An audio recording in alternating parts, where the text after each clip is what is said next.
Hi guys, it's me, HD, and welcome to qualifying day here at Paul Ricard for the 2022 French Grand Prix. I hope all you guys are doing well, no matter what time it is in your part of the world. Hopefully today you'll be joining me for another, what is going to be, to a certain extent, probably an exciting qualifying day, this time in France. And of course, we have a busy day ahead of us.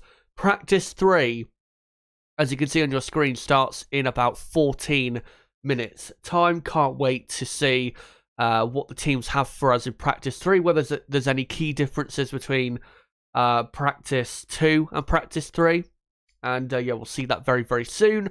And then of course we'll have a long build up to qualifying, and we'll get into a couple topics before qualifying as well. And obviously qualifying begins in, I think, just over 3 hours from now. I think 3 hours and 15 minutes or so from now does qualifying begin. And yeah, looking forward to it as I usually do, and hopefully you guys are as well. And no matter what part of the world you're from, guys, great to see you here. And hopefully, no matter where you're from, you're having as best a day as you could possibly be having. Just want to say, before I get properly into this stream, do bear with me for the first hour and a half of this, long stream that I'm going to do, because I do have a cold, or a bit of a cold at the moment. So I will probably have to mute my microphone a couple times here or there, just to blow my nose and wipe my nose here or there. So do bear with me for the first bit of this long stream. Obviously we'll be live all the way through till 4:30 p.m, which is in how many hours from now?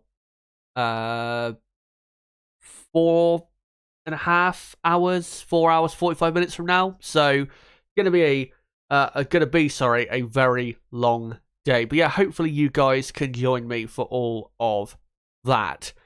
Now, before we get into practice 3, let's first get into the results of the 2 practice sessions that took place yesterday at the Paul Ricard. So actually, before we do that, I'm going to quickly blow my nose, and then we'll quickly get into that, as it's feeling a bit necessary right now. So we just quickly do that, and then we'll get into that.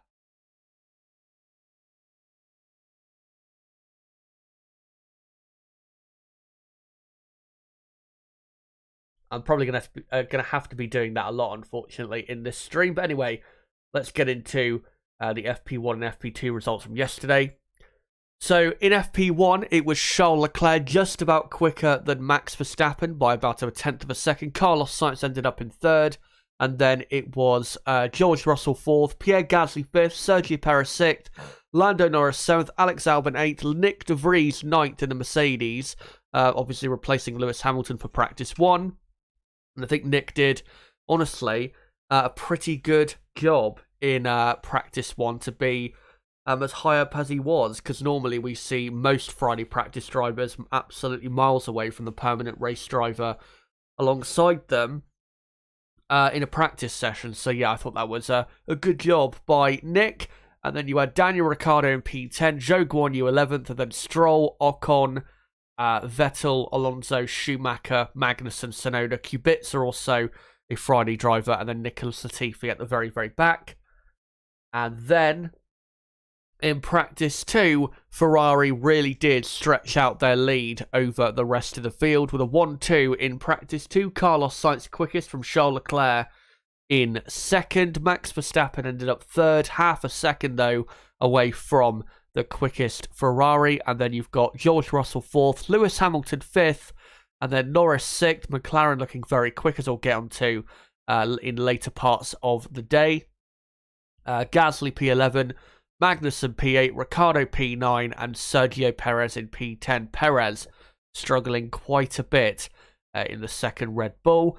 And then the rest of the field, Alonso, Bottas, Vettel, Tsunoda, Stroll, Albon, Zhou Guanyu, Esteban Ocon, Mick Schumacher, and Nicholas Latifi.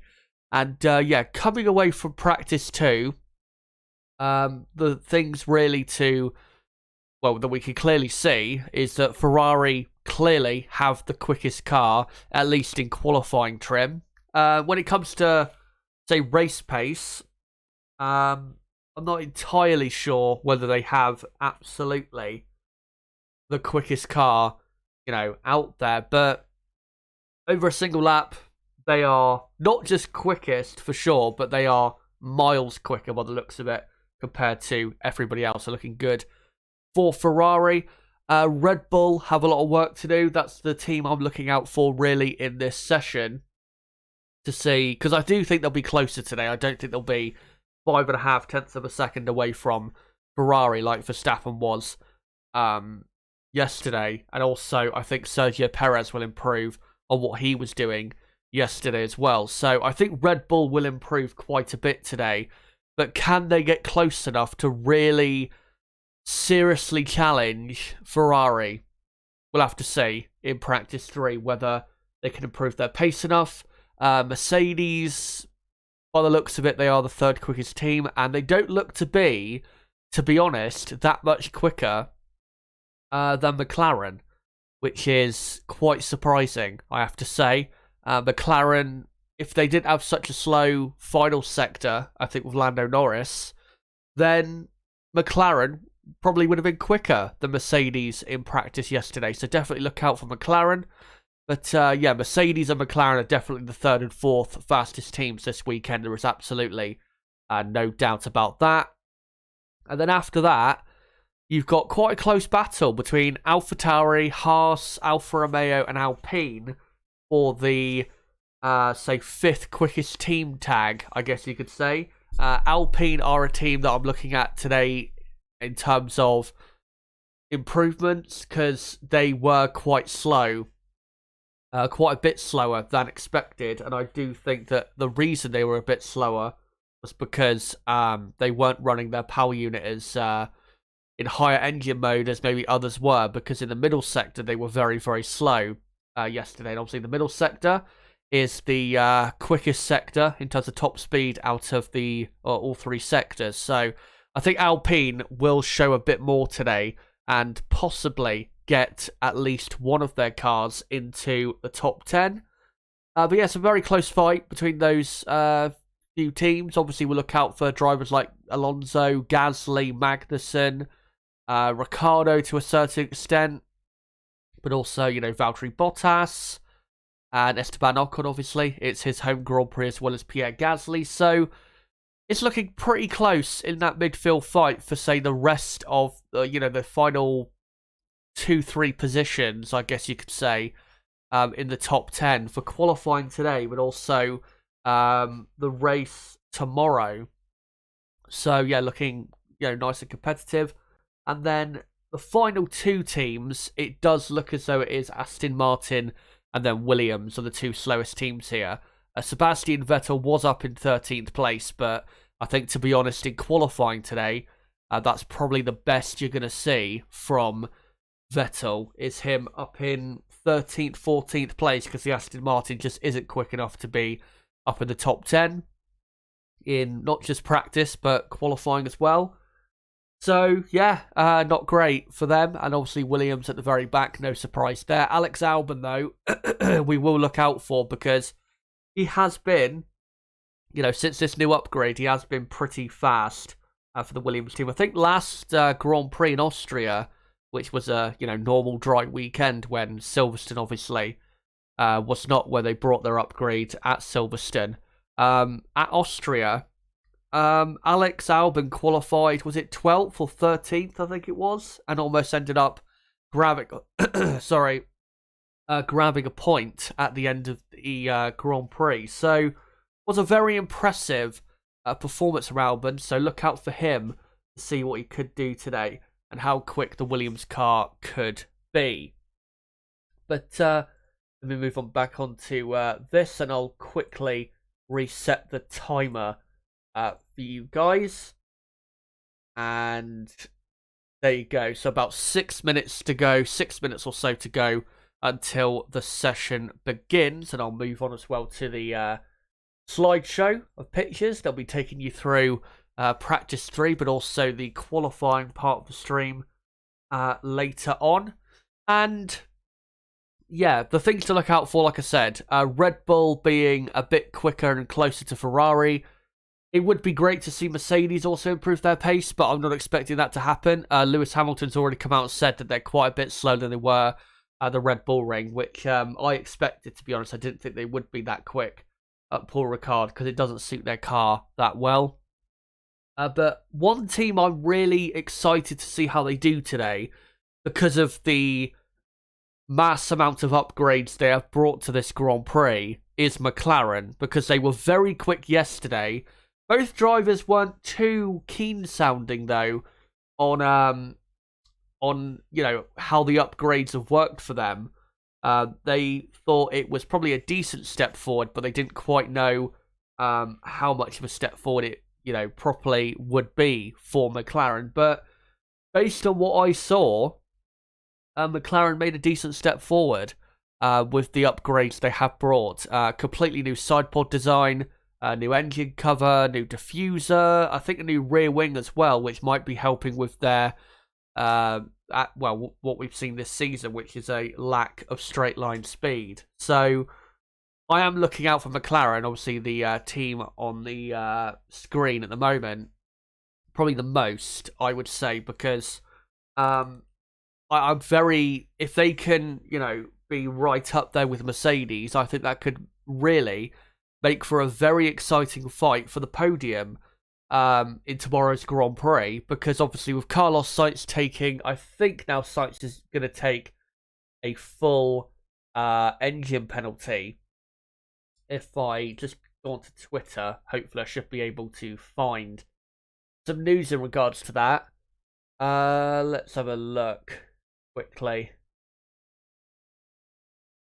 Has Carlos Sainz taken that full engine penalty? I don't know, but he did, he did basically allude to the fact that he thought, or maybe he already knows, that he'll be starting from the very back, Carlos Sainz of the grid on Sunday. And yeah, what I was trying to say was, if McLaren are genuinely as quick as Mercedes this weekend, which I think could be a possibility, that it could really give us a very exciting fight for the podium between McLaren, Mercedes, Perez, and Sainz coming from the back. Because if Ferrari have the type of pace they've shown so far, if they have that type of pace compared to the rest of the field in the race as well, then we can't disregard Sainz from possibly getting a podium in the French Grand Prix tomorrow. But the session, guys, is about to start. I can tell you it's very hot and sunny. The air temperature is currently 28 degrees Celsius. And the track temperature is about 50 degrees Celsius. Yeah, the tyres not going to enjoy being out there for too long. But thankfully, it's only single lap pace for today. But with these temperatures keeping up for tomorrow, we're going to get a lot of pit stops, that is for sure, in tomorrow's Grand Prix. Just so you guys know, the tyres are the C4, C3 and C2. So in terms of the soft tyre, it's the second most soft tyre that they could bring. So yeah, I think we're definitely going to see a 2 to 3 stop French Grand Prix tomorrow, and it should make for a pretty exciting French Grand Prix as well. But let me move on from all of this and get my graphics ready. And obviously, this running order on the left-hand side is, just the standard one. And, yeah, FP3, as you guys know, is an hour-long session. Let me just quickly get all that ready. I'll sync up the timer at the 59-minute mark, because I probably will miss syncing it up at the absolute exact time. I'll just quickly move this picture a bit more into place. And yeah, practice 3 about to get underway, and currently looking at George Russell, who I think is just waiting for the mechanics to get the car fully ready for him to get into the car. And yeah, they're still working on the very front of that Mercedes car, a Mercedes car that is not that fast this weekend. Don't quite know who started the rumour that Mercedes would be amazingly quick here in Paul Ricard, but whoever they are, clearly were either deliberately lying or just don't know that much about the Mercedes car in 2022, because, yeah, they were never going to be that quick this weekend. And the reason Mercedes are not that quick is because they struggle in the medium and slow speed corners, and we have a few of those at this track. Definitely more of those type of corners at this track than you have at the Red Bull Ring or Silverstone, and that's why Mercedes are struggling as much as they are so far this weekend, and they look to be closer to the midfield than they are the very front of the field. Yeah, not looking great for the Silver Arrows, but with them not being as quick as maybe some people expected, that could create a bit more of an exciting battle for, you know, the positions behind Ferrari and Red Bull, especially with Carlos Sainz taking his penalty. As, work going on to both Mercedes cars. And the session has started. We are currently at I think we're only about 35 seconds in the session, as Sergio Perez, interestingly, is the first car on track. Perez did struggle quite a bit yesterday, so he does need to really buck up his ideas in this Red Bull, in this session, because he can't afford to be miles behind his teammate. And there you go. And I'll just quickly readjust it. There you go. So 59 minutes to go here in this session. And yes, Sergio Perez, the first car on track. And then we've got Magnussen, Stroll, and Vettel as well. As George Russell is about to come out on the hard compound tyre. Obviously, they want to save their tyres for the first 15-20 minutes of this session, because they only have a certain amount of soft compound tyres available for a weekend, and they don't want to blow them all before qualifying begins when it actually matters. And Russell comes to the exit of the pit lane. Well, not quite yet, but pretty much now. And there is Alex Albon we're seeing on the TV broadcast.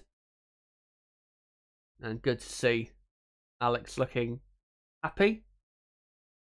As there is Max Verstappen, who is about to exit the pit lane. And here comes Max, as Sergio Perez starts his first flying lap.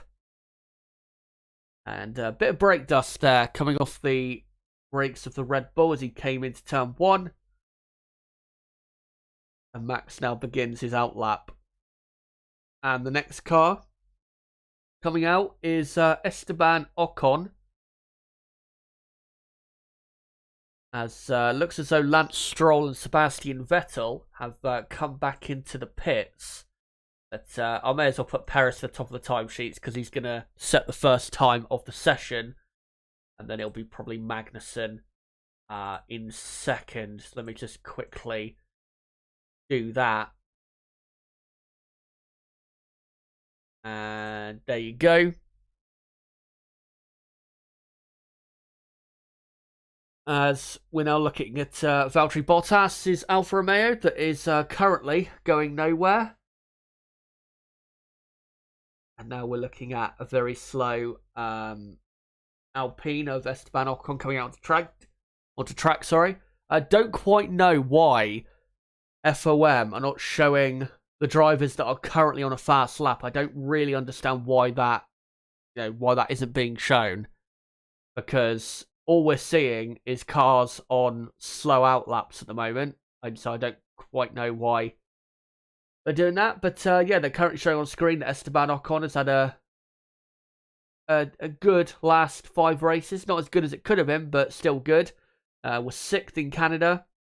He DNF'd at Silverstone, where he would have finished, I think, in 7th or 8th place. And then at the last Grand Prix in Austria, Esteban finished 5th.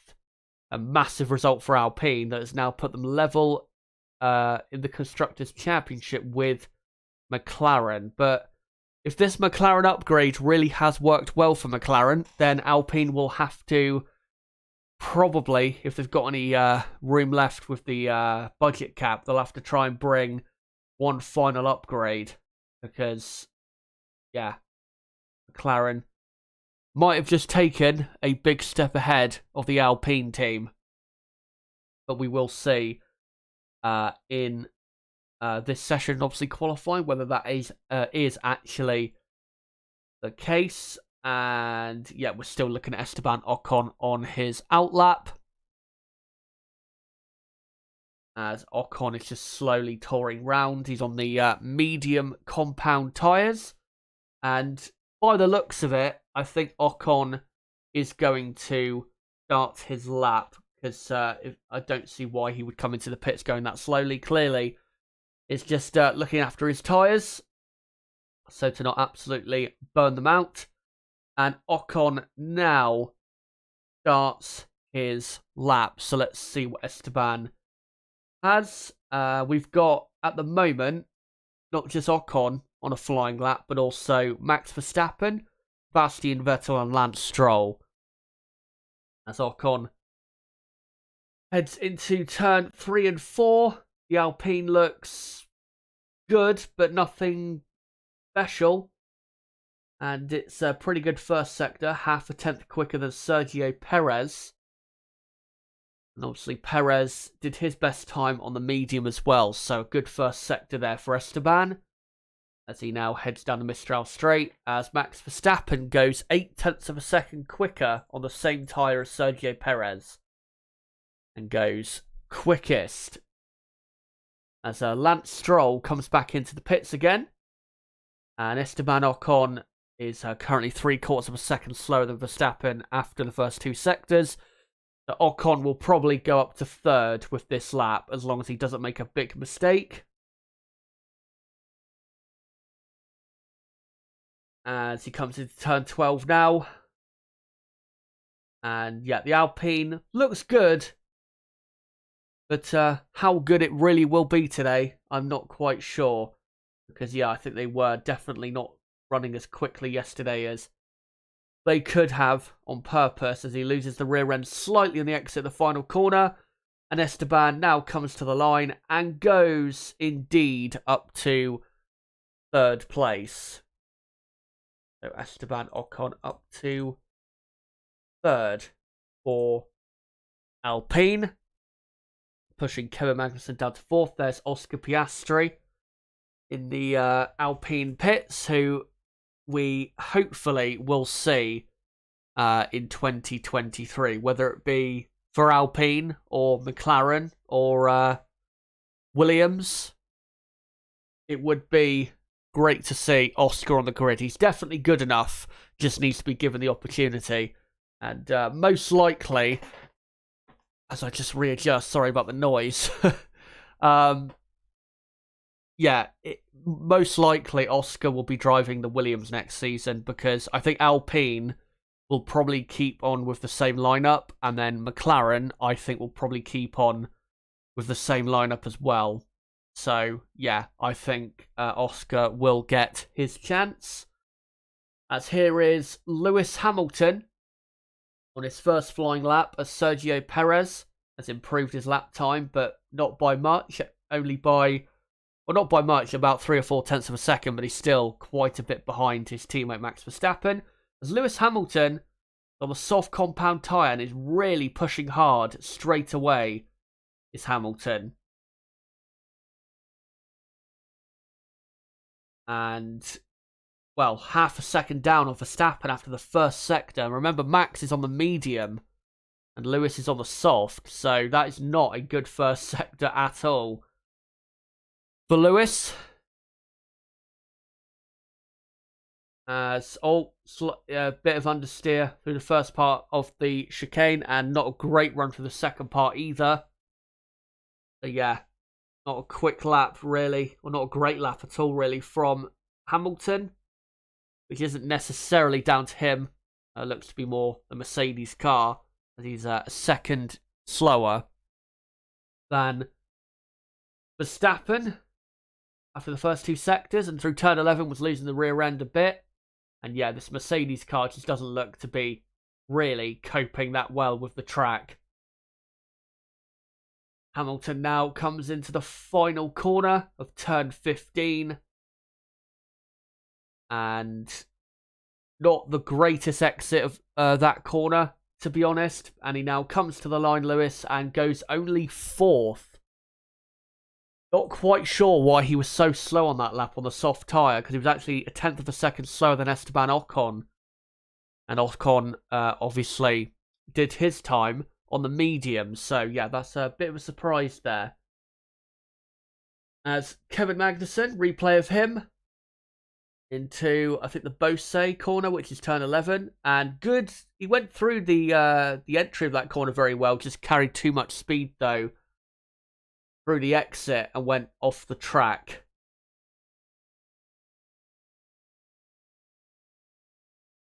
But Magnussen, definitely someone to look out for today, because he was up in 8th place in practice 2. So yeah, we definitely have to look out for K-Mag. As Fernando Alonso, I've just seen, has gone up to P5.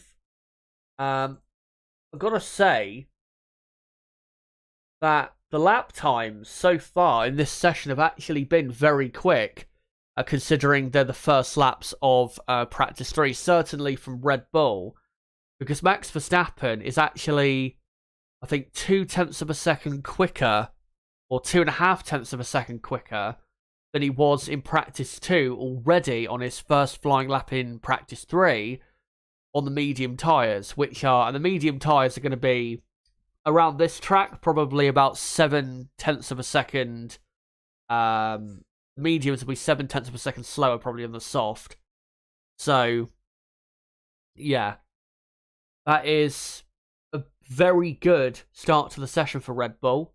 Because if they were on the soft, they would probably be doing a low 32.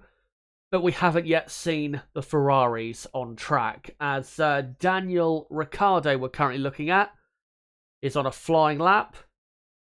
Ran a bit wide through turn 12.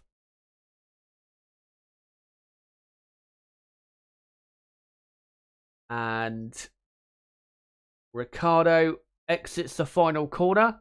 And let's see where Ricciardo goes on the medium compound tyre. And Ricciardo goes last of all the runners that have run so far into P7. The best time, the best time McLaren did yesterday was a 1:33.5. That lap time of Ricciardo, not representative really at all, because that was a 1:35.6, I think it was, for Ricciardo. So McLaren definitely not running anywhere near their full pace. As here is Pierre Gasly, we're seeing, as the French flag's now waving for the gas man. And he's on the soft compound tyre. He's on his outlap currently. As we've got, I think, Lance Stroll on a flying lap. And then Sebastian Vettel, George Russell, Valtteri Bottas, Pierre Gasly, Zhou Guanyu, and Yuki Tsunoda on an outlap. And then Norris, Latifi, Leclerc, Albon, Schumacher, Sainz in the pits. As Gasly on these soft tyres, babying them around the track, going very slow. And the reason around this track this weekend you have to do that is because, one, of the heat, but also the track does wear out tyres quite a bit, even if it's not that warm, because of how long the corners are in certain sections. And your front tyres, especially around a track like this, do get quite a pounding. Especially in the final sector of the lap, which is what Gasly's going through now. As he now exits the final corner and lets go of it, and now begins his first flying lap. Let's see where Gasly can go. His best time of yesterday in practice 2, I think, was a 1:33.7 or 1:33.8, something like that. So let's see what he does in comparison. If he does a 1:33.7 or 1:33.8, he should really be going third with this lap if he was to replicate that time. He's 6.5 tenths of a second slower than Verstappen after the first sector, if I can fucking speak English. As Alonso goes up to third. Lewis Hamilton is on an outlap. Alonso only 1.2 seconds off the pace of Verstappen. As Gasly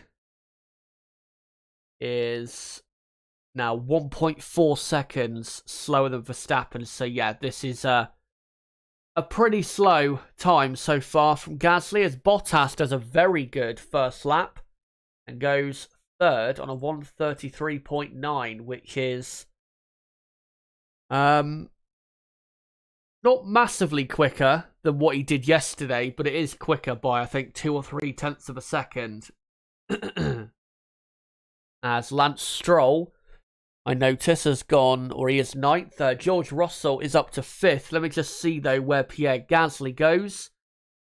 And Gasly comes to the line and goes only 9th. So it is currently Verstappen, Perez, Bottas, Alonso, and then Russell is up to P5 in the Mercedes. It's the quickest Mercedes so far. And then you've got Ocon, Hamilton, Magnussen, and then Zhou in 9th. And then Gasly is 10th with Tsunoda in 11th.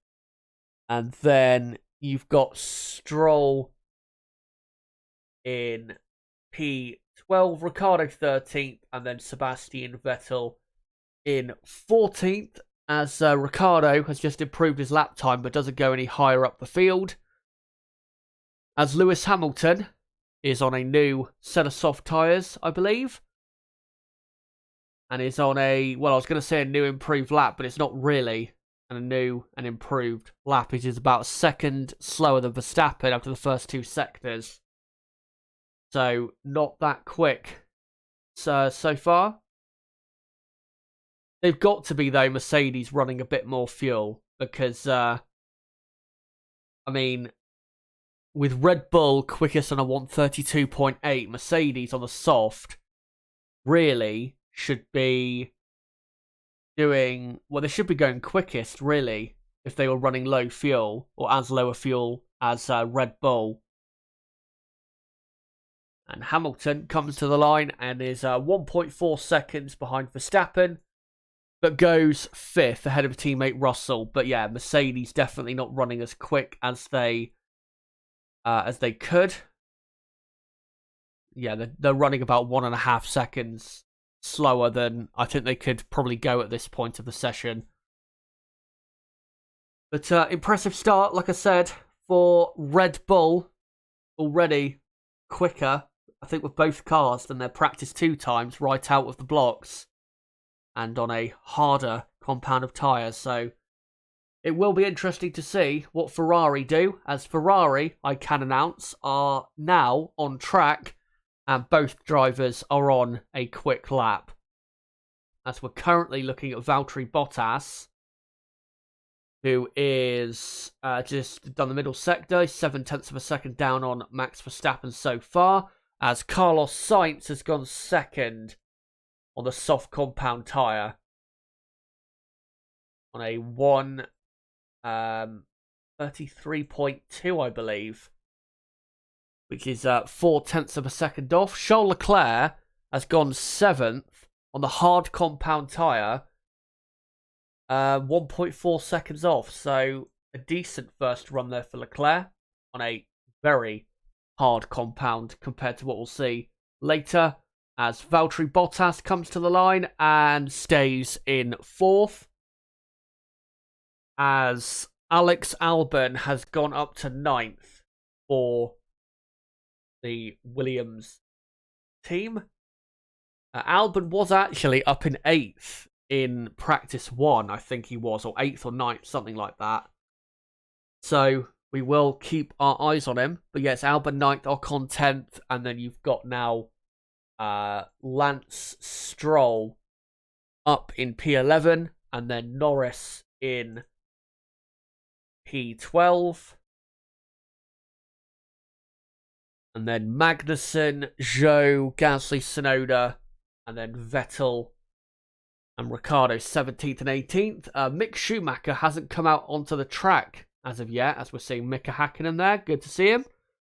Nicholas Latifi is on an outlap, so he should do his first time of the day very, very soon, as we're currently looking at Sergio Perez, who I don't know if he is on a quick lap at the moment, but Zhou Guanyu has gone from 14th up to 7th on the soft compound tyre.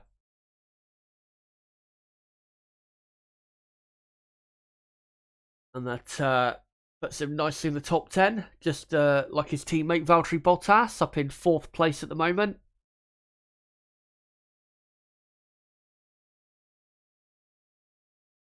By the way, with Ferrari, if you're thinking that, they're pretty slow with those first runs, well, they are, but they're not running anywhere near as quickly as they can go, because Carlos Sainz was quickest yesterday with a 1:32.5, and with that lap time he's done, did a 1:33.2, so they could definitely go probably Ferrari about a second quicker in this session than they've done so far. So pace is still looking fine. As George Russell, his Mercedes car, very active through turn 1 and 2. Especially on the rear end, as he flies now through turn 3 and 4, now into the corners that the Mercedes car hates the most. It just handles like a dog in, and he's now backed off. Yeah, the Mercedes car was not handling well at all in those corners. You could see it just didn't have any real grip on entry or exit of those slow medium speed corners. As here's a replay of Russell into turn 1. And yeah, had to correct the car. But not a great start to his lap. As Charles Leclerc has gone off the track on his hard tyres at turn 12, that is. And now they've gone on an ad break, which is annoying. But yeah, Charles Leclerc must have gone just a bit too deep into the braking zone of turn 12.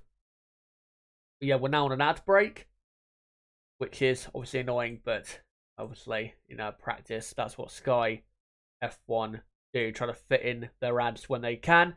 I just want to say, though, so you guys watching know, and if you are wondering, what is my plan for content today. So obviously we've got another 37.5 minutes to go until the end of practice 3, and then from 1 p.m. till 3 p.m. UK time, I will be doing the build-up to qualifying, where it won't all be about qualifying. I have got another topic set up to do, which is more about a single driver, which will be a part of the build-up to keep you guys entertained. So yeah, I'll be doing that. And then from 3 till 4 p.m. UK time, obviously, will be the qualifying session itself. And then for about half an hour after the session finishes, I'll be live. I'll continue being live, obviously, for a reaction to whatever has happened in qualifying. So there is plenty still coming your way. Still going to be live for another 4 hours, pretty much, here today on this very hot, sunny Saturday. Not in my part of the UK, but definitely in the south of France. But yeah, hopefully you'll join me for that. And for everyone watching, don't forget to smash the like button and share this video and channel everywhere you can. And if you are watching and are new to the channel, then don't forget to subscribe to the channel for more content like this. And quickly, I will read on Twitter to see, or have a look on Twitter to see if there is any news I can bring you quickly. So yeah, confirmation 7 minutes ago that, oh no, not just Carlos Sainz, right? So, Carlos Sainz has taken a further power unit penalty for more power unit parts used. So Carlos Sainz will start from the back of the grid tomorrow. but he will be joined by another Ferrari-powered car of Kevin Magnussen, who is also taking on a fresh power unit. Obviously, finished in Austria 8th, but he had an engine problem throughout the entire Grand Prix, so he's having to take on a new power unit. So that means that Sainz and Magnussen are starting at the very back, so that means those two are out of play when it comes to qualifying, meaning that Q1 is going to be very exciting to see where Williams especially end up. But I'll quickly have a look in the chat to see if there's any decent comments. Great to see all of you guys here, by the way. Adam F says, you're a legend. I'm in Paul Ricard. Didn't have a clue what was going on yesterday. Thank you. No problem. McLaren F1 races. Apparently Lewis has a higher downforce package than Russell does. Well, we'll have to look at the data after qualifying to see whether that actually, is the case. But, I mean, I could see them going for that because the thing is, at Paul Ricard, you do need to have... I mean, at times you do need to have a balance of, you need to run enough downforce. And yeah, there's a replay. So Leclerc just into turn 12. What we saw at the very end before that ad break, Leclerc just went too wide, I think. Had too wide of an entry into turn 12 and ended up spinning. Around this track, you do need to get the balance right between... Because you've got to run quite a bit of downforce because the corners here are very important for your lap time. But you've got to also have, a decent amount of straight line speed. But if your car can be, or is, quick enough on the straights, even when you're running higher downforce, then you might be able to get away with doing something like that, as I think that was a replay just then of Carlos Sainz running wide at turn 11, on the exit of turn 11. Perpetual Richard, who do you think will take pole? I'm still going for Charles Leclerc, because I think Ferrari do have the quickest car for qualifying trim. But I think Max Verstappen will be closer than he was yesterday, but it'll probably be still like a 0.2 of a second gap. So we're back, obviously, from the ad break. I'll correct the order for what it actually is in a moment. As we're looking at a replay of Lewis Hamilton bumping his way through turn 5, where the inside wheel picks off the ground. Or at least it does with the Mercedes car, where it completely locks up as if it's going through the hairpin at Monaco.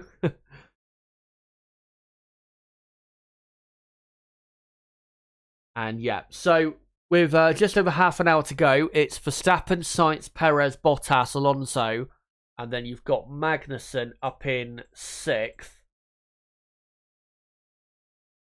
And Lando Norris is up to 7th in the McLaren.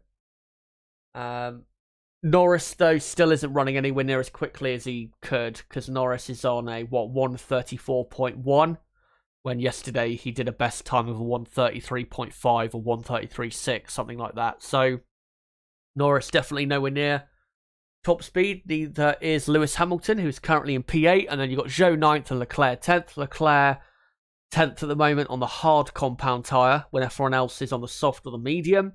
And then you've got Russell 11th, Tsunoda in P12, and then Albon, Ocon, Gasly 15th, Vettel 16th, and then Stroll 17th, Schumacher 18th, Latifi 19th, and then Ricciardo last at the moment. But McLaren, like I said, they're not running anywhere near their top speed.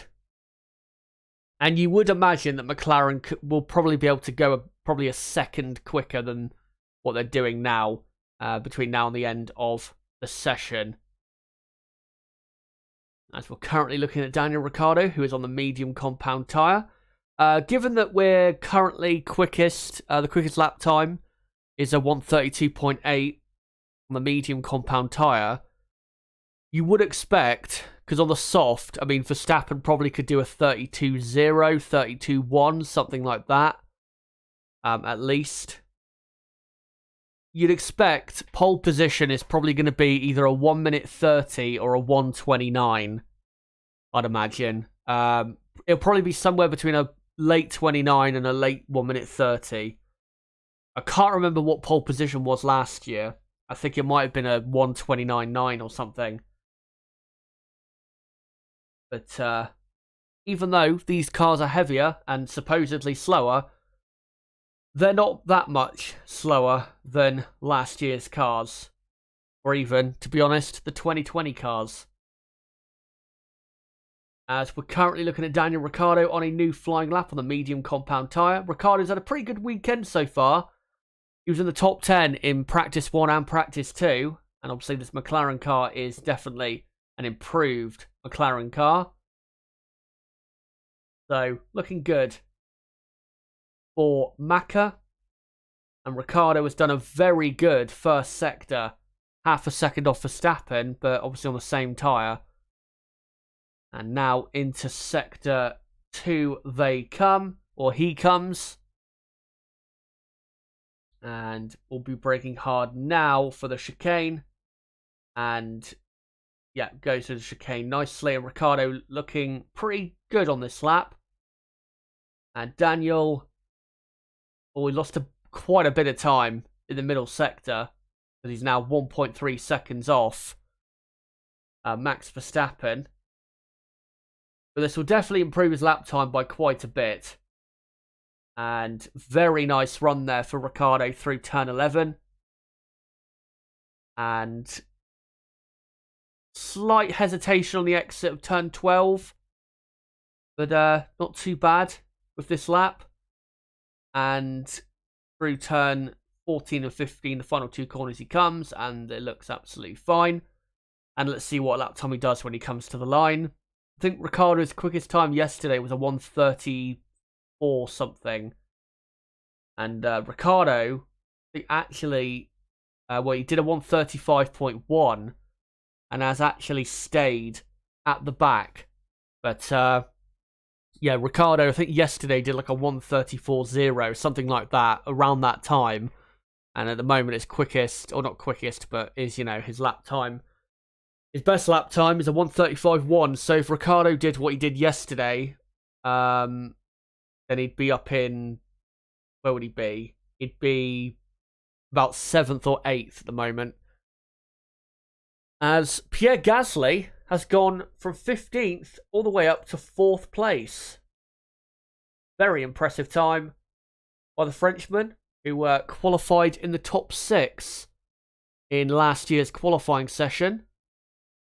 So that puts Bottas down to 5th, and then Alonso 6th, Magnussen 7th. Yuki Tsunoda is now up to 8th. Also, AlphaTauri have brought a decent upgrade to this Grand Prix that, according to their team principal, as that's a bit of a blocking there. That's Tsunoda complaining on team radio there. So exit of turn 6. Also, you run wide onto that blue strip slightly, and there was a car already parked on that exit of the the blue strip. So Tsunoda had to take avoiding action by cutting turn 7. But yeah, also AlphaTauri have an upgrade, and according to their team principal Franz Tost, the upgrade has worked. So look out for AlphaTauri today. I think they'll definitely get a car into the top 10, most likely Pierre Gasly, of course. But I think, yeah, the running order on my screen is the absolute correct one. So with 26.5 minutes to go, it is Verstappen, Sainz, Perez, Gasly, Bottas, Alonso, Magnussen, Tsunoda, Norris and Hamilton. Remember though, Sainz and Magnussen will start tomorrow's race from the very back of the grid, so we don't really need to pay attention to their pace that much. And apparently Leclerc was on a long run on the hard tyres because he was on mode race, according to Tammy on Twitter at Vettel Leclerc. And yeah, so Magnussen took a new ICE Turbo MGUH and MGUK just like Sainz today. So whoever qualifies higher out of Sainz and Magnussen will start ahead of whoever at the very back of the grid. So to be honest, I don't expect Carlos Sainz to really be that competitive in qualifying because, I mean, if Ferrari do decide they want to get Carlos ahead of Magnussen on the grid, then they only need to really run his car in Q1 and Q2 maybe, but yeah, Q3 they won't have to really bother. And just having a look on Twitter to see if there's any other news, and no, there is not, as we've had having currently a bit of a lull in the action. As I say that, Lewis Hamilton is back out on track on a set of soft tyres. And yeah, most of the field are currently in the pits. The only cars on track at the moment are Hamilton, Ocon, Stroll. I think Sergio Perez might be as well. I think Perez there. I don't know why they're showing this replay. Oh no, he ran very wide through turn 6. A lot of understeer there for, I think it was Sergio Perez. Might be Max Verstappen, I'm not sure. But yeah, the only cars on track right now are Verstappen, Perez, Hamilton, Ocon, and Stroll. So yeah, a bit of a lull at the moment, but I gotta say, and it's good that he's on screen, on my screen at the moment. I really like Lewis Hamilton's helmet this season. It's a nice throwback, the bright yellow, because I really used to like his helmet when he was at McLaren, especially in the last 2 or 3 years he was at McLaren, and then his helmet in the first year that he was at Mercedes as well. I really liked the that yellow helmet, and it's good to see him bringing it back because he clearly stands out from the rest, and it looks really nice in the Mercedes car. As Sergio Perez comes into the pits, as Lewis Hamilton does a purple first sector, so it looks as though Mercedes are now starting to properly push. And through the chicane he comes, and Hamilton understeering quite a bit on the second part of the chicane. And Mercedes probably wish that there was no chicane on the Mistral Straight, because it definitely is affecting their pace in that sector, as he now comes into sector 3, sorry. Good run through turn 12, now into turn 12, sorry, good run through turn 11 I meant. And now into the final 2 corners he will come, and this should put Lewis up to, I don't know, 1st or 2nd place with this lap, as Lewis exits the final corner, DRS wide open, comes to the line, and only 3rd, which I've got to say, that's a 133.3, is it? Or 133.2 there for Lewis Hamilton? Yeah, 133.2. I've got to say, that is not really that impressive of a lap time. I've got to say, that's actually quite... I mean, not for Hamilton, because I didn't really see any big issues of Lewis on that lap. But, and that's the reason he ran wide, I think, the second part of the chicane, is because he locked up his inside tyre there. But for Mercedes, that is quite a poor lap time to be half a second slower than Red Bull, when Red Bull are on the medium. I mean, Lewis is only barely quicker than Perez, who's on the medium, so... yeah, Mercedes are not just slower than Red Bull and definitely Ferrari, but they are nowhere near as quick as those 2 teams. And all we need to see now is, in regards to Mercedes, is how quick is McLaren? Because they seem to be the quickest team from the rest of the pack behind Mercedes yesterday, and we're pretty close to them. So it'll be interesting to see how close Lando can go with a new lap. Lando is currently on an out lap, and so are the two Ferraris, who I think are both on the soft compound tyre. Yeah, all in all, Mercedes are shit slow. There is absolutely no doubt about that, which is a shame, but I'm not really that surprised by it.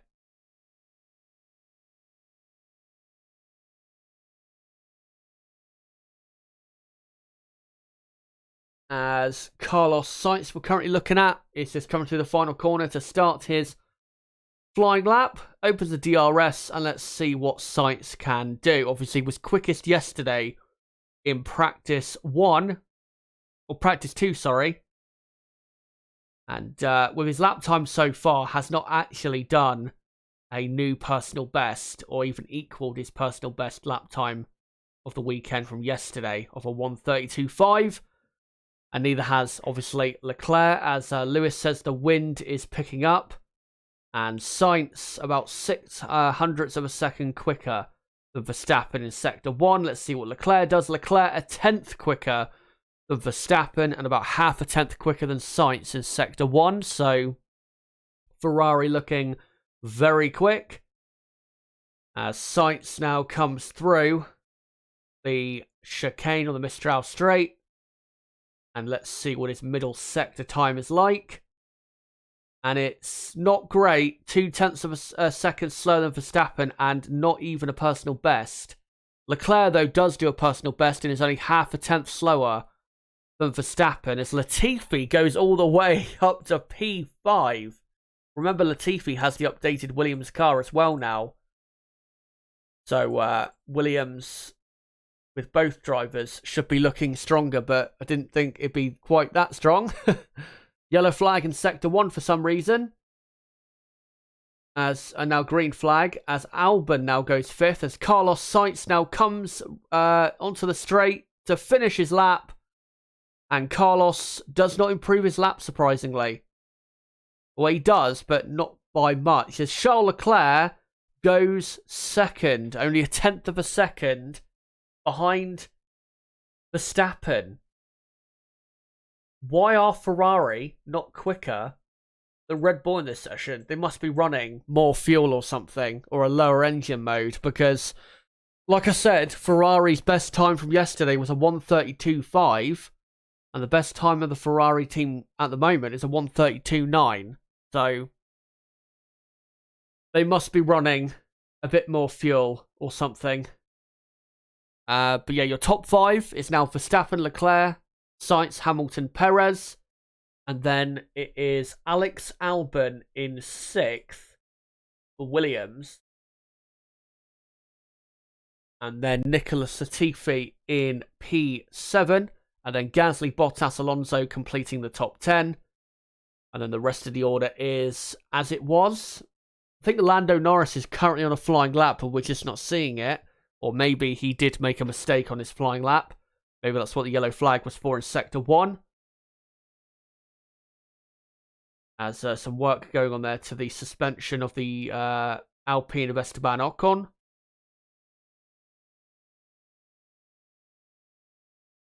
And hopefully Ocon will be back out on track very soon. Both Alpines have done their best lap time so far on the mediums. And so have the Red Bull team, as Max Verstappen is there in the pits, keeping himself cool. With, 16.5 minutes to go. And now Sky F1 go to an ad break. So when they come back, I'd imagine that Max and Red Bull will be on their soft compound tyres and will be on a proper, quick, quali type run. And if they can improve their laps, then they should go... Yeah, they should go to like a low 1 minute 32. A 32.1, 32.0. which would be pretty good considering yesterday they were on their quickest time was a 1:33.0, which saw them quite a distance behind Ferrari, who can definitely go a bit quicker. Silverback Orangutan says Carlos will finish the race in 5th.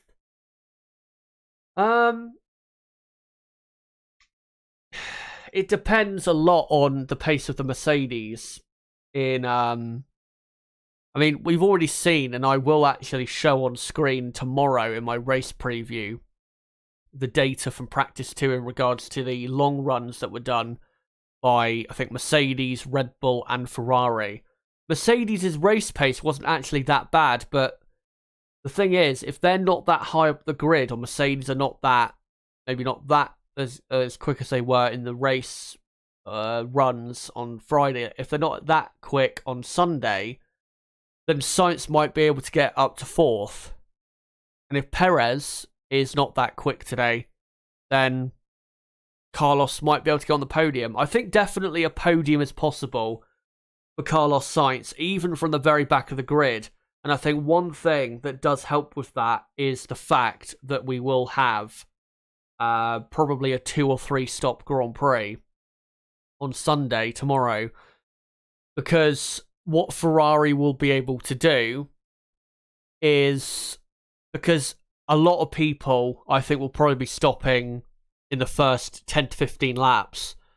So if they can, say, start Carlos Sainz on the hard compound tyre and then just run him as long into the Grand Prix as possible to get, to clear the midfield, then can start pitting and then really start getting into the action and really start having some fun.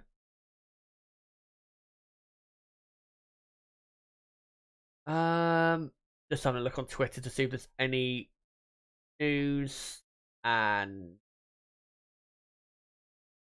apparently Leclerc said that his tyres weren't great on his first lap, and he is going to do 2 cool-down laps and then go again.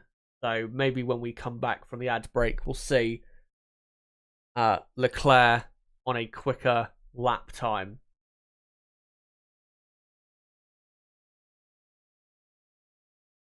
So they're about to come back from the ad break. McLaren off on races. Not to see ex-Dalma Mercedes president Dieter Zetscher, I think it is, in the Merc garage. I didn't actually see him, but yeah, it is nice if he actually is there, because I know he had a good relationship with the actual Mercedes F1 team. And Leclerc and Sainz are now on a outlap in the 2 Ferraris, probably on fresh tyres now, as we've now got 12.5 minutes to go. And so the top 5 is as it was, and Russell is now up to P6 in the Mercedes. Interestingly, Russell is only 0.2 quicker than Albon in the Williams. I don't really understand that. And then Albon is still 7th. Lando Norris has gone 8th. So where has this pace come from Williams? I mean, they won't be that quick in qualifying. There's absolutely no way they will be that quick. But yeah, I don't quite understand why they have just suddenly, with Albon, gone right up there. Tsunoda is now 9th, as both Ferraris now on a flying lap, as Carlos Sainz has done a very quick first sector, as Daniel Ricciardo is up to 10th now. Ricciardo on the soft tyre. And yes, Sainz looking good on this lap so far. I will say for Sainz, it is a shame that he has his penalty, because this time last year, he out-qualified and out-raced Leclerc at this track, and obviously finished 6th here in 2019. So this is a good track for Carlos, but can't really utilise that this weekend with the penalty. If he didn't have a penalty, I think Carlos probably would be maybe on pole position today. As he comes through now the final 2 corners. And he's done a purple first sector, but again, not improved his middle sector. Opens the DRS and comes to the line. Where does Carlos Sainz go? He goes quickest on a 1:32.6 and goes quicker than Verstappen by 0.2 of a second. But the 2 Red Bulls now, with 10 minutes to go, are on outlaps. And just trying to make sure the order on my screen is correct. Not quite. Zhou is up to 14th. And then the rest is as it was. With McLaren, they've done their best time. McLaren is a 1:33.6 in this session. So, yeah. McLaren's pace still looks to be best of the rest after the top 3 teams, but I'm not sure they're close enough to fight Mercedes, to be honest. As we're currently looking at an Alfa Romeo of Zhou Guanyu, who I don't think is on a flying lap. Or if he is, then we aren't seeing any lap time data for him. As Ted Kravitz in the pits is just inspecting, I think, the differences between the 2 Mercedes front wings. As, yeah, Zhou is definitely not on a flying lap here.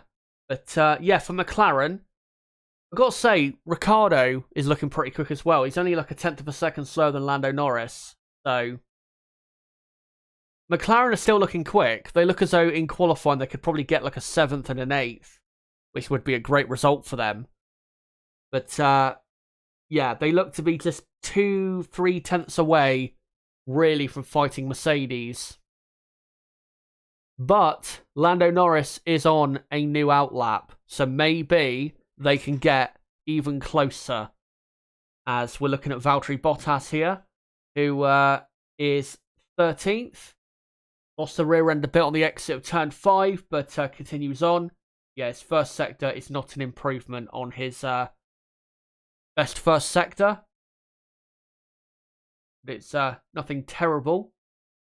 As he comes into the chicane, locks up and goes, has to cut the second part of the chicane. And yeah, just carried way too much speed into the Mistral chicane, I guess you could call it. As here is Max Verstappen on a flying lap, and he's done a purple first sector. And is 0.4 of a second up in the middle sector as well. Very good lap for Max Verstappen. Now into turn 11. And, not the greatest run through that corner. The car was understeering quite a bit. As Leclerc says, the tyres are dead on the second lap. I don't know why. Well, it's because this track does take the life out of the tyres, and probably the heat is not helping with that either. As Verstappen, can he do a purple sector 1, 2, and 3 and go easily quickest as he exits the final corner now, opens DRS. Let's see. And Verstappen does a 1:32.2 and goes quickest. Probably could have gone another 1/10 of a second quicker, I reckon, because, yeah, through turn 11, definitely didn't have a great run through that corner. The car was understeering a bit, so lost probably about 1/10 of a second through that corner. But looking good for Red Bull. Ferrari will definitely improve on what lap time they've done so far, but Red Bull are definitely have closed the gap to Ferrari here, and they're definitely going to be in the fight for pole position to a certain extent. But reminder, Ferrari still have not set a time as quick as they did yesterday, so let's see what Ferrari can do in these final 6 minutes as Mick Schumacher has gone up to 18th. Depressingly, Aston Martin 19th and 20th. As Lance Stroll on the soft compound tyre is on a new lap. Let's see how much he can improve by. This will probably only put Stroll up 2 or 3 positions. This Aston Martin car is very, very slow. And might even, given the pace Williams have shown, Aston Martin might even be the slowest team this weekend, which is an absolute disaster. As Stroll comes to the line, and where does he go? 19th. Only 1 position better. That is absolutely terrible. Yeah, Aston Martin are probably going to be at the very back in qualifying.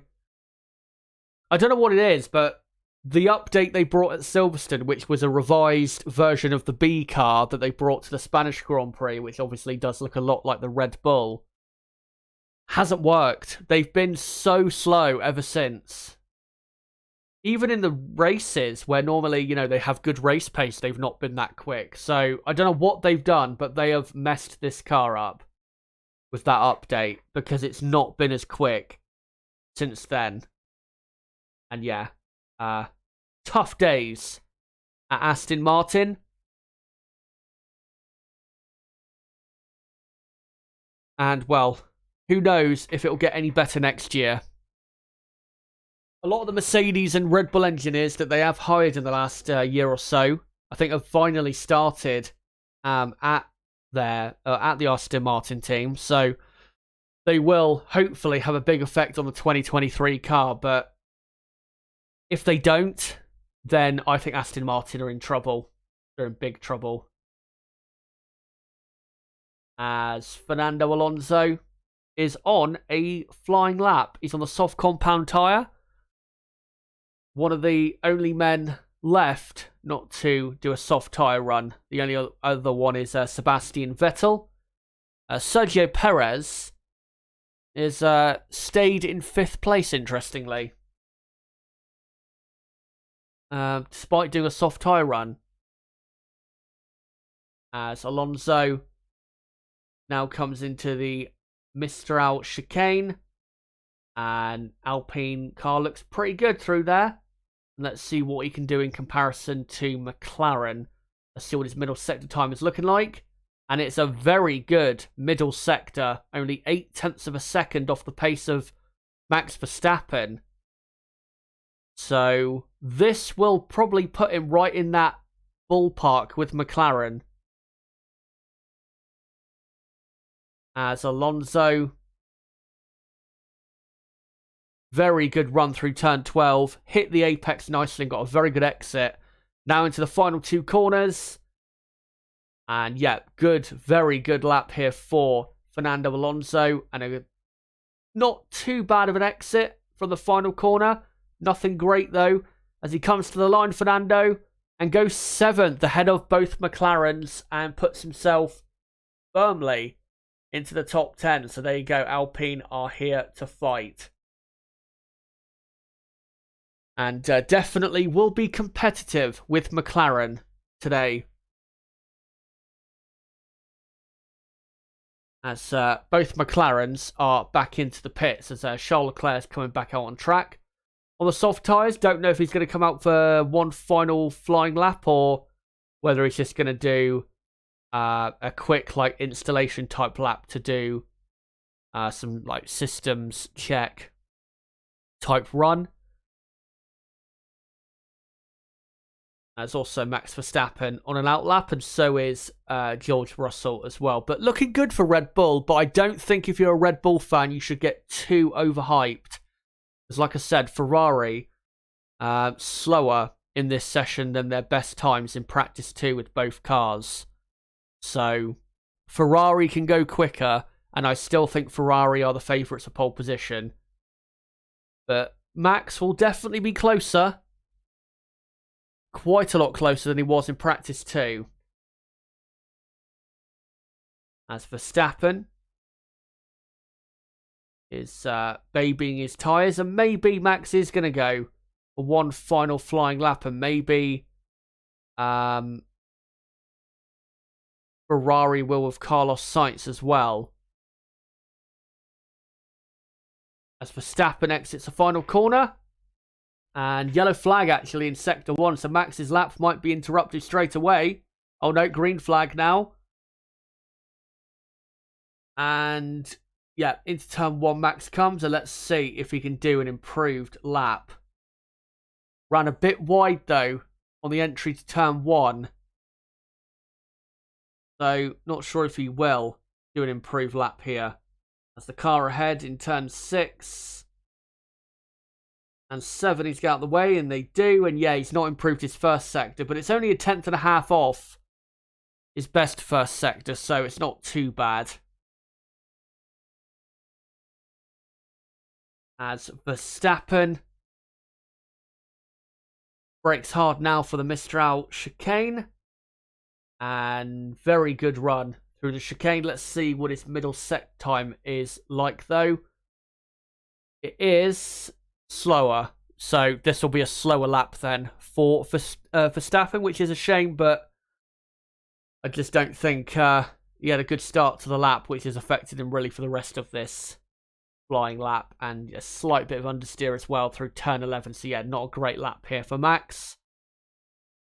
And the Red Bull does seem to have a bit of understeer around this track, which is a big reason why I think the Ferrari just handles better around a track like this. And he's going to be held up quite a bit, yep, by the Haas, and he throws his hand up in the air. But, yeah. Well, Mick Schumacher has already missed the flag, so there's nothing really Mick can do on his 18th place. But yeah, Haas have not turned out to be that quick in this session, as Fernando Alonso is on possibly an improved lap in P7. As the session is now over, but we can get in a couple final flying laps as Lance Stroll goes up to 18th. And Alonso comes to the line and stays in P7, was actually half a second slower on that lap than he was his flying lap. But good lap for Alonso, and looks as though he's going to be very competitive with Lando Norris in this session, or this qualifying session coming up for the best of the rest tag. And yeah, Mick just started his lap. He did look in the mirrors very quickly to see, and then I think he did briefly see Verstappen, and then decided to get on with it. But really, he needed to start that lap about 2-3 seconds quicker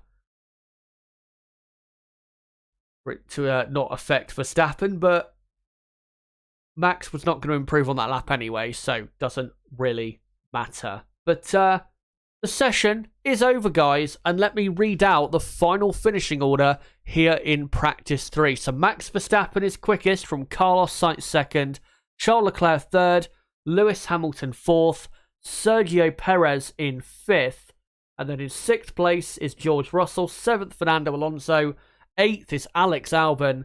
What can Williams do in qualifying later? It'll be very interesting to see, especially with Nicholas Latifi up in P12. And then, yeah, you got Norris 9th, Tsunoda 10th, Ricciardo 11th, as I said, Latifi in P12. And then Gasly, Bottas, Zhou, Magnussen, Ocon, Stroll, Schumacher, and Vettel. Vettel must have had a problem because he was in the pits at the very end and didn't do a soft tyre run. So there must have been some sort of problem with his car. But that is practice 3. Done with, and I will quickly on screen, I'll keep showing that, I'll just quickly get this back up, and obviously change the text here, and I'll set up the timer for how long it is until qualifying begins. And qualifying is in... Let me just do it quickly. And no.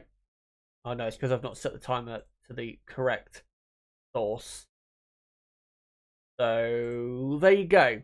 An hour and 55 minutes to go until qualifying begins. So I'll get rid of this and bring back this and put this back into place. And now what I'm going to do is just quickly change the title round and post the link of the stream back out on Twitter. And I will, before qualifying, post the link out in my community tab as well for people obviously that can't join at the moment. Let me just quickly change the title and the thumbnail though.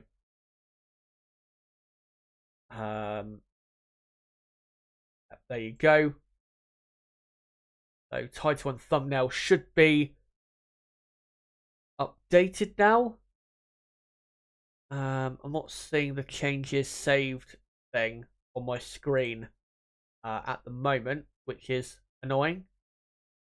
But yeah, just going to quickly post out on Twitter and then we'll move on with building up to qualifying here in France. So in the comments, guys, based off of what we just saw in practice 3, let me know, what do you think is going to happen in qualifying today?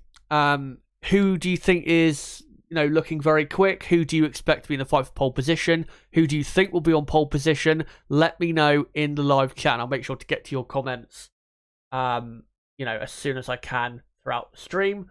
Let me just quickly post out this link quickly on Twitter. So come join us for build up to qualifying at the French GP.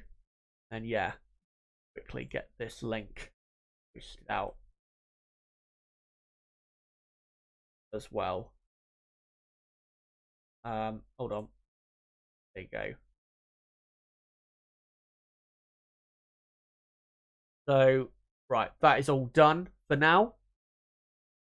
And yeah, make sure in the chat to keep your comments coming in regards to what do you think is going to happen in qualifying, as qualifying begins in 1 hour and 52 minutes from now. But what I'm going to get into, so what the plan is, I'll get into that first before I get into what I'm going to first get into in this build up to qualifying.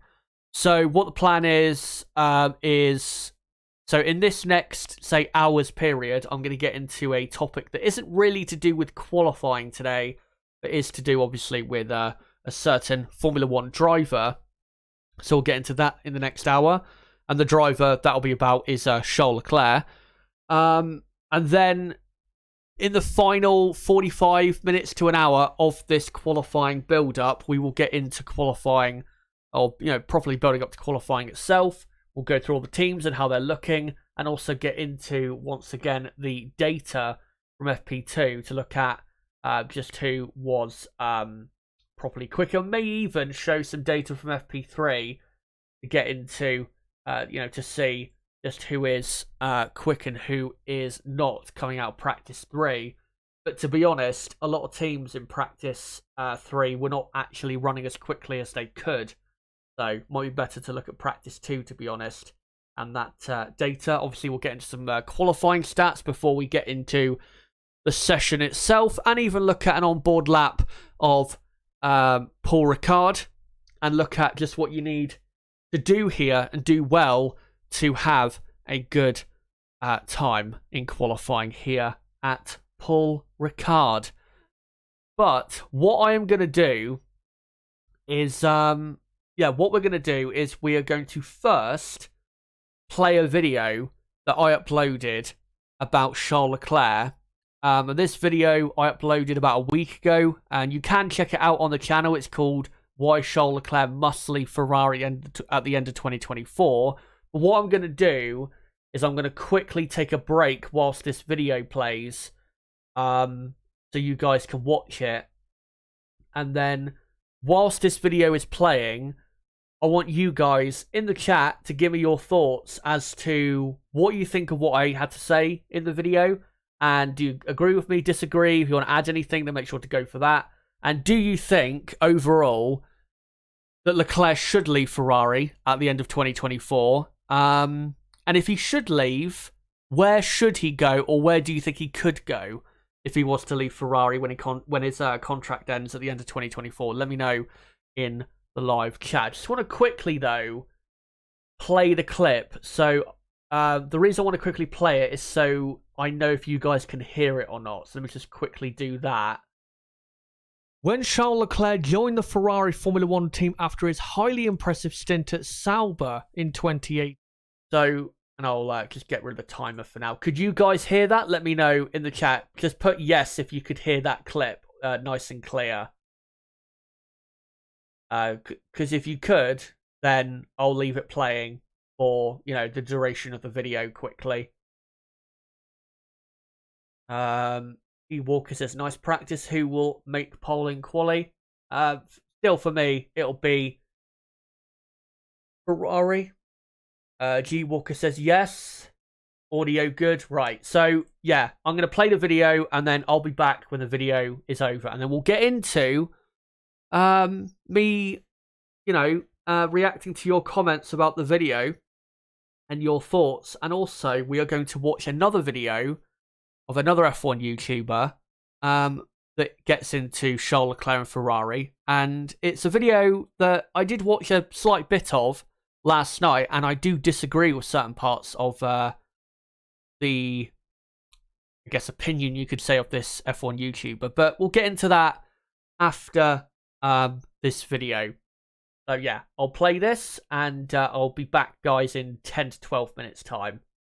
When Charles Leclerc joined the Ferrari Formula 1 team after his highly impressive stint at Sauber in 2018, most people knew, ahead of his debut with the Scuderia, that he was Ferrari's new superstar after the failures of 2017 and 2018, where Sebastian Vettel and team failed to capture a championship that led to Vettel's popularity beginning to decrease. And immediately we began in 2019 to see signs of just how great Leclerc could be, with a few great pole positions and a couple special race wins.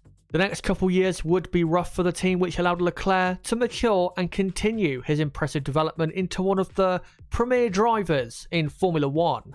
Once 2022 arrived and Ferrari arrived back to being a front-running team, Charles Leclerc started the year driving at an immensely high level, with his stunning qualifying pace seeing him rack up a number of pole positions. Despite that, though, Ferrari resorted to their default and old pastime of finding new, innovative ways of losing race wins, leading to them being beaten for the year's World Championships before we got to the summer break.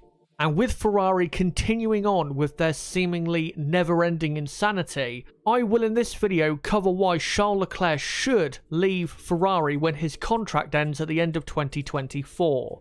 Before though I explain my reasons, first guys, make sure to hit the like button for this video. If you are new to the channel, don't forget to subscribe, and also give me a comment down below also in regards to the topic of today's video. So now we'll get into it and start with Ferrari, who continue to remind us what the definition of insanity is as the first reason Leclerc should look elsewhere. Ferrari, as we know, are currently on what is soon to be a 15-year title drought, but have had multiple chances to break this drought or the Timo Glock curse. Now we know the individual mistakes that have cost them over the years, whether it be drivers, mechanics or strategists, but there are bigger reasons behind this failure. Striving to win and doing everything in your power legally to win is normally what the very top performing sports teams or organisations do. Now if we look at, as an example, the greatest team assembled in F1 history, Mercedes, and the Ferrari team of the early 2000s, what these two teams did, and what most great teams have done, is go out, find and hire the best personnel possible, especially for the most important positions within the team. If we look at the dominant Ferrari team of 20 years ago, they had Jean Todt as team principal, hired in 1993 after guiding Peugeot to the World Rally Championship twice, a World Sports Car Championship once, and a team that won the Le Mans 24 Hours race twice, all as a manufacturer. They hired Ross Brawn, a fantastic F1 engineer and technical director of the Benetton team that had just won championships before his hiring in 1997, with Benetton car designer from the same period, Rory Byrne, also joining. And then they had the cherry on top, being the best driver in the world at the time, Michael Schumacher, who was hired for 1996. And if you look at Mercedes, despite being a German team, decided to hire the best they could find. But firstly, needed to keep Ross Brawn at the team from the team they bought, Brawn GP, to really get the success going a few years later. And have over the years had some amazing technical engineers and designers such as James Allison, Paddy Lowe, Aldo Costa, who used to work at Ferrari during the glory years. They went out and got a driver who has turned into the greatest of all time and already talent-wise was one of the best in the world, and were able to train up Austrian Toto Wolff in the art of championship success. His training has gone very well, as since the beginning of their dominance, Toto has grown into an excellent team boss and arguably the best on the grid. And we're not even counting other great engineers such as Andy Cowell, who was responsible for the Mercedes power unit that delivered the team domination, and he came from a background of engine design and development in F1 for the last 15 years previous to that, with manufacturers such as BMW, Cosworth and Mercedes. The point I am ultimately trying to make with Ferrari is that they do not, and have not for a while, search for and hire the best engineers, designers, strategists and team bosses possible for the most important positions. The reason they don't pursue excellence is because their approach of employment is looking for homegrown talent rather than trying to go out for the best of the best. Examples can be seen in Todt, Brawn and Rory Byrne's direct replacements about 15 years ago, being Domenicali, Baldessari and Costa, who were all good but not good enough, and this trend has only continued as they have had Italian-only team bosses ever since 2008, and their main technical and engineering department has very rarely seen a non-Italian since their last championship. Don't get me wrong, there is a host of good Italian engineers and designers inside Formula 1. This is not to bash them, but only to point out that this method just isn't working and won't work out for them, period. It is essentially like a big football club deciding that the vast majority of their playing staff will only be from the academy, which for certain clubs has worked, but the harsh reality is this type of strategy is still quite unlikely to be successful and leads to a lowering of standards, which has happened at Ferrari for the past 15 years. This lowering of standards at the end of the day has led to poorer trackside and operational performance, poorer cars being produced and designed by the team, poor car development, and that has all led to their drought. Obviously in 2010 we all know what caused the championship to be lost, but in 2012 a poor car and poorly developed car was somehow still up for contention for the championship due to Fernando Alonso's amazing driving that year, but the championship was still lost despite Alonso having a 39-point lead with 7 races to go. Yes, his retirement at Suzuka was costly, but what was also costly was that Ferrari produced a dog-shit car for the first half of the season that Fernando had to produce miracles in to even be in that position. Fernando deserved better. In 2017, Ferrari's next chance came up and it was looking very good for them after race 6 of the season, with Sebastian Vettel having a 25-point lead over Lewis Hamilton in a Ferrari car that was much better than years previous, but the car never seemed to get any better, plus 2 big errors from Vettel killed their hopes. 2018 was even worse, as yet again they had a great car, a great chance at championship success, yet let Mercedes off the hook big time. The amount of front row lockouts, pole positions, race winning positions they threw away was sickening. Then added the cherry on top of poor car development to end all hope they once had. Sebastian definitely contributed to the overall failure, but his team was as solid as a chocolate fire guard in providing support. And Ferrari in 2022 have repeated the same old mistakes from failures past, which is why after half a season, Leclerc finds himself in his current predicament. And that now leads me on to the second reason he should depart the always sinking ship of Ferrari, which is that he deserves better, given that Leclerc has delivered exactly what you would ask of him.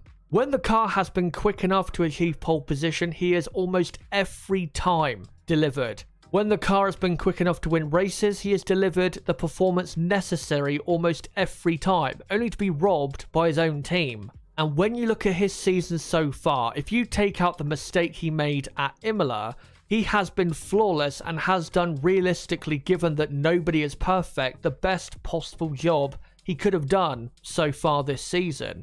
But despite getting pole position at well over 50% of the races this season, he is miles behind in the title race.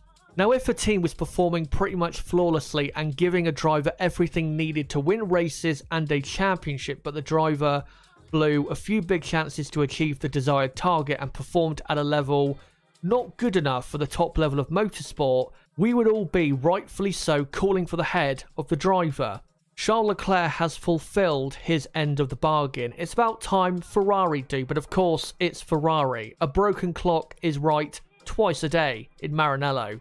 And the final reason Leclerc should leave is because he deserves, given his talent and skill, to become one of the Formula 1 greats and win world championships, which is something Ferrari are not going to do anytime soon. If you actually compare Leclerc to Max Verstappen this season and look at their performances, Max, I would say, has been great.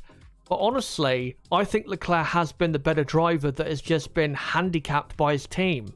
The races this year where Max was the better performer was probably Imola and Miami, when at every other race Leclerc was performing, I think, at a better level than Max was. But most of the time, there was an if or a but.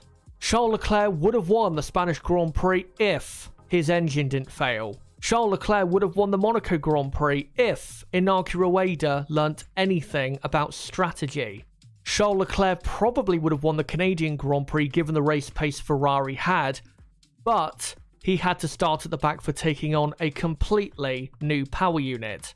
And the longer Leclerc is at Ferrari, then that will always be the legacy of this partnership. Leclerc will always be in great positions through his hard work, talent and the pace of the car, but there will always be a reason that it ends in disaster. Charles Leclerc has the ability to win, I think, probably 2 or 3 world championships in his career, but that is only if he decides to leave Ferrari. The decision he needs to make is, for me, pretty simple. Does he want to end up like Jean Alesi, a driver amazingly fast and talented, but never had a prayer of winning a title due to the incompetence of Ferrari, or end up like Fernando Alonso, a man who gave everything, poured his heart and soul into his Ferrari career, yet ended up with nothing? Or does he want to take a leap of faith that Lewis Hamilton did, for example, in 2012, that transformed his career and gave Lewis exactly what he deserved? Become just another great Ferrari driver without a championship, or become one of the all-time greats? I know exactly what I would do. Loyalty at the end of the day only gets you so far. The ambition to do anything and take any decision to win gets you much further.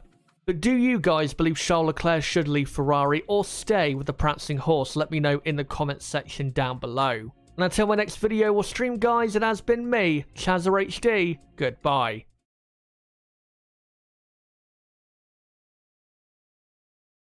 So, there you go. That is the video that is played. Obviously, that was uploaded 9 days ago, I think it was, on the channel. If you want to watch that video again, then it is, like I said, on my channel. It's called Why Charles Leclerc Must Leave Ferrari at the End of 2024.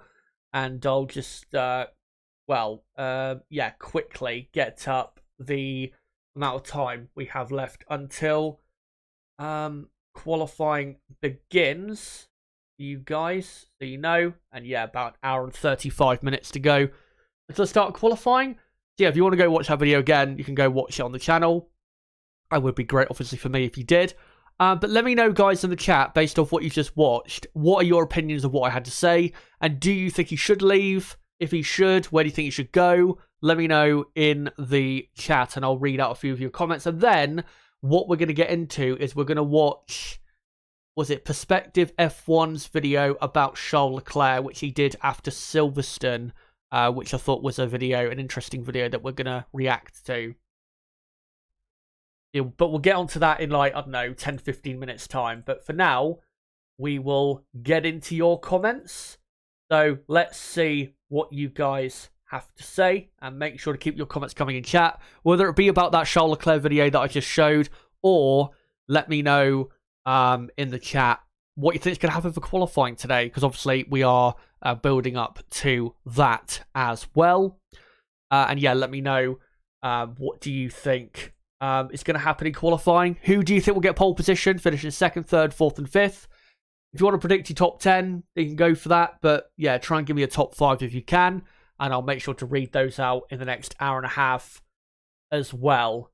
Right, let's get into it. So, Perpetual Richard says, if Red Bull get pole with their race pace, I think Max will definitely win. Paul James Squibb says, I don't think Leclerc will leave Ferrari. It's a better the devil you know type scenario for him now. He knows the car is good, so really he just needs to hope and pray the team get it together. The thing is, though, the team, they're not going to get it together, are they? And I think, like I said at the end of that video, if I was Leclerc, I would be prepared to take the risk. Because the thing with Leclerc is, I don't think he's the type of guy, because of how good he is, that would, say, join a team after leaving Ferrari that maybe isn't that quick. I don't think he would then be sentenced to that fate, because if he was to leave Ferrari and join a team that he expects to be a lot quicker that isn't, then I have no doubt he could then still leave and, you know, find his way to a top team still, because he is one of the top drivers in Formula 1. And if a team, for example, like Mercedes, need a replacement for Lewis Hamilton, then I think Charles Leclerc would be a fantastic option to replace him. And I think that is, if Leclerc is looking to leave, possibly at the end of 2024 for 2025, that has got to be the aim, or the team he has to aim for is Mercedes, because Mercedes will be better next season. I have no doubt about that.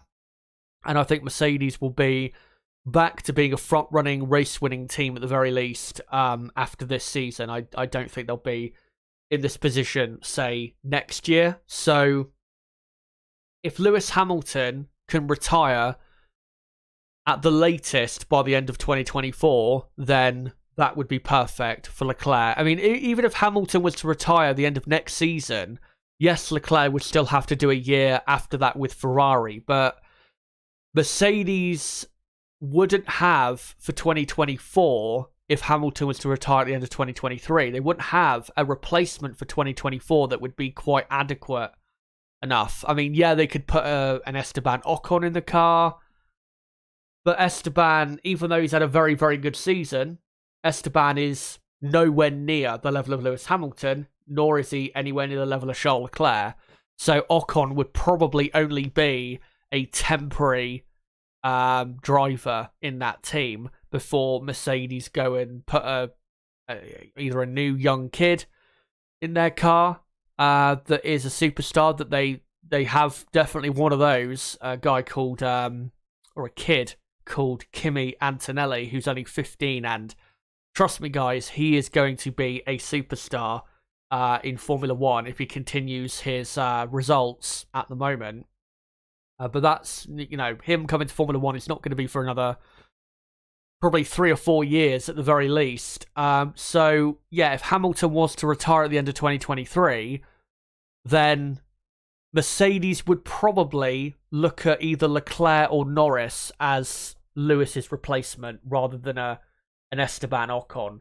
Because, yeah, Ocon just isn't quite enough of a replacement for Lewis Hamilton. I mean, obviously, you're not going to replace Lewis Hamilton because Lewis is the greatest driver of all time, but you do need to find someone who is as close to that level as possible. And, I mean, they're not going to get Max Verstappen until the end of this decade at the earliest. So the next best after that is Charles Leclerc.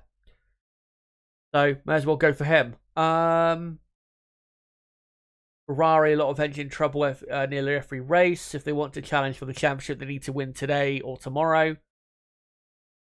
Rooksfoot says that his qualifying prediction is Leclerc, Verstappen, Perez, Hamilton, Russell, not Norris, and says that Carlos will save his engine life. And yeah, most likely that's what they'll do with Carlos.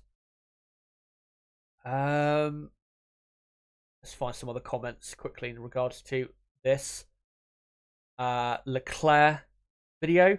Paul James Squibb says Leclerc with Ferrari is kind of like when a chap marries, this could be interesting, an attractive but wayward wife, but they hold on hoping the relationship improves, but because of the time they've already invested.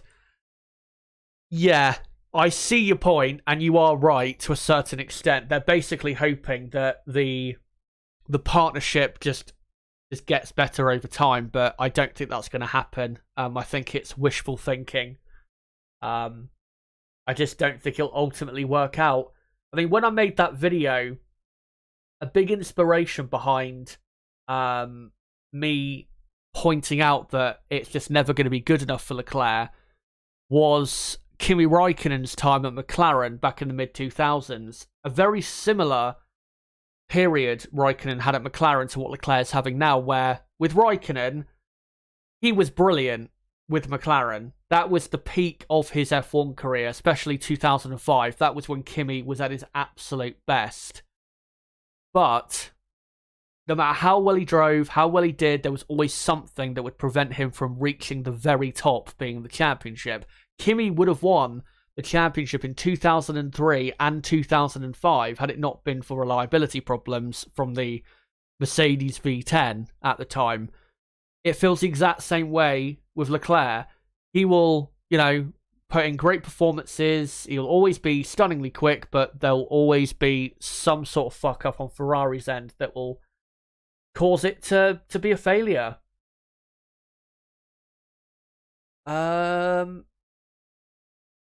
Frank says, still holds up good. You're 100% correct. Ferrari's biggest problem is they are Italian, to summarize. I mean, it's not that they're Italian, but it's that they focus, obviously, so much on Italian only. I mean, it's great to have a, Italian representation for an Italian team. I get that, but if you actually are serious about winning, then hiring the best people for all of the best positions is what you need to do. And if you don't decide to do that, then you're not a serious team. And how many times have people said in the last, last 3-4 years at least, that Ferrari is just not a serious team? And a big reason behind that is because they don't hire the best people. I pointed out in that video that, some of the good Italian engineers right now in F1, Simone Resta, one of them, is now at the Haas team. So, I don't quite know why they're not utilising him.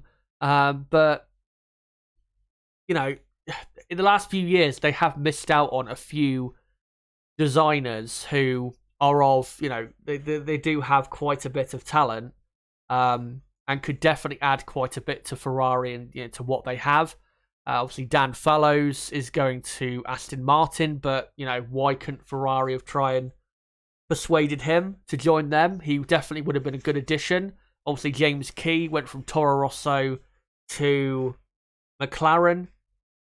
He's a very good designer. I know I know this year, sorry, the McLaren car hasn't been great, but its actual strength has been the grip of the car rather than the than anything else. So yeah, I don't quite understand why they haven't at least tried to go for these people if they're actually serious, Ferrari, about winning world championships. The thing is, I didn't say this in the video, but it really does sum up Ferrari.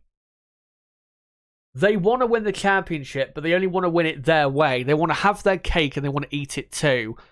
They want to win the championship, but they only want to win it being Italian or Italian engineers in the Ferrari way. The Ferrari way didn't work for a long time back in the day. from the mid-80s through to the late 1990s. So it's not like this is a new thing in regards to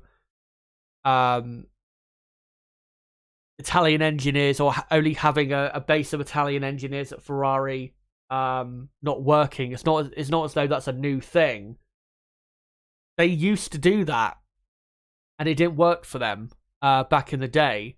And obviously, with their great successful era, they went and hired out the best people regardless of where they were from and what team they were from.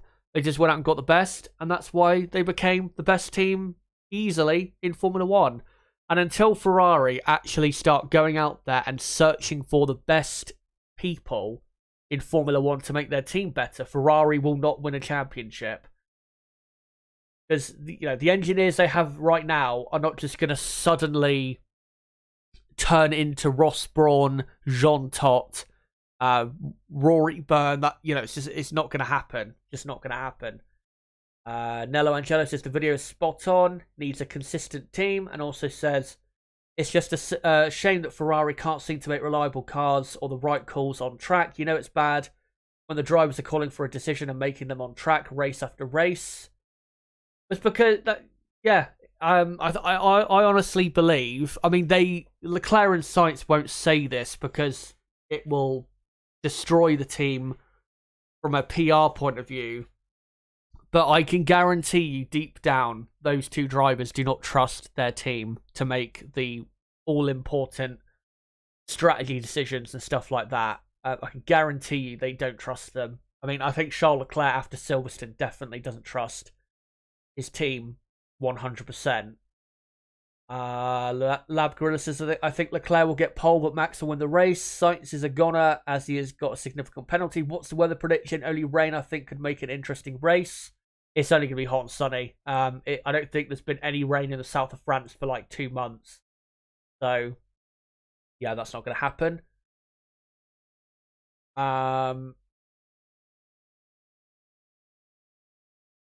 Actually, Leclerc going to Mercedes when Hamilton retires is a good shout. I mean, it's the only place realistically he could go that would be a good move if he left Ferrari. And yeah, like I said, if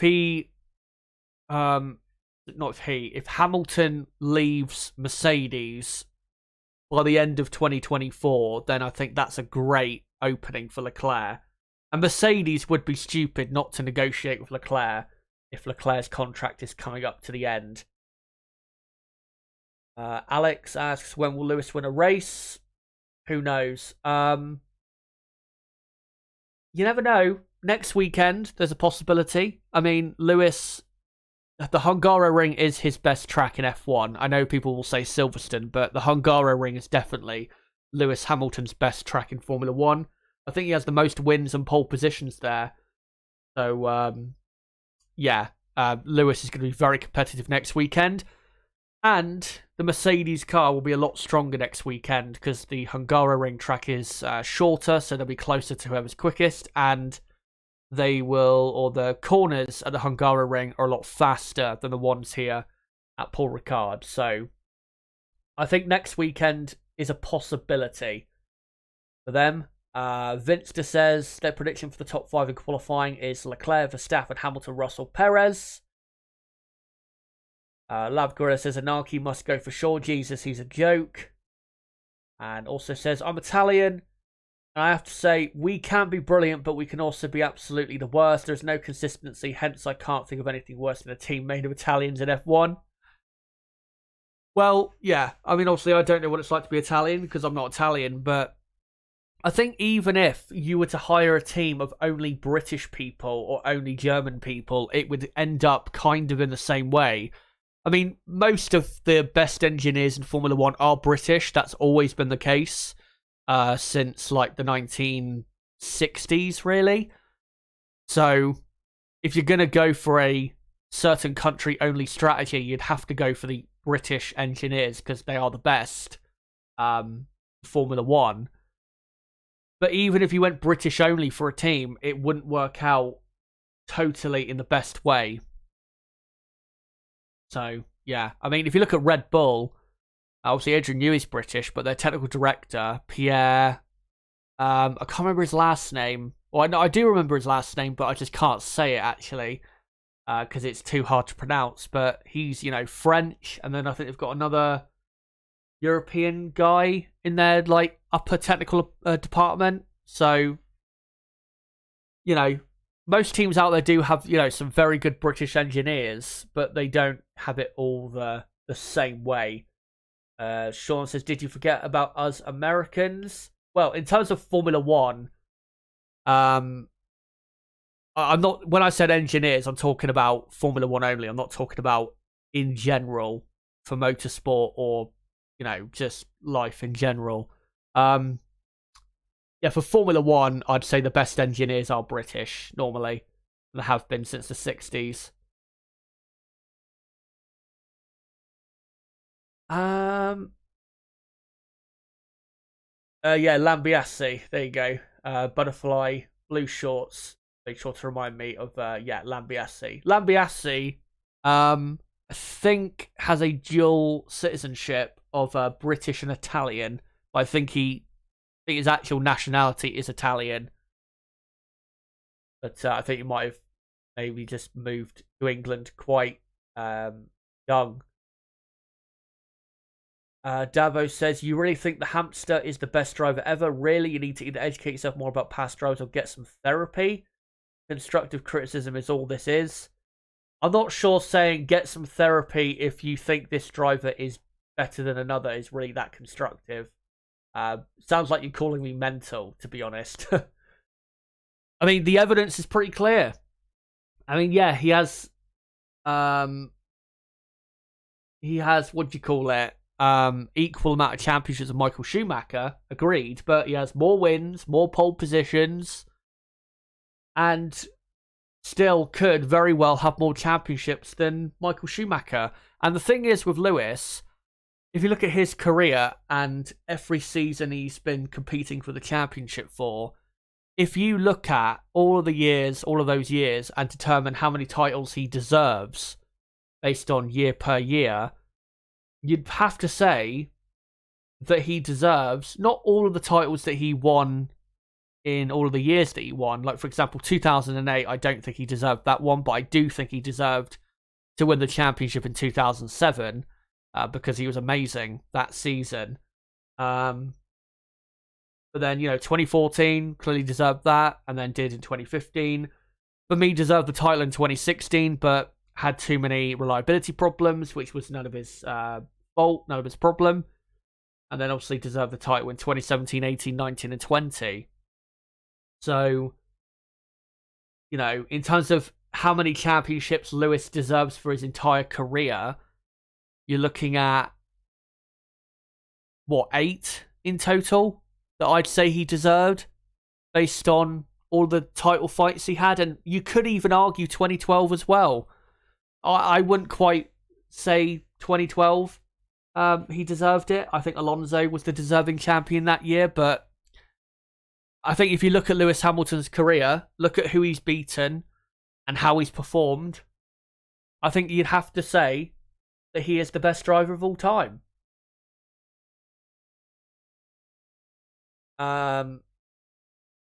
Frank says, I'm American. It would take us a long time to catch up with F1 engineering wise. Catch up to British and Germans, yeah.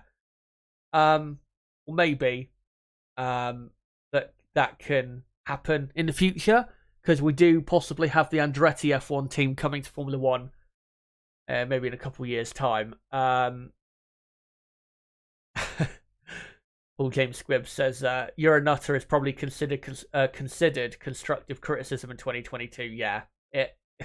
Compared to what it could be, which is just telling me to go off myself, which is what a lot of people do on the internet, then yeah, it's not actually as bad as it could be, which is sad, but true. But we've got, an hour and 15 minutes to go until qualifying begins.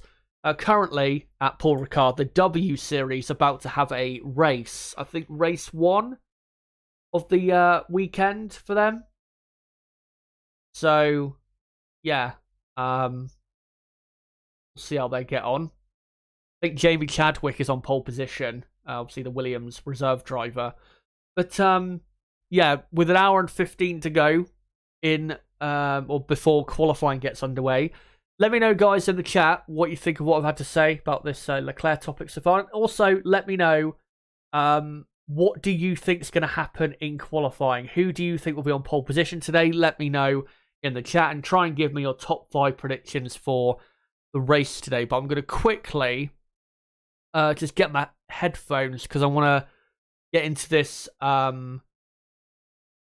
video that I want to react to by Perspective F1. So I'm just going to quickly mute my microphone just to grab them.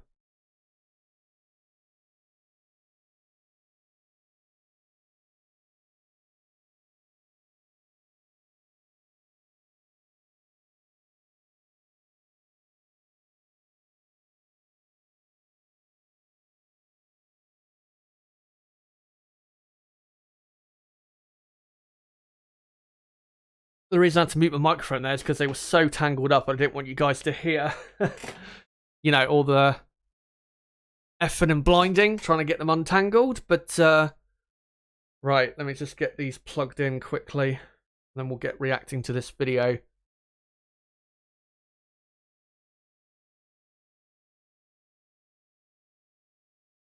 And, hold on a minute. Just get these headphones in a decent position for me.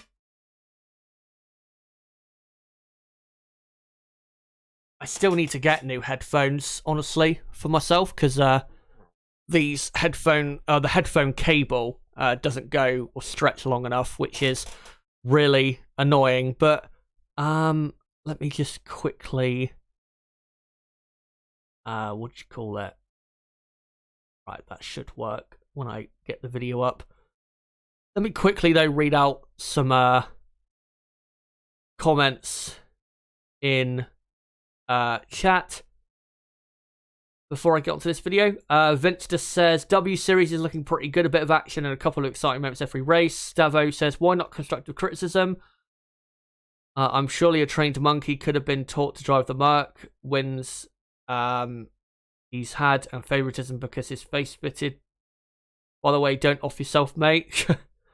Well, it's just, you know, I wouldn't say constructive criticism is, you know, saying that someone needs therapy. I think that's a bit much. Butterfly Blue Short says Verstappen, Sainz, Leclerc, Mercs for the top 5 and Leclerc to spin off at some point.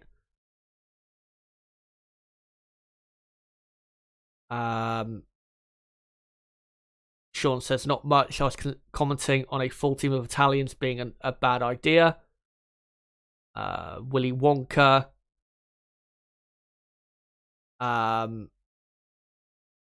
Says, was there any crashes in FP3? No. I mean, the barriers are too far away to have any crashes. And Davo says, I'm sure you can handle online abusers, mate. Oh, definitely I can.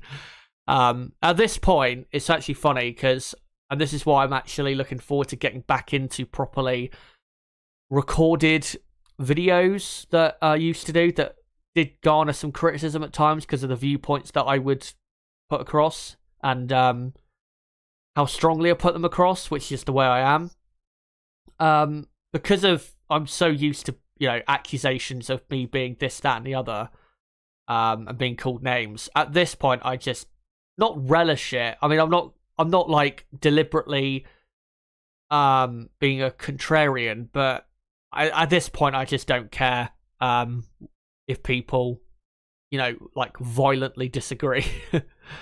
Alex says, is there an internal battle such as Leclerc, or is the internal battle such as Sainz versus Leclerc a good idea? No. I have no clue why Bonotto keeps talking about how the number 1 driver for this year hasn't been decided. It clearly has. Charles Leclerc has been easily better this season, and he is the only driver for Ferrari that could possibly win the championship. I mean, I don't think the championship is really on because they're just too far behind, in my opinion, but it just shows how just so stupid they are. How could you possibly, after this point of the season, say, well, it's not clear who the number 1 driver is? It's pretty clear. The only race this season that you could argue Carlos Sainz has been better than Leclerc at is maybe Silverstone, but I wouldn't even say that because Leclerc was miles quicker than Sainz in the race and should have won. So yeah, I don't understand why he even says these things, but he does. Anyway,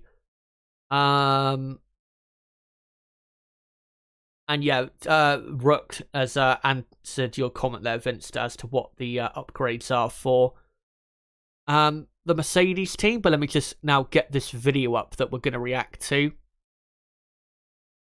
And I'll get it on screen in a couple minutes' time. And let me just find it quickly.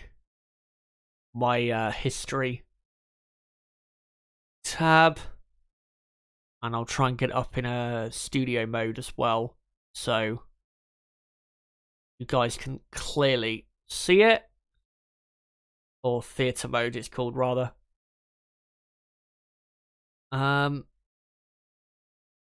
Right. So let me get it up. So you guys can see this, and you should be able...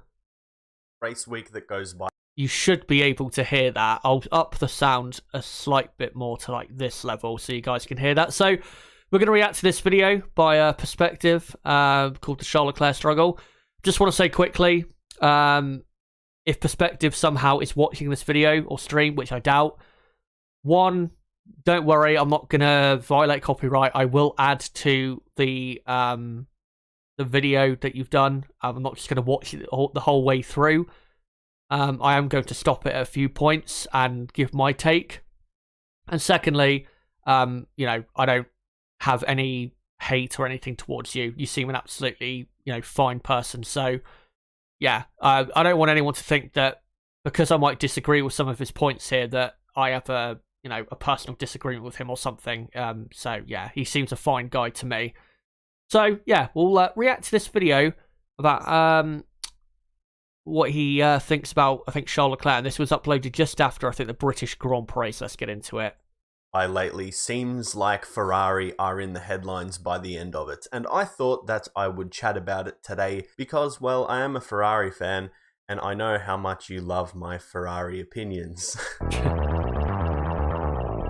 I've got to say, being a Ferrari fan has got to be such a painful experience. Like being a Manchester United fan at the minute, or an Arsenal fan for the last like 10 years, it's got to be such a painful experience because you always have so much hope and then, yeah, they go and do what they do. I definitely don't envy being a Ferrari fan or a fan of those certain football teams. So after the Grand Prix, we saw a little moment between team principal Mattia Binotto and Charles Leclerc, which kind of looked like Binotto was pointing at him, almost looking as if he was telling him off. Now, I do have two different opinions on this because I feel like on one hand, I kind of agree with what Martin Brundle said at the time, saying do not criticize the team about the pit stop and things like that. That definitely makes sense. And on one hand, that shows a lot of strong sort of leadership from the team principal, kind of saying, look, no one is above the team. The badge is the most important thing. The badge that you wear and that you represent comes first. The team is always the number one priority. No. So this is the first point I disagree with because, I mean, when he was talking about Martin Brundle said that Charles Leclerc shouldn't criticise the team in public because, you know, that's bad and that shouldn't happen. I agree. Leclerc should keep those criticisms for behind closed doors, but Binotto, that doesn't give Binotto the right to then publicly give Charles what looks to be a telling off. It doesn't justify what Leclerc did. Doesn't justify Binotto reacting that way in public. There's no problem with Binotto if he wants to give a telling off to Leclerc. That's not necessarily a problem, but doing it in public is definitely a problem. And for me, does not show at all good leadership. Because most good leaders will not publicly embarrass their team by doing that in public. Now, yeah, Charles Leclerc shouldn't have done what he did, but that doesn't mean Binotto should have done what he did either. So, yeah, I don't think that's good leadership at all. And I think to a certain extent, Binotto should at least understand why Charles Leclerc would be that frustrated to criticise maybe the team on team radio. Obviously, you know, when you're in an F1 car in a race, you're going to be acting a lot on emotion at times rather than using your brain. So I just think what he did was the wrong thing. If he wants to give him a telling off, do it in private. Don't do it in public, because you're just going to embarrass your own team and yourself and the driver that you employ. No driver should be more important than the team itself, and I do kind of have that opinion on it. I really do think that if it was a bit of a telling off, I feel like it's a sign of good leadership, a sign of a firm leader who has really put their foot down this year and seems extremely serious. Now, I wouldn't quite agree with that. Again, I wouldn't say it's a sign of a strong leader, because I think, again, doing it in public, I don't think that was a good thing for the team. And definitely not a good thing publicly. And like I said, I think most good leaders would rather do that in private. But the thing is, I mean, yeah, Charles Leclerc, maybe you could argue, should not be putting himself ahead of the team and should not be criticising the team openly on team radio. But at the end of the day, you need to at least understand or accept that Leclerc was, in this instance, was correct in being angry. Because what he was angry about in that race was, firstly, them not telling Sainz to let him through when Leclerc was clearly quicker, and they're not pitting Leclerc when the safety car came out. Leclerc has every right to be angry about that, because those two decisions Ferrari got wrong, and those were the two decisions that cost Charles Leclerc the British Grand Prix. So he has every right to be angry about that. So, you know, Binotto should at least try and look at it from his point of view and at least try and accept in some way that mistakes were made, when if you actually look at what Binotto had to say after the British Grand Prix, he came out in defence of what they did and said that their strategy was fine, and said that they... I can't remember what he said, but he definitely defended the strategy of Ferrari in that Grand Prix. I'd have to go back and find what the tweet was, the tweet that quoted what Binotto said, but he definitely came out in defense of what Ferrari did on strategy, which was just a terrible thing to do, because what they did on strategy was absolutely incorrect. I think Mattia Binotto has been one of the most overlooked sort of comebacks in Formula One. I think in 2020, how he was being slated as not a proper team leader and someone that should take the back seat in Ferrari, which was actually an opinion that I held for a little bit, I'll admit it myself. And to see him come back with this strong attitude, this really winning focused attitude, the will to win seems extremely strong on his behalf. And I feel like that is something I personally feel like it means a lot to Ferrari. And it's not like... This point is probably the one I maybe disagree with the most. I wouldn't say what Binotto has done since 2020 is a comeback. I mean, Ferrari have improved a lot since 2020, but what we need to remember is it's not as though Binotto took over Ferrari in 2020. And took over Ferrari when they were in that state.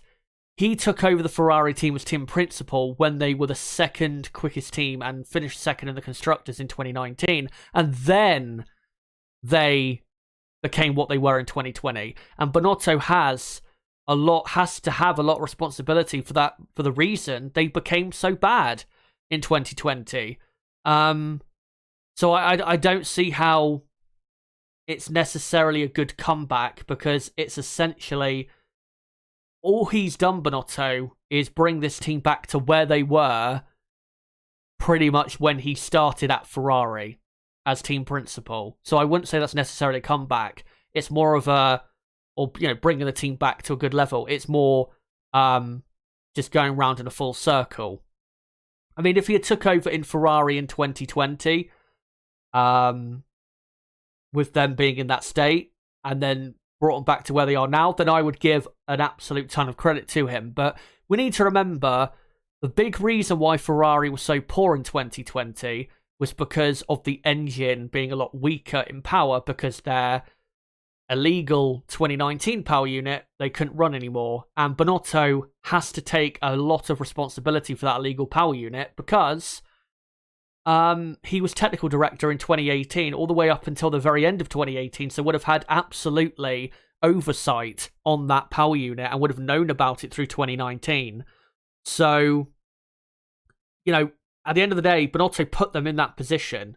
So I wouldn't say that means Binotto is a good team boss or has necessarily done a good job in the 4 seasons that he's been Ferrari team principal. He's just, like I said, this year brought Ferrari back to where they were when he took over as team boss. And where Ferrari are at the minute is where they should be at the bare minimum as title contenders. There's no excuse for Ferrari not to be title contenders with the resources and the personnel they have access to. So I don't see how Binotto has done that great of a job, really. And I think has been pretty poor, to be honest, as Ferrari team boss. So yeah, I just don't agree with that point at all. He's just acting this way, whether or not Ferrari win the championship this year. And as well, when he said, I forgot to talk about that, when he said that Binotto has this winning mentality. Didn't Binotto at the start of the season say that winning the championship wasn't the aim? I'm pretty sure he did. Let me just quickly move back to this so I can Google and find that article. I'm pretty sure Binotto said the championship is not the aim in 2022. So let me have a quick look for that, and then we'll get on to the rest of the video. I've hit the timer, by the way, because obviously I'll need to reset it once I'm done watching this clip. Championship not the aim. Yeah, here you go. Let me just get it back on screen. Where is it? There you go. So, Ferrari, hit from this article, Ferrari boss Matteo Binotto has stated that his team are not aiming to become world champions in 2022. Despite finding themselves in a fight with Red Bull at the top of the order, it is often said that nothing short of victory is a failure for the passionate Ferrari team, but Binotto is keen to manage expectations. That is not a winning mentality. If you have a front-running car as a Ferrari team boss, you have got to aim for the championship. You cannot aim for anything less than that. And that is just proof. And you can even see here, was it F1 Twitter lashes out Ferrari boss for not aiming to win the 2022 championship. You can't do that. You just can't do that. Because if you're not aiming to win the championship, then you're not going to win it. It's not just going to suddenly fall into your lap. So, yeah, I completely disagree with that point. Let me hide these things here. Whatever. Ferrari have managed to put together a competitive car, a great car, a car that some consider still the best car. And then on the other hand, you have some people saying, look, it's being taken out of context. We don't actually know what he was saying to Charles Leclerc, which is completely understandable as well. I come from an Italian background. My family is Italian, and one thing I know is that Italians talk with their hands a lot, which might seem... He is right with this. Italians in public, they always... If you watch Italian football, it looks way more dramatic than it actually is, because they just talk with their hands a lot. A little bit kind of, I don't know, maybe even a bit standoffish sometimes, I think. This is the thing. Unless we know exactly what was said, then, I mean, it's kind of hard to really grasp what's going on there. Now, obviously, Charles Leclerc looked incredibly frustrated by the end of the race because of the pit stop situation and just what was going on. And a lot of people got talking and thinking like he is just not really happy with what Ferrari have been doing lately. Now, I fully understand that sometimes you might only get one shot at a Formula One championship. I mean, that is the harsh reality of this sport. Some people might get one shot, some might get 3, 4, 5, some might never get a shot at a Formula One title because they simply just don't have the machinery. So I understand how bad Charles Leclerc wants to be the world champion. He's talked about it a lot this season, how he has visualized himself as world champion at the end of the season. And I think that is extremely important. I feel like his mindset is in the right place. I think Charles Leclerc is Ferrari through and through. I think that he is right about that. And that's the thing, which will be a difficult decision for Leclerc in terms of does he leave when his contract ends. He is absolutely devoted to the Ferrari team, and it will be, in a similar way to Hamilton leaving McLaren, a very hard decision because of how connected he is to the team. He's been with Ferrari for so long, in the academy and the team. So yeah, it's going to be a hard decision to make. He is simply so invested in the team, and every single opportunity that he misses, I mean, you see that passion come out of him. You really do see it. Now, of course, he just didn't look very happy at the end of the race. He looked frustrated. Of course, he was happy for Carlos Sainz. Of course he would. They're obviously good friends. They're teammates. You're always going to be happy for your friend. But he seems frustrated in some of the decision making from Ferrari. And you know what? As fans, we see it all the time with Ferrari and how they make decisions, their strategy. It has always sort of been a bit of a weak point for Ferrari, and something that just, if they want to win the thing is, again, I have no dislike for the guy. He seems like a good guy, and I will say his videos are very. I like the way he makes videos, but I will say that this point he just made does contradict what he said in that Binotto has shown good leadership or has not been that bad of a team principal, because in terms of Ferrari failing when it comes to decision making, that definitely has to stem, not completely, but somewhat from the top. So yeah, it does kind of contradict his point. The World Championship, they can't be doing that. Now, I'm not obviously a Formula One strategist. They know better than me, but when you compare them... Not sure about Ferrari. I think we all know better than Ferrari. With Red Bull, I mean, Red Bull just seemed to be on top of it. I really understand where Charles Leclerc is coming from in a way, because a lot of the missed opportunities this year have been no fault of his own. I feel like when he's been on it, when it's been his day, he has been amazing. I mean, incredible to watch. Obviously, reliability has kind of, it hasn't done him any favors, and that is probably a very heartbreaking thing when you're in control of a race and suddenly your engine is gone or you have a mechanical issue. There would be nothing more frustrating than that. We really do forget that Ferrari have not won a world championship, a driver's world championship, since 2007. That is a lot of British Grand Prix, and resources the size has to not win a world championship. It honestly, if I'm being completely honest, is the best driver on the grid. That is just my opinion. I think Max Verstappen is the best driver on the grid. That is just my opinion. Right now, I think that he is incredible to watch, unbelievable. And I think that if you're going to beat Red Bull and Max Verstappen, I mean, even with a level car, I back Charles Leclerc, but I feel like you just need a little bit more, because Max has that ability to, that other sense that not every driver has. He is that special number. And I know a lot of people will think Max Verstappen doesn't even have a real championship. You're a Max Verstappen fanboy. Look, I feel... I will say, he doesn't... I wouldn't say he doesn't maybe use the best example, but what he's saying is correct.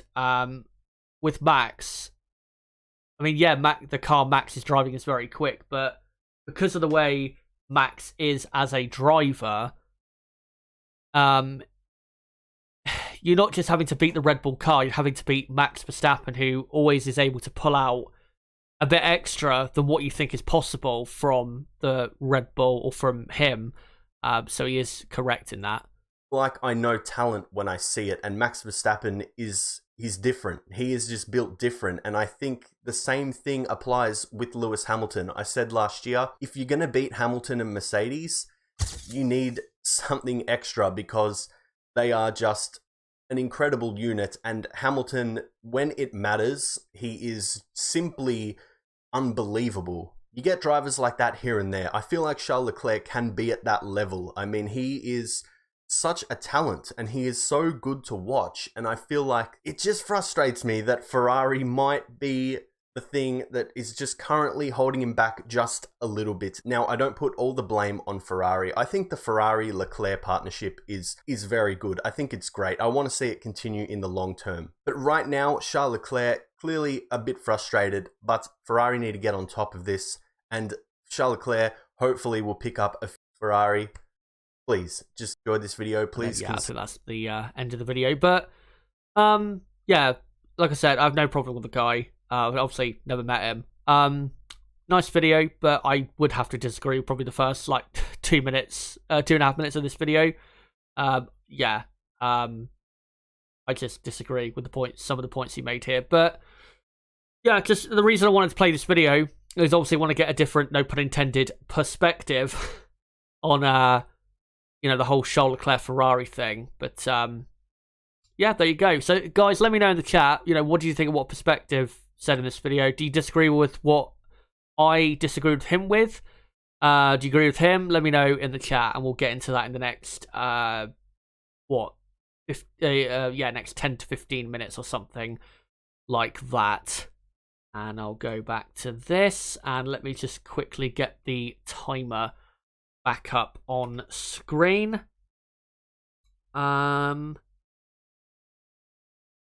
Just need to remember how many minutes are left. We've got 48 minutes. Yeah, about 48 minutes to go until qualifying. So if you want to, you know, post qualifying predictions in the chat as well, then make sure to do that. As I'm just trying to quickly sort out my Skybox, which I think is trying to go into shutdown mode, which is not great.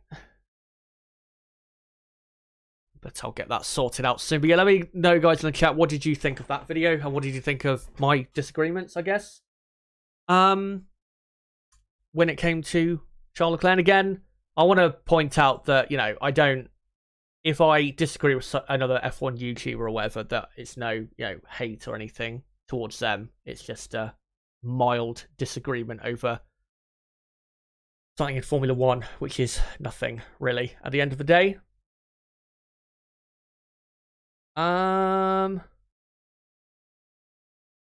Let's have a look at what you guys are having to say in the chat. And I've got my TV sorted out now, as the W Series race is continuing. Right, let's find some comments in regards to what I was talking about. Paul James Squibb says internal battles are only good when one team is so far ahead of the pack. The race is between the two drivers of that team, like the Civil War season with Mercedes. I mean, yeah, if you've got a car that's like a second a lap quicker than everyone else, then yeah, then that's not a problem. Having a car, well, you know, having that type of number one, or not number one, number two driver thing, but having your two teammates be fighting each other like that is fine. But if you are fighting for a championship and you don't have clearly the fastest car, you have to have a number one, number two driver solution, because at some point in the season, you will have to, if you don't decide to go for a number one, number two driver solution, you will have to at some point prioritize, and you may be prioritizing too late. So yeah, that's just the way you have to do it. As bloody hell, I'm just watching the W Series race, and there is some really good racing going on. 3 wide they are, going into 4 wide, pretty much going into turn 3. Good to see him having a good race. And yeah, it looks quite good actually. Does this W Series race. Anyway, let's move on and keep reading your comments in chat. Davo says, we're all entitled to our own viewpoint, shows character. Do you think Danny Rick will get to grips with the McLaren or not? I think Ricciardo is definitely getting more so to grip with the McLaren car than he was last year. I think Ricciardo is performing better than last year, but because the McLaren car is worse than last year, people think that Ricciardo's actually just as bad, if not worse, which is unfair. So I think Ricciardo's doing fine, and I think he should, and I think he will be in the McLaren car next season. Vinster says, Ricciardo, in my opinion, doesn't have the winning attitude anymore. When he started having fun, he lost his eye of the tiger. Yeah, I see your point to a certain extent. Maybe he's lost a bit of that killer instinct from not fighting at the front of the field for as long as he has. I mean, he's had the odd race here or there where he's been up in the top 3 in the last 3 or 4 years, but it's not been really since the first half of 2018 where it's been consistent. So yeah, to a certain extent, I see your point, but I think if he got back into a situation where he was able to consistently be up there, that he would rediscover some of that. Yeah, Sean says Binotto has proven he is anything but a good leader. What time is qualifying? Yeah, in about 43.5 minutes from now.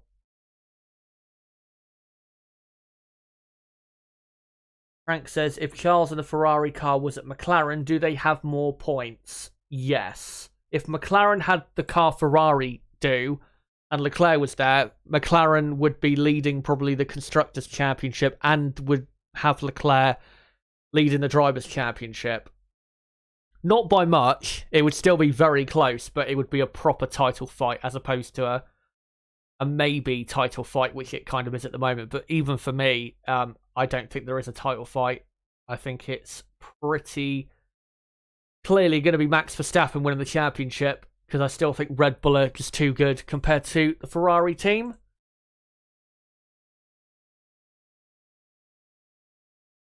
Paul James Squibb says, this Ferrari fella reminds me of Man United fans back in the days when Ron Atkinson was the manager, claiming he was on the verge of winning the league every season.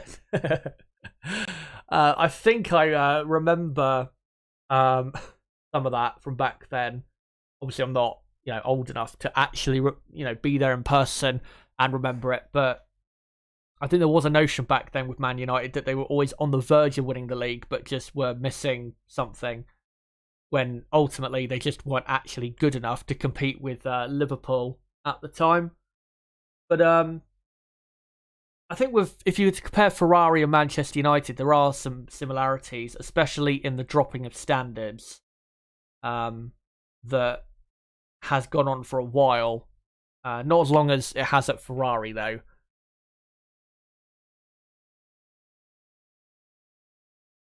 Binotto did say that, you have to ask why. Not really, says Astrastivo.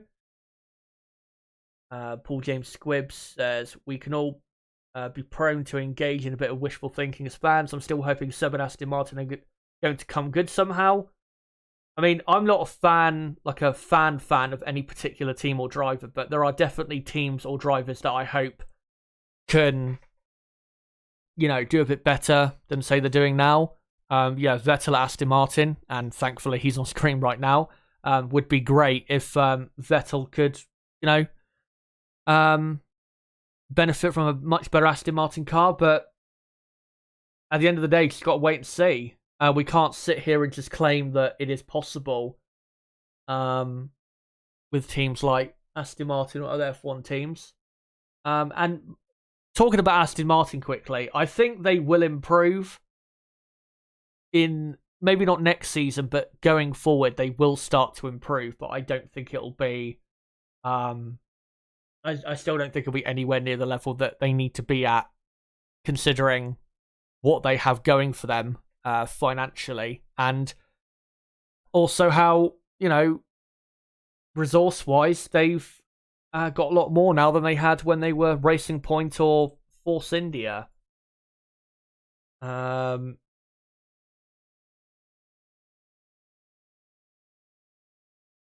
Sainz is an expert at being punched in the balls. Let's find some other comments here quick. Butterfly Blue Shot says Ferrari designed their engine this year with ultimate speed before reliability. Under homologation, they can now put it in for reliability upgrades for 2023. Other teams went for reliability first. True. Jazztastic says, does anyone think Binotto's hair looks as if he has an extra brain on his head? No, not quite. I don't think his hair looks quite like that. Frank says, agree with you far more. Chaz, are you all saying Ferrari can't make a decision because they are Italian? It's not because they're Italian, it's just because they're incompetent. Trust me, incompetence does not have a culture or a nationality. Incompetence is literally everywhere. And I know you guys in your everyday lives will see incompetence absolutely everywhere. And it's just another case of incompetent people. Incompetent for the roles they fill.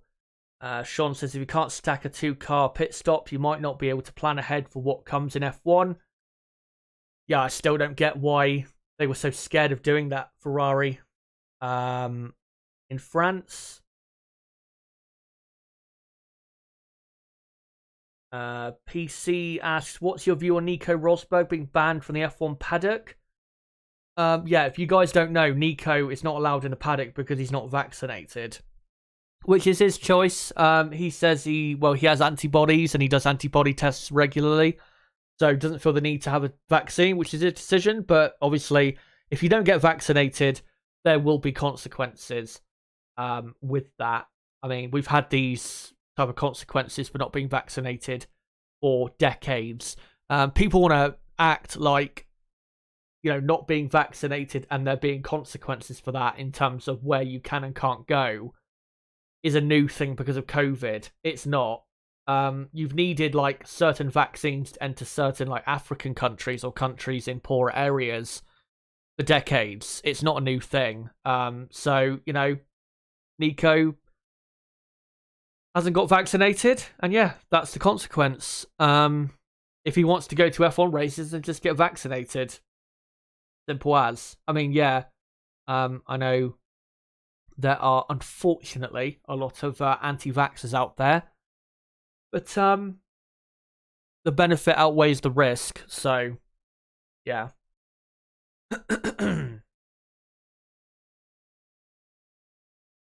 Sean says Lando is legit. All 4 young guns are great drivers.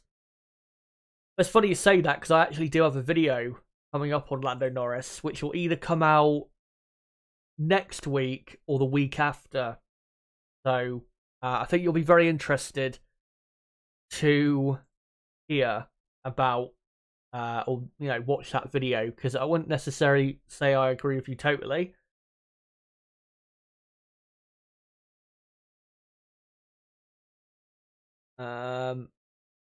Novak Djokovic must be friends with Nico, maybe. Yeah, so there you go. Those are the comments you guys have in chat from what I can read so far. And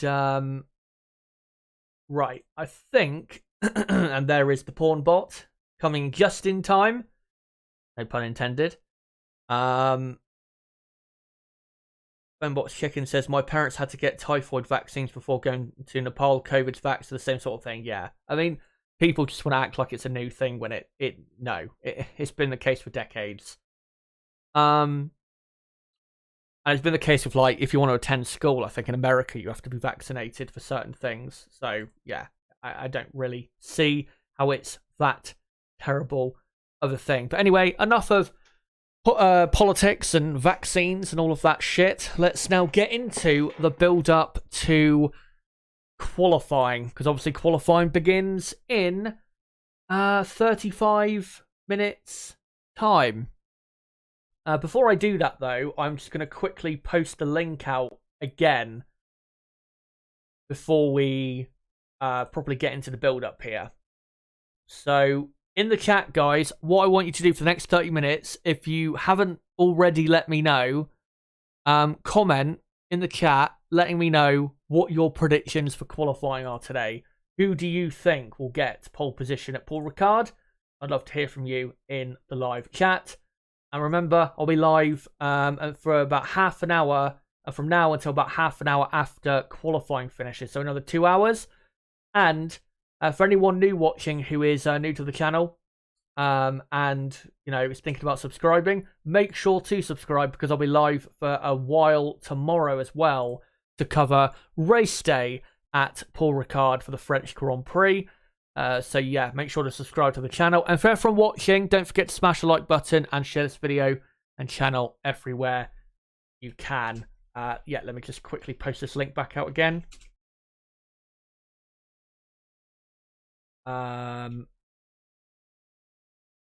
Just quickly doing the Twitter post out quickly.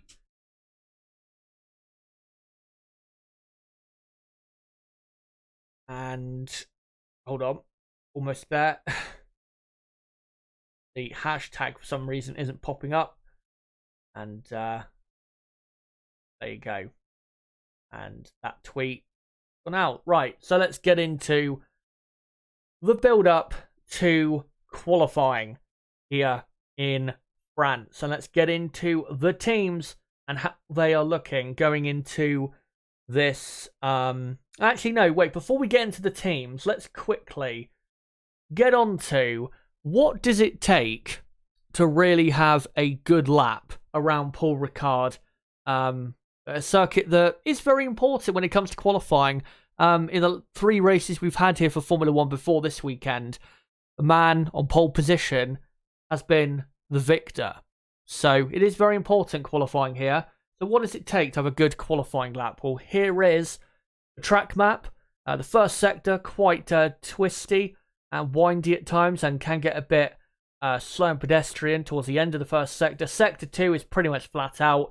And then Sector 3 has a nice flow to it and has some very important corners where your tyres are just about hanging on for dear life.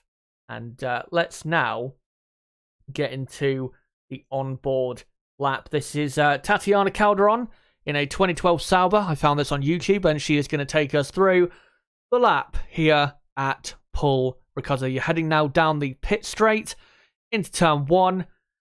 And turn 1, you've got to hit the apex. If you don't, you lose a lot of time. Not just because of not hitting the apex in turn 1, but it means you have a worse entry point for turn 2. And obviously, that loses a lot of time. Then into turn 3, you've got to attack that inside curb and then hug the inside of that turn 4 to really bring yourself round well. And then these 2 corners, probably the 2 worst corners of the circuit. Make sure you hit the apexes of those. And then grab as much speed on the exit of turn 6 as you can. Turn 7 that she just went through is flat out. And now you come on to the Mistral straight as she's heading to the chicane. And braking as late as possible. Very important into this corner.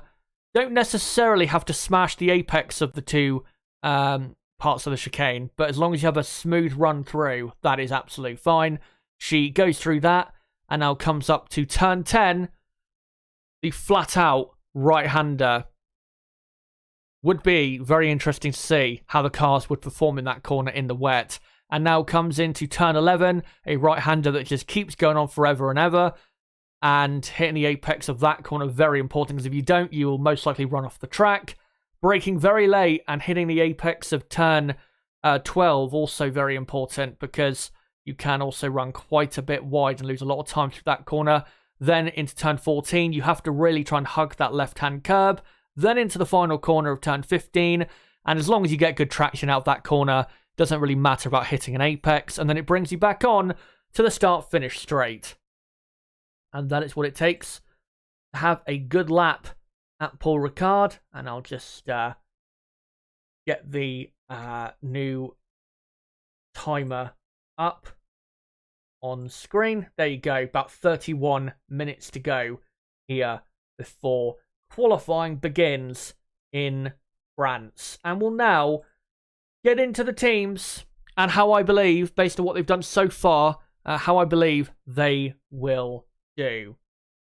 We'll start Red Bull Racing. Red Bull definitely a lot quicker in practice 3, and they will be closer to Ferrari as I expected. But Ferrari in practice 3 were not running as quick as they could have done. Both Ferraris were actually slower in practice 3 than their best practice 2 time. So watch out for Ferrari. But Red Bull definitely a lot quicker with both cars, and they will be, to a certain extent, in the fight for pole position. So watch out for them in this session coming up. As long as Sergio Perez for Red Bull can get, say, whatever position behind Max Verstappen, and make sure he's ahead of the 2 Mercedes cars, then that would be a great result for Red Bull. Because what it would mean with Carlos Sainz starting the race from the back is that Red Bull could then attack Charles Leclerc and possibly split their strategy to try and attack him in the best way possible. So, as long as Red Bull end up 3rd and 4th at least, then that would be absolutely fine, because it would give them a very good chance of victory tomorrow in the French Grand Prix. But pace is looking better, but I'm still not quite sure they have the car to get pole position today. And I think the team that will get pole position will be Ferrari, because so far this weekend they have had the quickest car in practice 2.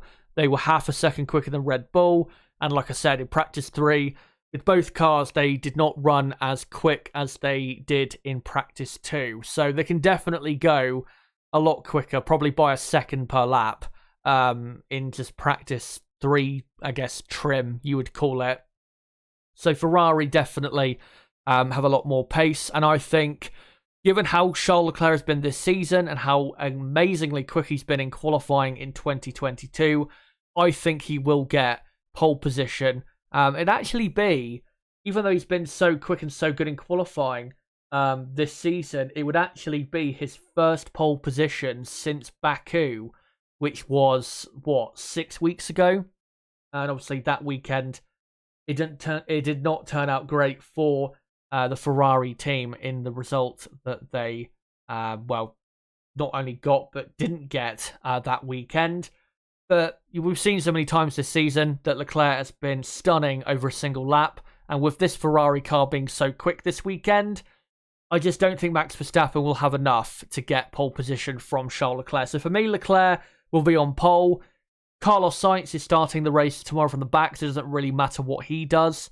And as long as Ferrari get pole position, then that is good enough. But the race tomorrow is going to be, because of Sainz starting at the back, it is going to be a tough race tomorrow still for the Ferrari team. But pole position, getting that is the most important thing. Because if they don't get that, then it's going to be a pretty tough Grand Prix tomorrow, despite the race pace they showed in Austria. Now let's go on to Mercedes, and Mercedes are miles behind Ferrari and Red Bull, and they will not be fighting whatsoever for pole position. As long as they finish, let's say if Sainz doesn't really do qualifying and ends up getting knocked out in Q2, for example, as long as Mercedes end up, say, 4th and 5th behind the 2 Red Bulls and Charles Leclerc, then that would be good enough, because they just don't have the pace to fight with Red Bull or Ferrari around this track. Not only in qualifying trim, but I'm going to guess race trim as well. The Mercedes car not quick whatsoever around the Paul Ricard circuit. Lewis Hamilton should be quicker than Russell around this track. Lewis has always been very quick at Paul Ricard. And even though he had a session missed in practice 1 because Nick De Vries took over, because they have to allow their reserve drivers, I think, to do 1 or 2 sessions a year. Even despite that, Lewis is looking very, very quick, especially compared to teammate George Russell. So, yeah, as long as they just benefit from Sainz's penalty and maybe Perez being particularly slow, then that would be good enough for Mercedes. But they don't have the pace at all the fight with Ferrari and Red Bull. Maybe next weekend they'll be able to fight with Ferrari and Red Bull, but this weekend, absolutely not. They're just nowhere near, really, the level of those two teams. Now into the midfield. McLaren next up. They didn't look that great in practice 3, I have to say. Not as good as they looked in practice 2, where they were right on the pace or just slightly slower than Mercedes in practice 2. They were quite a bit behind Mercedes in practice this time by a few tenths of a second. And actually, Fernando Alonso in the Alpine was actually quicker than both McLarens. So, yeah, not great pace in practice 3. Maybe, though, because I think the time that Norris did in practice 3 was equal pretty much with what he did in practice 2 yesterday. Maybe McLaren have a bit more pace in the bag than what they showed in practice 3. That's certainly my hope, but doesn't look as though that is going to be necessarily the case. As long as McLaren get both cars into the top 10 and both cars in the top 9 on the grid, then I think that would be a good result. And I do think Lando Norris will be probably 6th today in qualifying. And then Ricciardo probably will end up 8th or 9th, I'd imagine, because he is also looking pretty quick. Only a 10th off Norris he was in practice 3, and has done pretty well here in the past, as Ricciardo. And the McLaren car is still performing pretty well around the Paul Ricard circuit. So they will do pretty well today. So look out for McLaren. Next up is Alpine, obviously their main rivals in the Constructors' Championship. McLaren and Alpine are both level on 81 points for the 4th place in the Constructors' table. And Alpine did show some good pace in in practice 3, but I'm not sure whether they genuinely will have the pace to be right there with McLaren, because Alonso did do his time right at the end of the session, and had a lot more probably grip on the track than what McLaren had, or their drivers had when they set their laps. So I do think that benefited Alpine and Fernando Alonso a lot. But they've definitely got the pace to be in the top 10. I think Alonso will finish in the top 10. And Alonso and Alpine's aim for Alonso, or for where he will finish, should be 7th or 8th, with Carlos Sainz being out to play. If they can end up there, 7th or 8th, that would be a pretty good result, because it would put them in a good position to fight with McLaren in the race.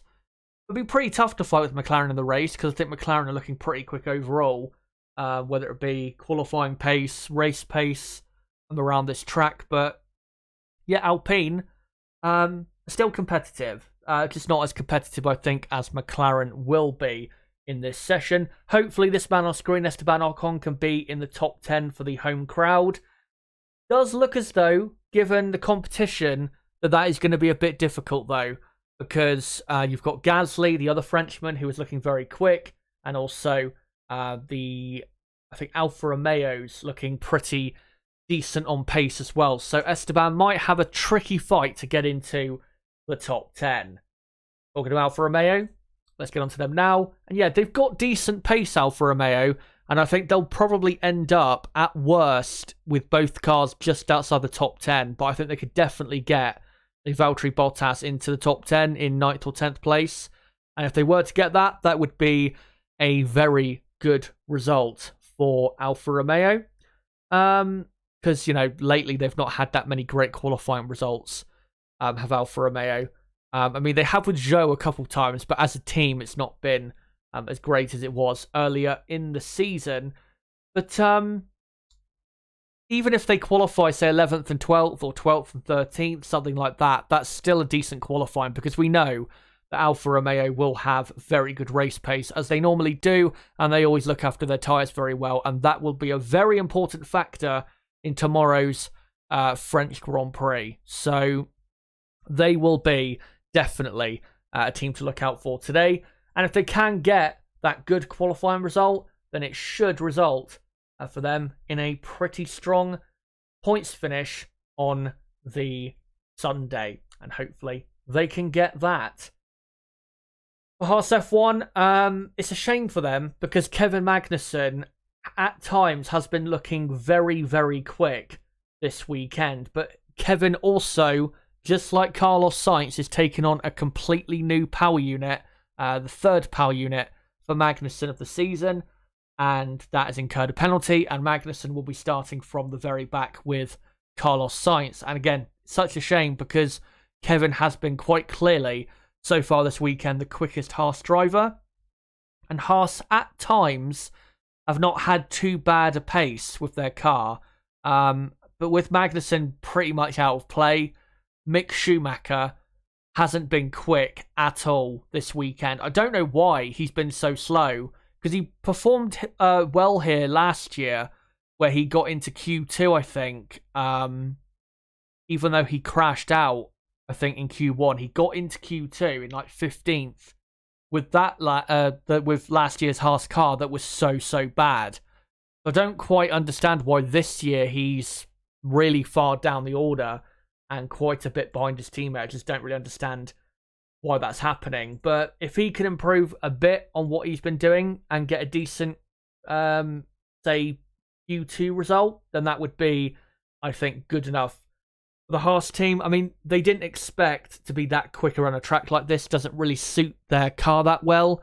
A track like this, certainly not as well as the Red Bull Ring. And obviously, next weekend in Hungary is when they're bringing their big upgrade that they've been waiting for 3 months. So, yeah, they're just waiting now to get that upgrade on.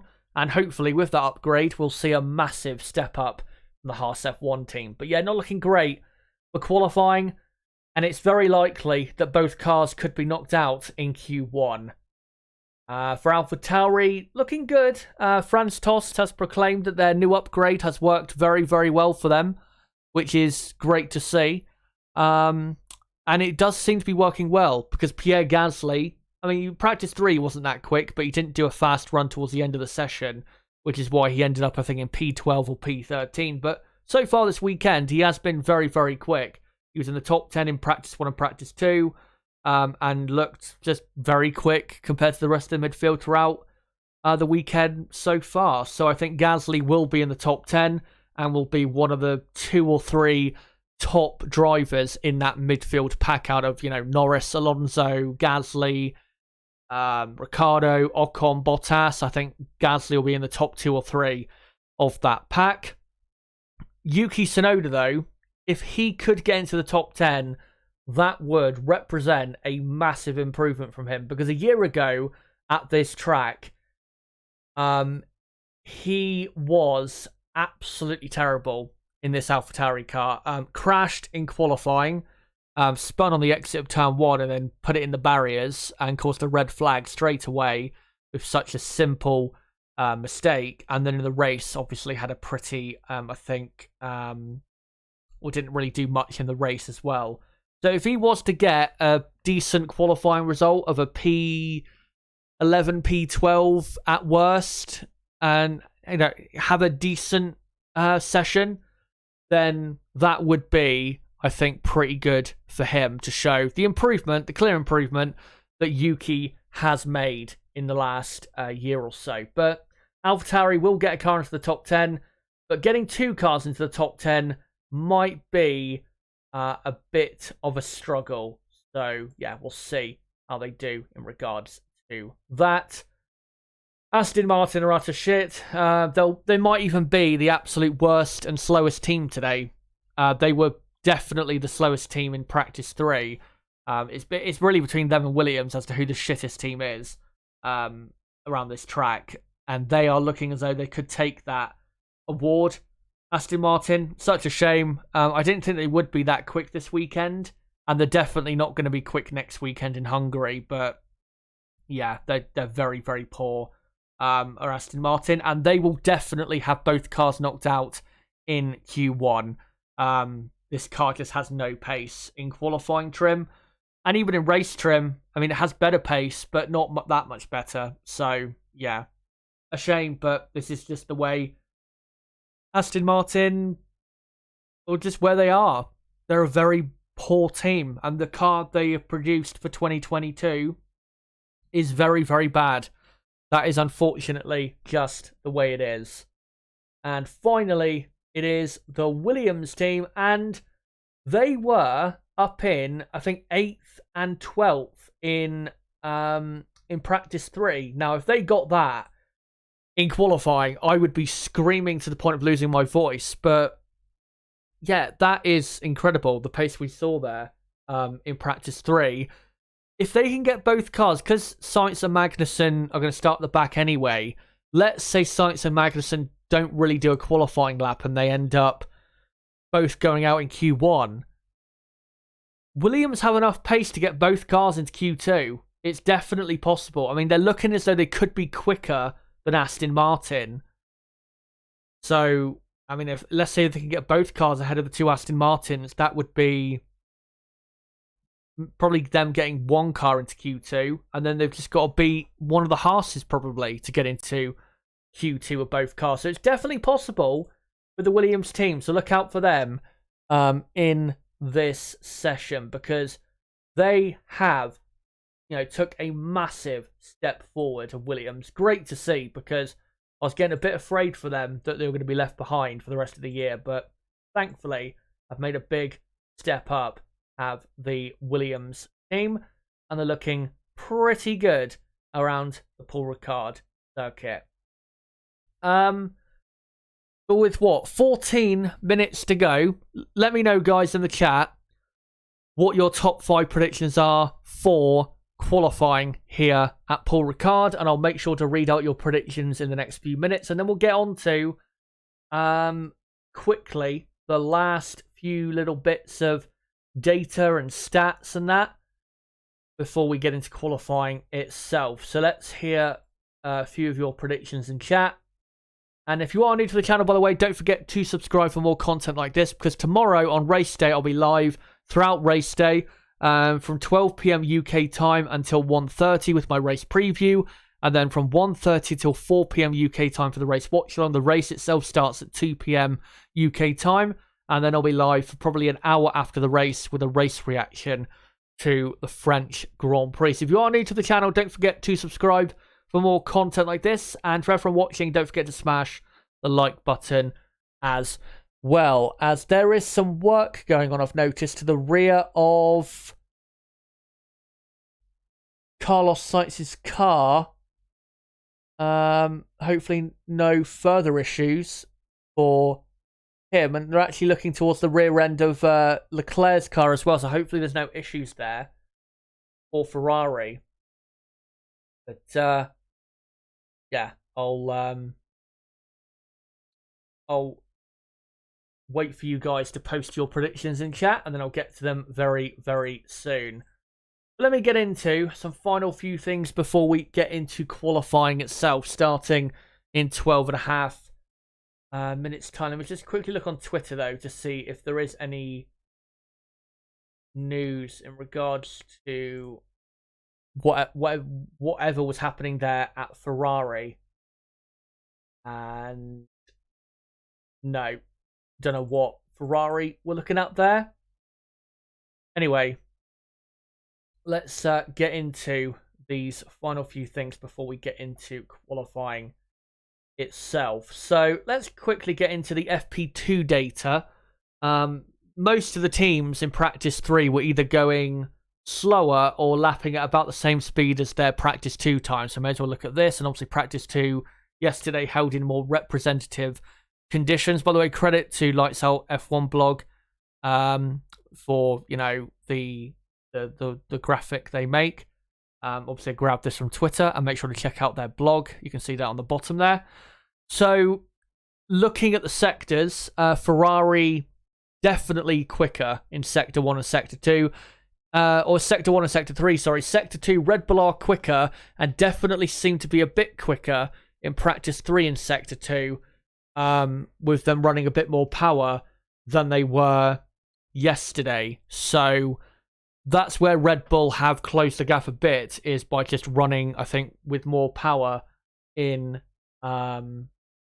practice. There's people desperate for water around the fountains, and it's just absolutely roaring hot at Paul Ricard. I will say, I mean, Paul Ricard's not the greatest Grand Prix track, but I wouldn't mind going to the French Grand Prix in the future because it's not too far away from where I live compared to other Grand Prix, and the weather is always nice in that part of Europe. But anyway, so yeah, Ferrari overall for the lap, they are quicker than Red Bull. They just have too much grip and too much pace in Sector 1 and Sector 3, so Ferrari are the quickest, and they got Red Bull second. Mercedes are definitely the third quickest team. In Sector 1 and Sector 3, they're just losing way too much time. And the reason that is because of what we've already mentioned so far on this stream and so far this weekend. The Mercedes car in the slow and medium speed corners is just too slow. And obviously in Sector 1 and Sector 3, there are a few of those type of corners in those sectors. And that's why Mercedes are losing a third of a second in each of those sectors to Ferrari. As you can see in Sector 2, they're pretty much on pace, or almost on pace, with Red Bull and Ferrari. So, yeah, it's those slow, medium speed corners which are really hurting them. McLaren in Sector 1 and Sector 2 yesterday were very quick, but for some reason in Sector 3, we're losing a lot of pace. I don't quite know why that is. Maybe that was the case in Practice 3 as well, as to why they weren't stunningly quick, or as quick as they were yesterday.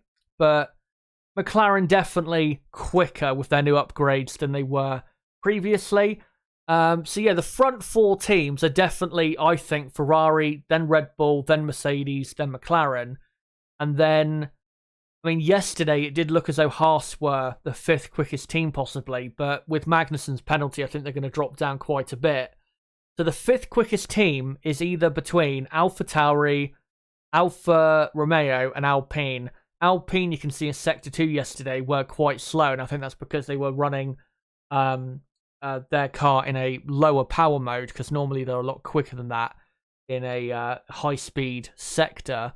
So, yeah, Alpine will definitely be a bit quicker than they were in this sectors than they were in Practice 2.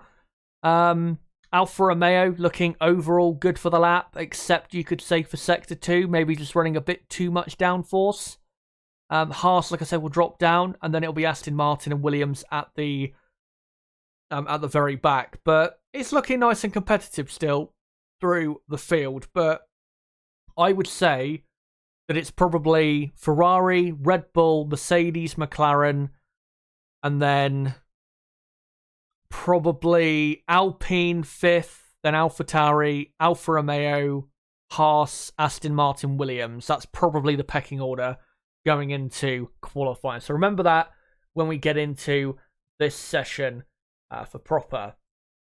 And now let me get into some final stats regarding some of the top teams coming into qualifying here in France. So for Red Bull and Max Verstappen only has one pole position in France since 2018, and that was last year in 2021. A fantastic lap it was to get pole, and obviously won the French Grand Prix last year as well. Red Bull, though, have never had two cars in the top three of a qualifying session in France. Yeah, they've never been consistently as a team great around this track. Obviously, last year they did get both cars onto the podium, but in a qualifying session, that's never really been the case. They've never really had a car quick enough to be able to do that. So we'll see if they can do that today. For Ferrari and Charles Leclerc, Leclerc has never taken pole position in France. To be fair to him, he's never really had a car quick enough to get pole position. Even in 2019, where he qualified third, and the Mercedes car was just too quick that day, that weekend, that season even, to a certain extent. Ferrari as well don't have a pole position in France since the return to the country in 2018 to the calendar.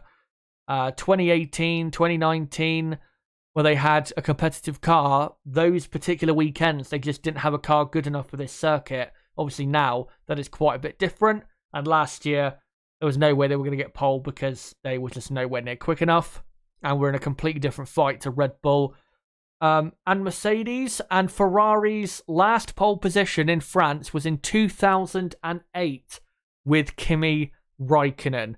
That weekend, they locked out the front row and then got a 1-2 in the race. It's going to be pretty hard, though, to get a 1-2 in the race tomorrow if they do get pole position. And finally, for Mercedes and Lewis Hamilton. Lewis Hamilton has taken 2 pole positions in France since 2018. Lewis, though, has gone 12 races in a row without a pole position. That is the longest run he's had without a pole since the 2010/11 season. I think the longest run he's gone in F1 for him has been between, let me clear my throat again, between Canada 2010 and I think Korea 2011 was the biggest gap that he's had between pole positions of like 20-25 races or something like that.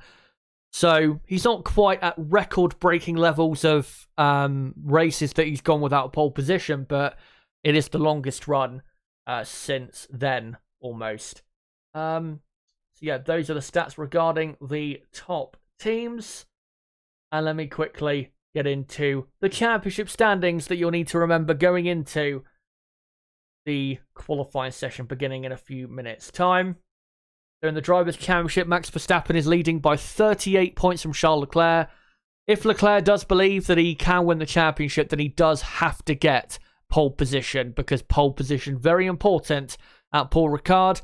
And they got Sergio Perez now comfortably far behind Verstappen in third. Carlos Sainz is fourth, and then it's George Russell in fifth. Lewis Hamilton sixth, then Norris seventh, Ocon eighth, Bottas ninth, and Fernando Alonso in P10. And in the constructor standings, Ferrari are 56 points behind Red Bull, who are still comfortably leading in the constructor standings. Mercedes comfortably in third. McLaren and Alpine tied for fourth place, or fourth and fifth, on 81 points. Alfa Romeo is sixth on 51 points. Haas have gone up to seventh since the last Grand Prix on 34. AlphaTauri will be looking for revenge for that position, as they're 8th on 27 points. Aston Martin 9th on 18 points. And Williams are last on 3 points. And let me just get rid of that timer, as we are about to get into qualifying here in France. So let me just get up the graphics ready for the session. Obviously, Q1 will be a 18-minute long session. I'll sync up the timer at the 17-minute mark. But my prediction, guys, for the top 5 in qualifying is Leclerc. This is without Sainz, by the way, because I don't think he will actually do qualifying properly. I think it'll be Leclerc on pole, and then Verstappen, Perez, Hamilton, Russell. That's what I'm going for the top 5. Let me know in the chat whether you agree with that prediction.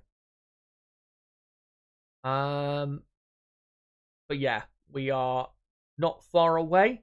About 2 minutes away from the beginning of the session. Air temperature currently 30 degrees Celsius, and the track temperature currently 55 degrees Celsius. It is disgustingly hot in the south of France, like it has been pretty much for the last month or so, and it pretty much is every summer.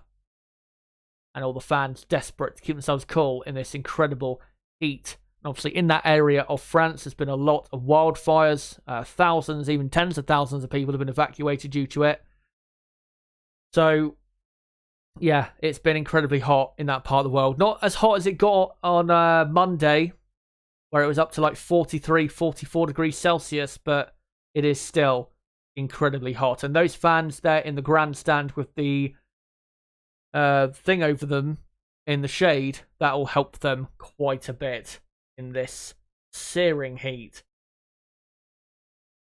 Let me also get the dotted line ready to illustrate where the cutoff zone is for Q1. I'll just quickly do this as session will be underway in just a moment. And there you go. So let me actually just make it a tad bit bigger. You guys can properly see it. So that dotted line there that you can see on the left-hand side in between Zhou and Magnussen. Anyone below that dotted line, obviously, at the end of the session of Q1 will be out of qualifying as the teams are ready to get out there.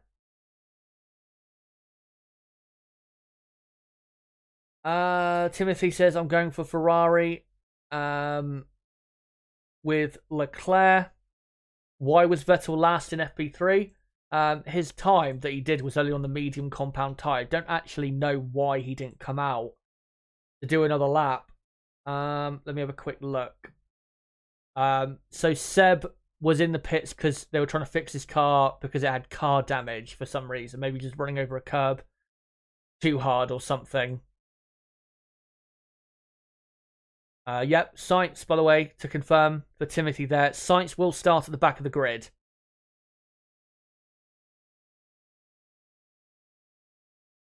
Let's see if we can find some other predictions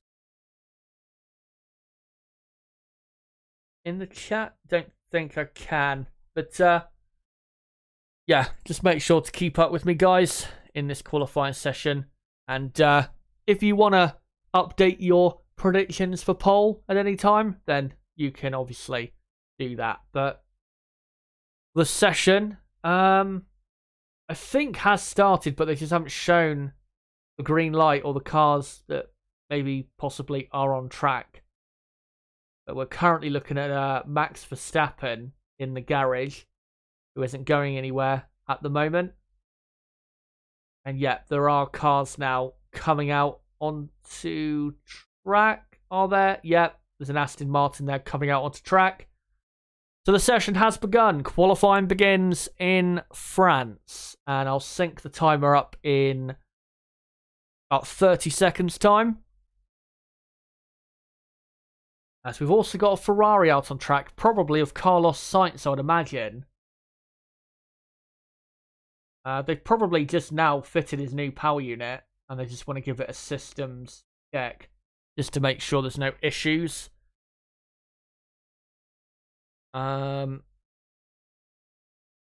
we're now looking at Pierre Gasly on the screen as he's beginning his outlap in front of the home fans. And there you go, 17 minutes to go. But with F1, and no, that was actually Leclerc who came out onto the track. Sainz is still in the pits. But whilst F1's on their outlaps, I'm going to quickly, guys, have a drink, and then I'll come back. So I'll quickly mute myself, and then I'll be back in just a few seconds' time.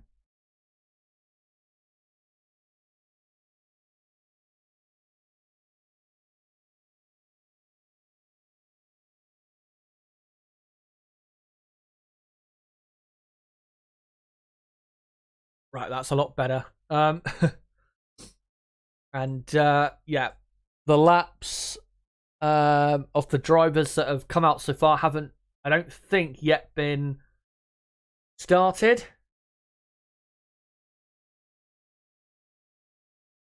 As we're still looking at Pierre Gasly. I think Charles Leclerc may have started a lap, has he? I'm not sure. Or if those are just cars coming out of the pit lane, I'm not sure. But yeah, at the moment, we're just looking at Pierre Gasly, who is obviously on these soft compound tyres, slowly touring around. Because of the heat and because of how long and hard the corners are, you don't want to be taking any life out of your tyres. You need to be babying them around the track. And that's why Gasly is going so slow on this outlap to save the tyres. Because towards the end of the lap, the tyres do die there at Paul Ricard. And even Charles Leclerc was saying in practice 3 that a second lap on soft tyres was terrible for him because the tyres just were gone. So, yeah, we won't see too many as Gasly loses the rear end massively on the final corner, so that will compromise his lap. we won't see too many drivers, I don't think, going for a second run on the same compound. I mean, we may do if they absolutely know they've got more pace, even with a more worn tyre than what they had for the first flying lap. As Pierre Gasly is on his lap now. He's already come through turn 5 and 6 and through turn 7, and now opens the DRS on the Mistral straight, heading towards the Mistral chicane, as Charles Leclerc has done a purple first sector. And slight oversteer on the exit there of the chicane. The AlphaTauri isn't really that grippy on the rear end, which has been its problem, especially in high-speed corners, which is why they've been so poor in high-speed corners. But with their upgrade, they do seem to be a bit stronger than before, as Mick Schumacher has just done the first lap time of the session, I believe. So let me just quickly update that. And, well, he has, but he's not quickest anymore, as Lance Stroll goes slightly quicker. And now Pierre Gasly goes miles quicker. May as well, though, just put Charles Leclerc to the very top, because Leclerc has just gone quickest on a 1:31.7, already 1.2 seconds quicker than he went in practice 3. Ferrari have come to play, as Sergio Perez goes second, 0.6 of a second slower than Leclerc. It's Leclerc, Perez, then Tsunoda in third, with Gasly in P4 at the moment. And then it is Stroll, Schumacher, and Vettel for the rest of the cars that have done a lap so far. So let me just quickly put that on screen. Good to see that Sebastian Vettel's car is fixed, as Valtteri Bottas goes third. Good first lap there for Alfa Romeo. And who else has improved their lap? Zhou Guanyu has gone up to 5th, as Max Verstappen has started his first flying lap. And we'll see how quick he can go. And yep, Zhou up to P5. And only 9 drivers have set a time so far. Currently on a lap is the 2 McLarens, Lewis Hamilton and Max Verstappen. Verstappen slightly slower than Leclerc in the first sector, but a good first sector nonetheless, because Ferrari have been a lot quicker than Red Bull in that sector than what it was just then.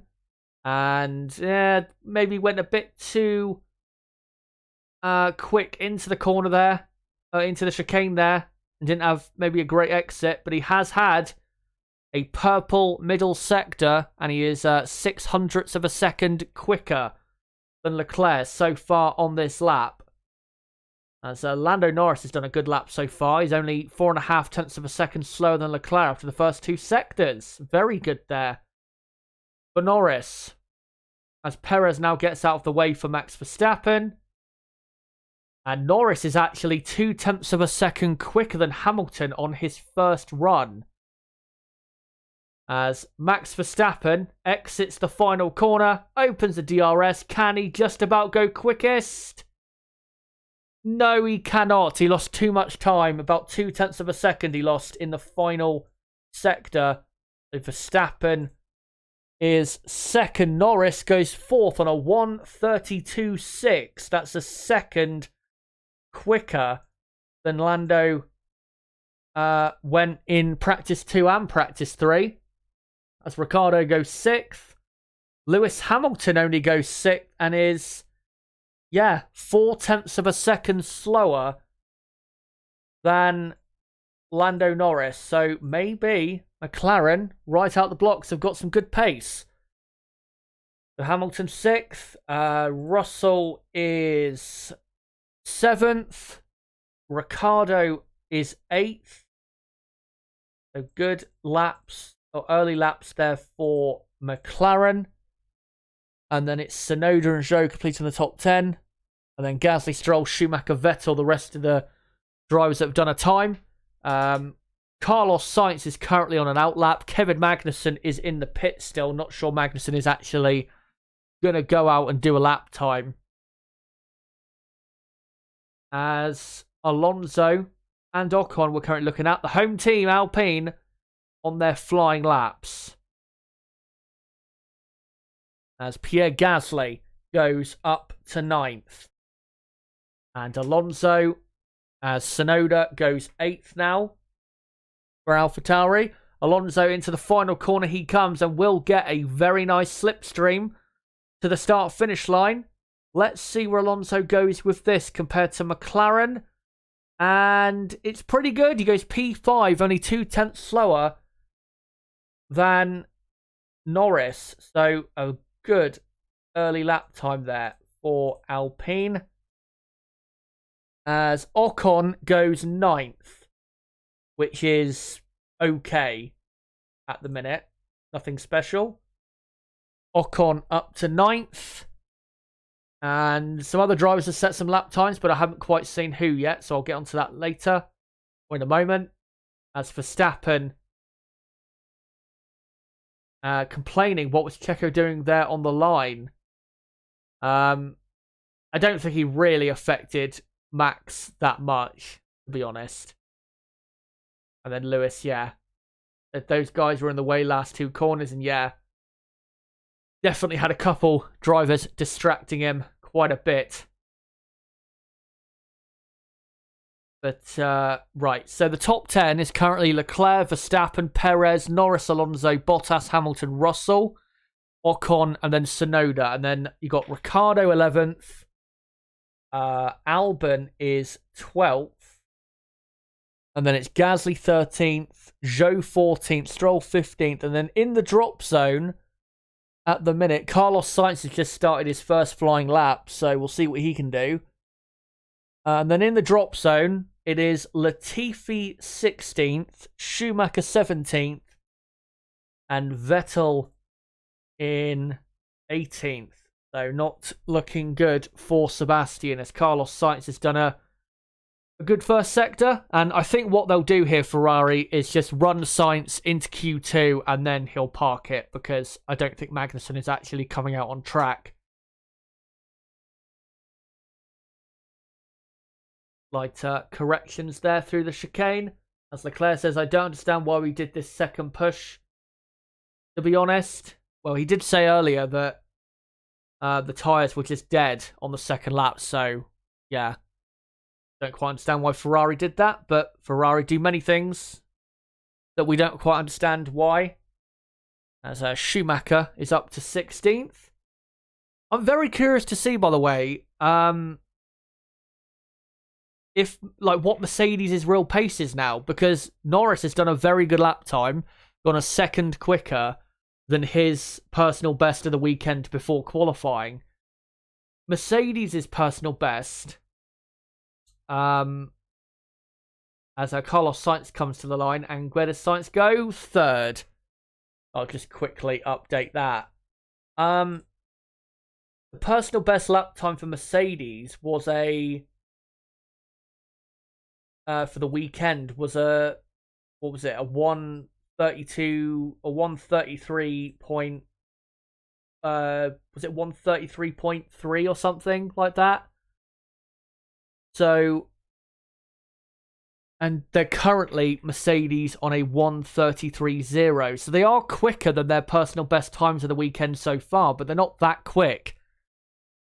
So I'm very interested to see how quick, or how slow possibly, Mercedes are in comparison to the to say McLaren and Alpine. McLaren will definitely be hoping that they do genuinely have the pace that they've shown so far, because that would be great for them. With Sainz having his penalty, you never know. Norris could be on for a fourth or a third in the race tomorrow if he can keep up this type of pace. But in the drop zone, with everybody now in the pits except for Carlos Sainz, who is going to start at the back of the grid anyway with Magnussen. In the drop zone, obviously Magnussen is going to be out in 20th most likely. The drivers that need to get out though are Zhou Guanyu, Mick Schumacher, Nicolas Latifi and Sebastian Vettel. Zhou is definitely a big surprise with him being in the drop zone when you've got Valtteri Bottas half a second quicker than Zhou and up in P7. So Zhou is the one to look out for in regards to improvement, because he can definitely do a lot better than that, and thankfully his team have sent him out with no traffic really ahead of him. Except the Williams of Nicolas Latifi. But yeah, we'll see what Mercedes can do on another lap, and whether they'll go that much quicker, because they seem to be pretty slow to me. Do Mercedes...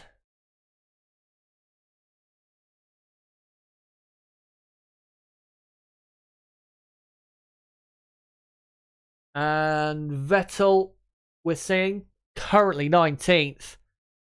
Let's hope he can do better than that, because he has been knocked out, Sebastian, in Q1 at every Grand Prix since the Canadian Grand Prix. And if he was knocked out in Q1 here, that would be 4 races in a row where he was knocked out in Q1. Which, I mean, yeah, Sebastian is not as great as he was, but it does show that Aston Martin have a really poor car when not even he can get the car into Q2 or Q3. Because remember, Sebastian has been pretty good this season. I mean, we were singing his praises around the Monaco and Azerbaijan Grand Prix about how great he's been, especially in Baku, where he finished 6th in the race. So he's definitely good enough. The car, though, is dreadful. It is the literal definition of a shitbox. That's a Williams there of Alex Albon. I think just passing the 2 Mercedes around the outside of turn 10. If he did that in the race, he would be certainly rock hard after that type of overtaking manoeuvre. As we enter the final 2 minutes of Q1, and we are looking at Zhou Guanyu, and let's hope that he can get through to Q2, because he's having a decent season, and it would be a shame if he got knocked out here. As he comes into the final corner now and begins his final attempt in Q1. Let's see what Zhou Guanyu can do. Obviously has raced here before a couple times in F2, so he knows exactly what is required on a track like this, so no real excuses. Slight movement, though, in the middle of turn 1 and turn 2 on the rear end, so not great start to lap so far, but we'll see what his first sector time is looking like. And yeah, he's really attacking these corners of turn 3, 4, and 5 to get the lap time needed. He does loses the rear end massively through turn 6 and 7 to the point where he's going to lose now a lot of lap time coming onto the Mistral straight. I was going to say, did a personal best first sector, but wasn't as quick as Stroll. And I think with that little shake on the rear end, I think has cost himself getting into Q2. His sector 2 time, is massively slow. So he may as well back off, as the Williams here of... Who was that? Was it Alex Albon? Spun at, I think, turn 5. As Lewis Hamilton also is not on an improved lap. So maybe that was because of the Williams. As Zhou Guanyu is now coming towards the end of his lap. Russell has done a personal best middle sector. And Zhou now into the final corner he comes. Can he get into Q2? I doubt it. He comes to the line. And no, that mistake on the exit of turn 6 and 7 or on the exit turn 5 and 6, sorry, is what cost him.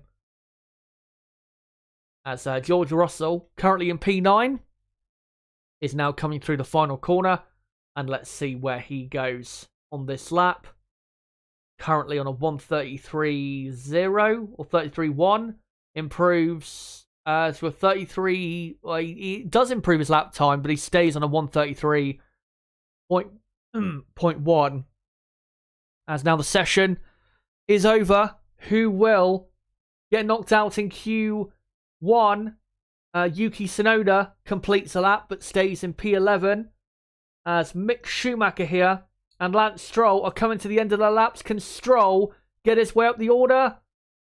No, he cannot. He stays in P15. Mick Schumacher comes to the line and gets up to P10. Great job by Schumacher there in the Haas. As Vettel goes 11th. Sebastian Vettel up to P11. Great job by him. As Kevin Magnussen has done a lap and has improved up to 6th. So Magnussen right into the top 10 there. And here's a replay of Albon, who has been knocked out, I think, in 16th possibly. And there was a replay of his spin, I think, through turn 4 and 5. Who else has been knocked out? So, no, Alex Albon has actually made it through. So, knocked out of Q1, it is... hold on a minute. So, Ricciardo is 14th.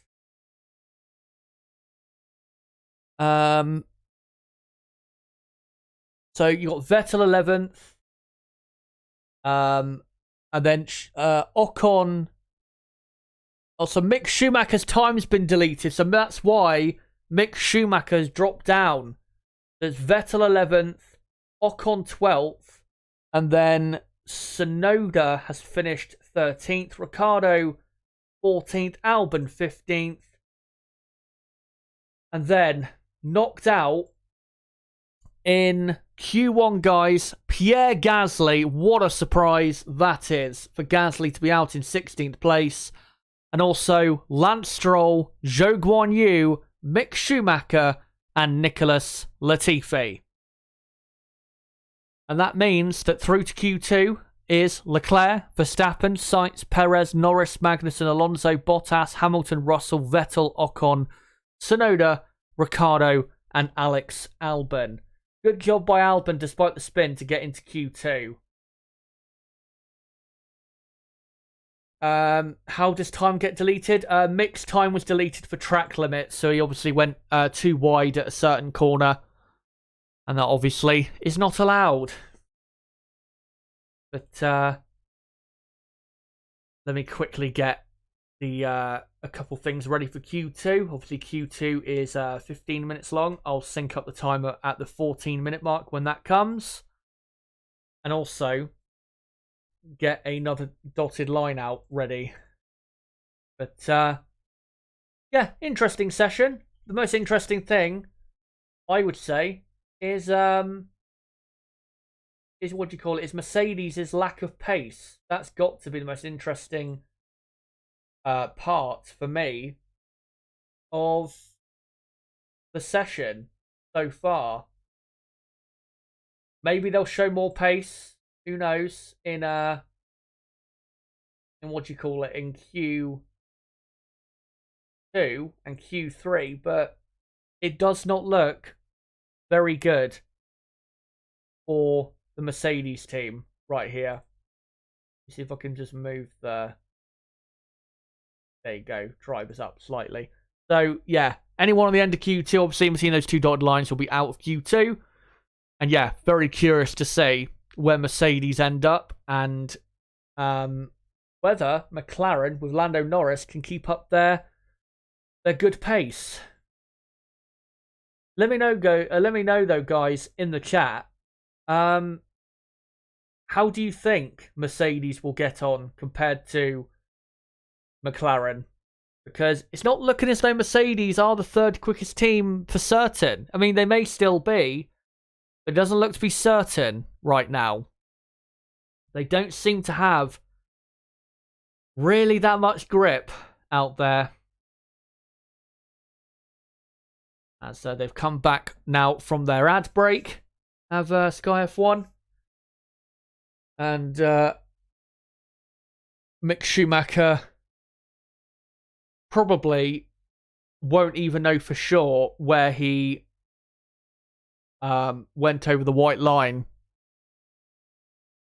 Because obviously you go around the laps so quickly in an F1 car. And yep, the session will be underway in just a moment. And whilst we're waiting, I'm going to have another quick drinks break. So I'll be back in a second.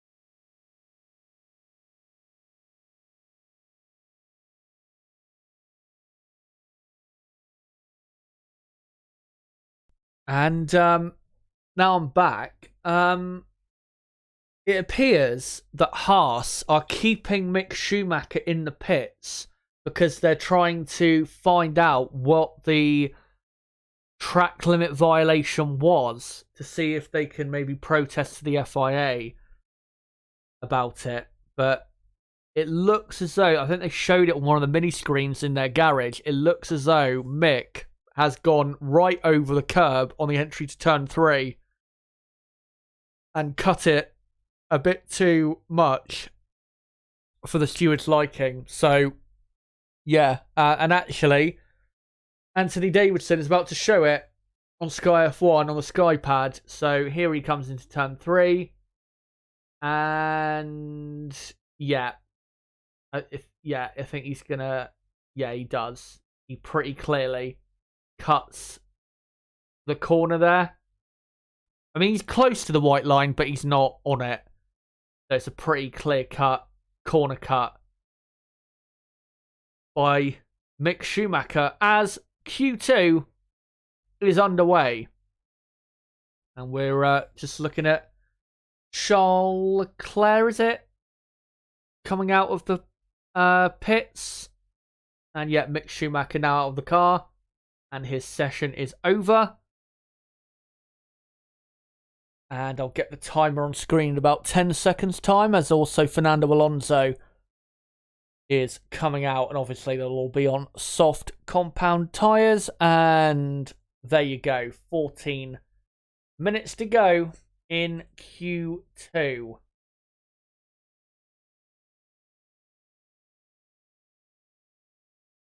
Rivaldo says, in regards to Mercedes, their pace is poor. Yeah, it is.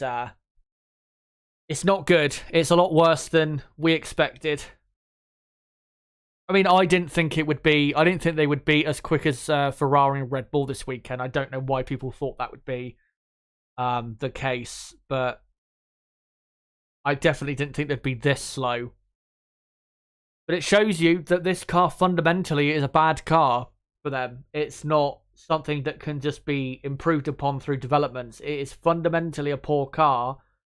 And the reason it's fundamentally a poor car is because the design concept is not good enough. And I would not be surprised at all if Mercedes next year turned up with a Red Bull side pod design rather than the side podless car they have now. Talking of Mercedes, Lewis Hamilton is about to begin his first run in Q2. Let's see what time he can do. Did a 1:33.0 did Hamilton in Q1, which is definitely not quick enough as he comes to turn 1 and 2 now on his flying lap and went through those corners absolutely fine. Now comes into though turn 3, 4, 5 and 6 where the Mercedes car is not handling anywhere near as well as the Ferrari or Red Bull. And he's done a 23.3 for the first sector. Russell slightly quicker by about 100ths of a second. As Lewis with DRS open, comes to the Mistral chicane and runs, I think, slightly wide through the second part. And overall for the lap has done a 51.8. We'll see what Russell has done in a sec. And Russell about a tenth of a second off the pace of Lewis Hamilton. So Hamilton, as it has looked since practice 3, is quicker. But not that quick these times for Mercedes. And Norris has actually done a purple first sector for McLaren.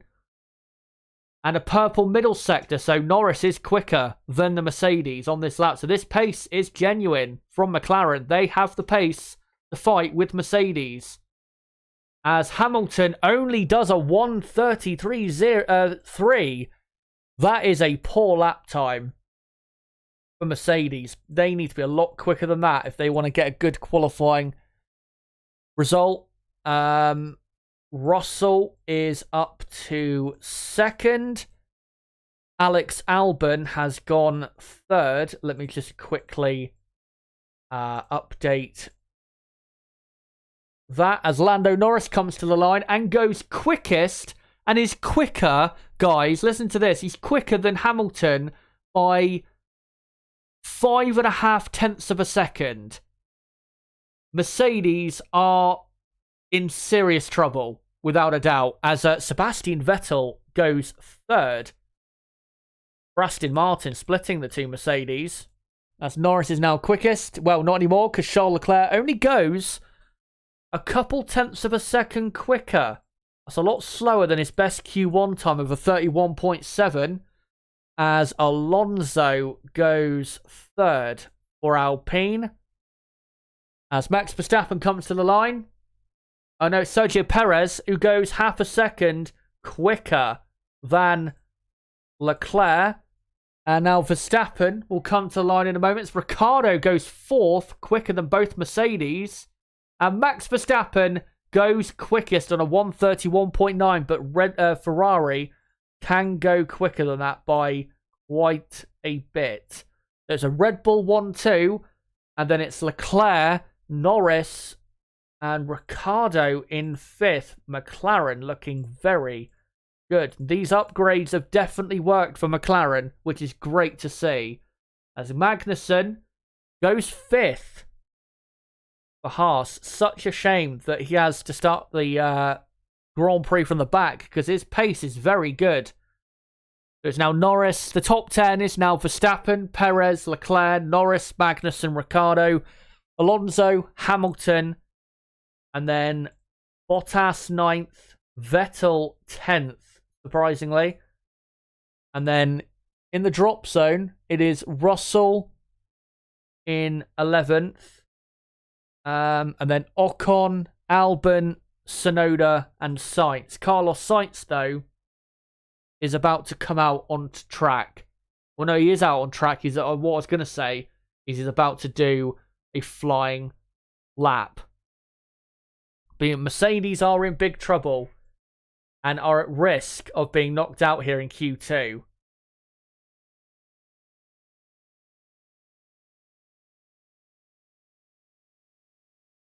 As Carlos Sainz begins his flying lap. And let's see what Sainz does with this. He'll probably go up to third or fourth place, will Carlos, with this lap. As comes through turn 6 now. Don't know what his first sector time is like, but it'll probably be very good.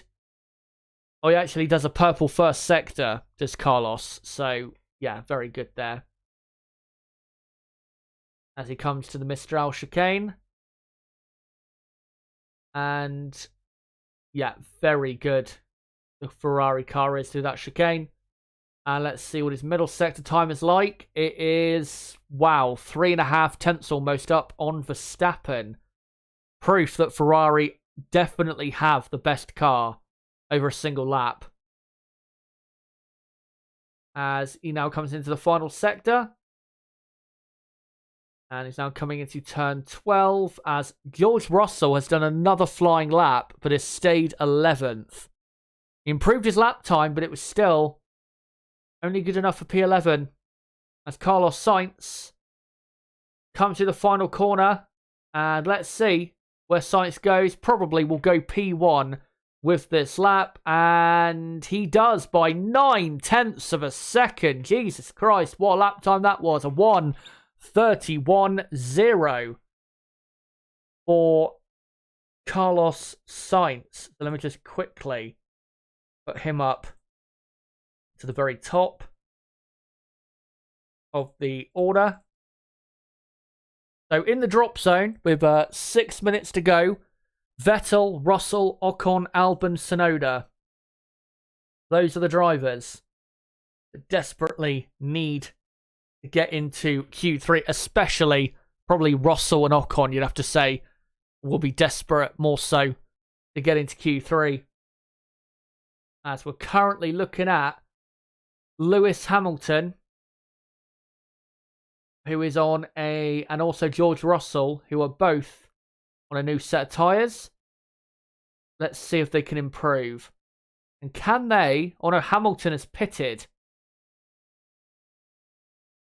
So maybe Hamilton did another flying lap but just didn't improve. And Russell now comes in. So they'll have to get that turned around quickly because there's only 5.5 minutes to go. And get obviously enough fuel in that car. Hopefully the car doesn't get called to the weighbridge. As we're currently looking at Vettel on the TV broadcast. If Vettel was to qualify 11th, that would be seriously impressive in that car. Because that Aston Martin is very poor, as we know.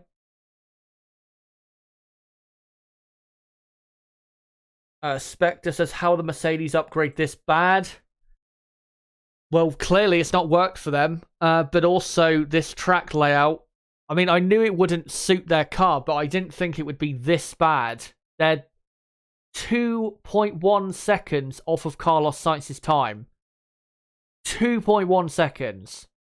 And half a second slower than Lando Norris in the McLaren. So this is going to be a tough Q2 and Q3. They may not, though, even get both cars into Q3 or even any of their cars into Q3. We'll have to see. As they're all now piling out onto track. And, well, Mercedes have thankfully got their ship turned around quickly. And they'll be able to send Russell, who is currently in P12, out on track. As I think Valtteri Bottas is on a flying lap at the minute in the Alfa Romeo. The only one that's on a flying lap right now. As everyone else is either in the pits or on an out lap. As Russell now comes out of the pits. And Lewis Hamilton also coming out of his garage. And so are the two McLarens and also the Red Bulls, I believe, as well. I mean, really, the top 4-5 will be safe from getting knocked out. So, yeah, they'll be fine. But it's really about Magnussen, Ricciardo, Alonso, Hamilton, Bottas, and how they will do. And whether they can get through into Q3, as Max Verstappen is staying in the pits, which is a good decision because that'll save him a set of tyres for tomorrow's French Grand Prix. And, well, it doesn't really matter that he's slower than Sainz because obviously Sainz is starting the race at the back. As long as he gets ahead of Leclerc in Q3, that's all that matters. As what are we about to see here? A traffic jam of, I think this is Alonso. Is this Alonso? Or is this Ocon? I think, yes, it's Esteban Ocon being overtaken there by a Williams. And I think Ocon is just trying to back up a bit to give himself some good tyre life before the lap is over that he's about to start. And can the Frenchman give something for the French fans to cheer about, with Gasly obviously out in 16th? What can he do in this last 1 minute and 45 seconds of Q2? Let's see. As, Sainz and Verstappen are in the pits and everyone else is out on track. And Ocon just now coming through turn 5 and 6 on his flying lap. What's his first sector like? It is slightly slower than Valtteri Bottas, but a good run so far. As he now opens DRS, this is where the Alpine will be a bit better than the Alfa Romeo Valtteri Bottas. And, he went really quickly into that chicane, and he really had to catch that car in the middle of the chicane. Was very lucky they didn't spin. And Ocon is quicker than Bottas on this lap, but he did lose probably about a tenth or so with that little error in the chicane, as Sebastian Vettel currently doing enough by about a tenth of a second to get into Q3, as Valtteri Bottas is currently on the cusp in P10, is also on a better lap. As Ocon comes into the final 2 corners. I'm looking at Sebastian Vettel's lap as well on the mini screen, and his lap looks to be pretty good. Alex Albon goes P10 for Williams. Ocon goes up to 6th. Great lap there by Esteban. What does Sebastian Vettel do in 13th?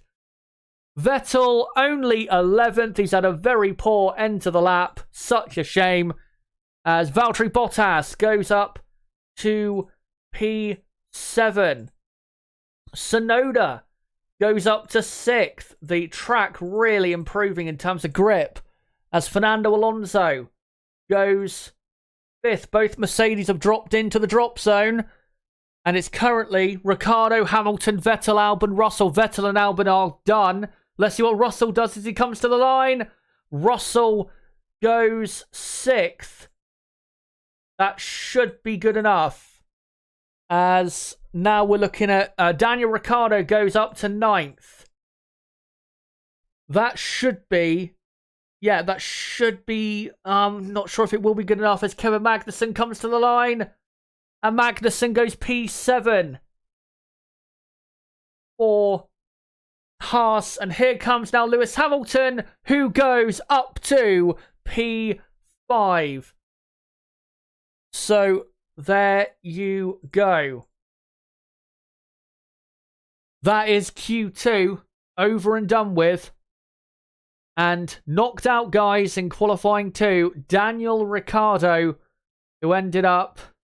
how much did he miss out by?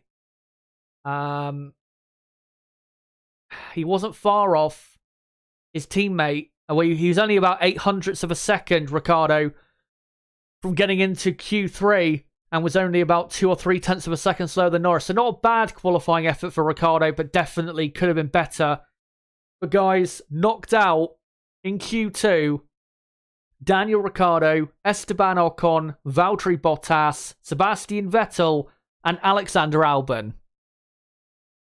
And that means into the shootout is Carlos Sainz, Max Verstappen, Sergio Perez, Charles Leclerc, Lewis Hamilton, Lando Norris, George Russell, Kevin Magnussen, Fernando Alonso, and Yuki Tsunoda.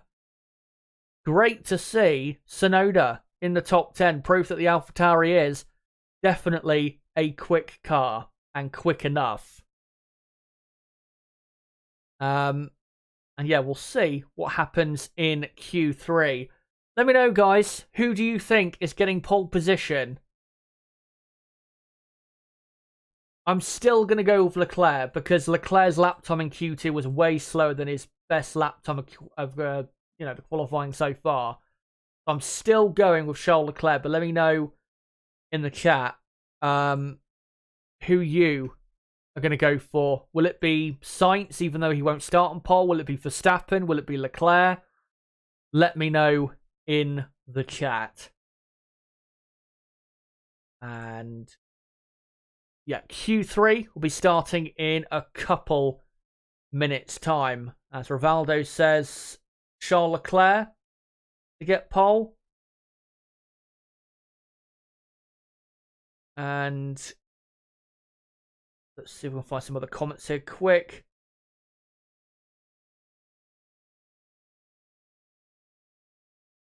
Surely flying is cheating. Sainz has to stay on the track, says John Hawkins. I got to say, yeah, that lap time from Carlos was a very impressive lap time of a 31.0. So, you know, that's the potential the Ferrari has. Can Leclerc match that? If Leclerc was to match that, or dip into the 1 minute 30s, that would probably be enough to get pole position. As Red Bull, closer to a certain extent, but not really on the type of pace that you would require to have a proper chance at pole position. And yeah, they come back from the ad break now and are showing Daniel Ricciardo. I know people will say, oh, once again, Ricciardo washed. Gotta remember, he wasn't that far behind Norris's lap time there in Q2. I know Norris didn't do an improved final run, but still, it wasn't a terrible lap or a bad lap even by Ricciardo. Just wasn't good enough. But he still has a good chance from P11 because the McLaren car we know is very quick on a Sunday. And he'll definitely have his chances to make his way up the order. And remember, Sainz and Magnussen are going to start at the back. So Ricciardo will actually start 9th for the race. So it's actually not that bad at all. So I don't think Ricciardo's going to be that bothered by, you know, what happened. So if you're a Daniel Ricciardo fan, don't be too upset because he's going to start P9. And that means that, well, Yuki Tsunoda, very impressive again, getting into Q3. He will start, at worst, P8, the French Grand Prix. So, very good for him. As, yeah, Q3 will be underway at the moment, as they're just showing Rosberg, who is adding his analysis from his whatever place he has in his home back in Monaco. But yeah, Q3 will be underway in a couple minutes' time.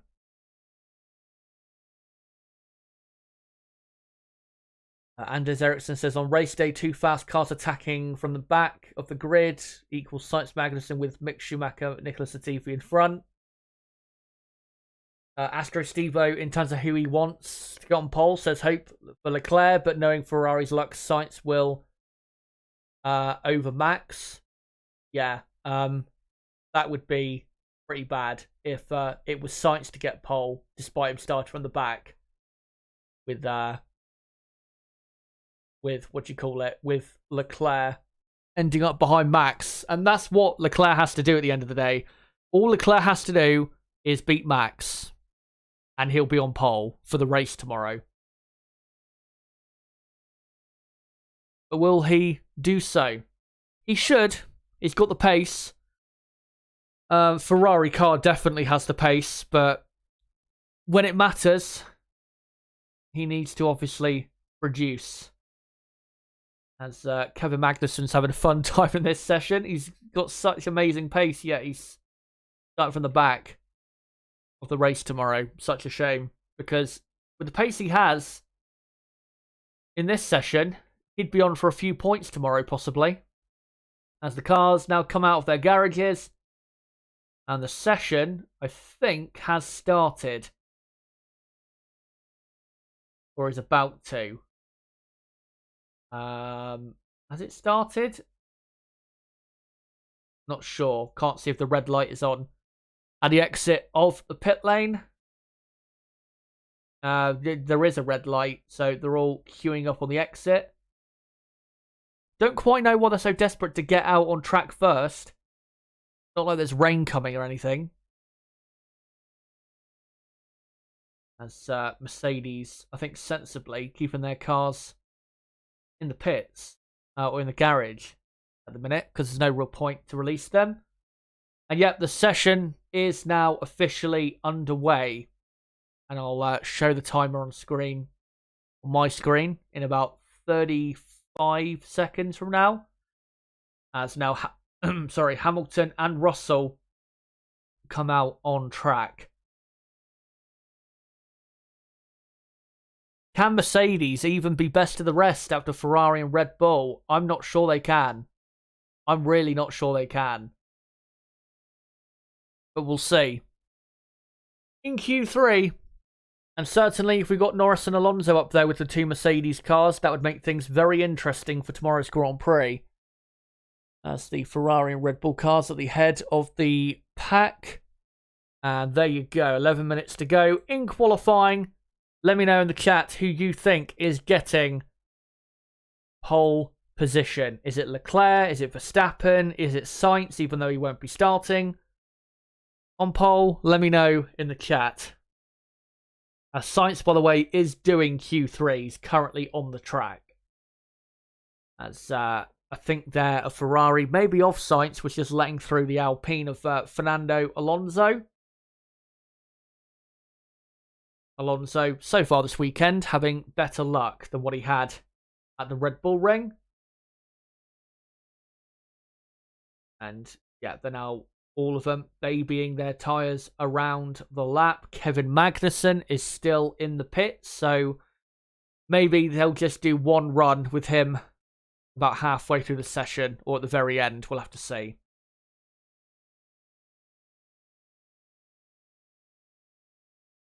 As now an AlphaTauri of Yuki Tsunoda has passed two Ferraris on this outlap, so Ferrari going to be a bit further behind. Well, not anymore. Well, actually, no, they will. I think the Ferrari there tried to overtake Yuki Tsunoda, but Tsunoda was having none of it. And it looks as though Sainz might be providing for Leclerc a bit of a tow. Because Sainz is ahead of Leclerc, so maybe that is what they're going to try and do there at Ferrari. And yes, Sainz, he started his lap and he's right behind Tsunoda in the dirty air. There's no way that Tsunoda is going to move out the way, and there's no way that Carlos Sainz is going to set a good lap time. So Charles Leclerc is hopefully for him going to grab some sort of slipstream. But let's see what happens here in the first runs in Q3. As Carlos Sainz, yeah, right in the dirty air, and he's fiddling around with his dials on the steering wheel. And I think now we'll slow up a bit to allow Charles Leclerc behind to get a bit of a slipstream as they head down to the Mistral chicane. Sergio Perez does a good middle sector. And we'll see what they do for their first lap times here in Q3. As Charles Leclerc has done a purple Sector 1 and Sector 2. His Sector 2, though, is only 2 or a tenth quicker than Perez. Verstappen has now done a quickest middle sector. As Sergio Perez comes to the line and goes quickest on a 1:31.6. That's a good time for Perez. Let's see what will the Leclerc and Verstappen do as Alonso goes up to second. Here comes Charles Leclerc, who does a 1:31.2. Sorry, 0.2. A very good lap time there for Leclerc. What can Max do, though? He is second and only 8 thousandths of a second slower than Charles Leclerc. So it is very close up there at the very top as Lewis Hamilton goes fourth on a 1:32.4. Russell now replaces him on a 1:32.4. Mercedes, though, 1.2 seconds off the pace of the two drivers fighting for pole, as Lando Norris goes 6th. Only 0.2 of a second off the pace of the two Mercedes. So McLaren, McLaren have got good pace, but just not quite enough at the moment to fight Mercedes. But it is just about Charles Leclerc who is on pole position, but there is one final run to go here in qualifying. But your top 10 for the moment is Leclerc, Verstappen, Perez, Russell, Hamilton, and then Norris, Alonso, Tsunoda up in 8th, and then Sainz 9th, and Magnussen 10th. Sainz and Magnussen, though, have not set a lap time, and there is where Leclerc would have got the lap time that has put him up to provisional pole, as Carlos Sainz provided a tow for Leclerc through, or up to turn 10, through turn 10, and then on the exit as well. That is the difference between Leclerc and Max, is that Leclerc had the tow. So do not doubt Max Verstappen and Red Bull. They absolutely have the pace here.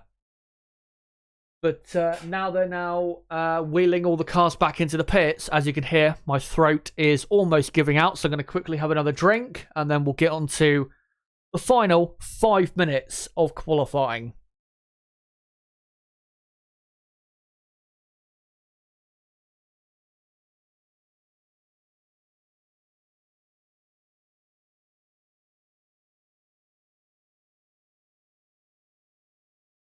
That hopefully should be a tad better for these final few minutes. Remember, guys, soon as qualifying finishes, I will be live for the qualifying reaction for about half an hour after qualifying finishes. So make sure that when the session ends, to stick around to react with me to what's happened here in qualifying. And if you are new to the channel, don't forget to subscribe for more content like this, because remember, tomorrow I'll be live from 12 p.m. UK time all the way through till 5 p.m.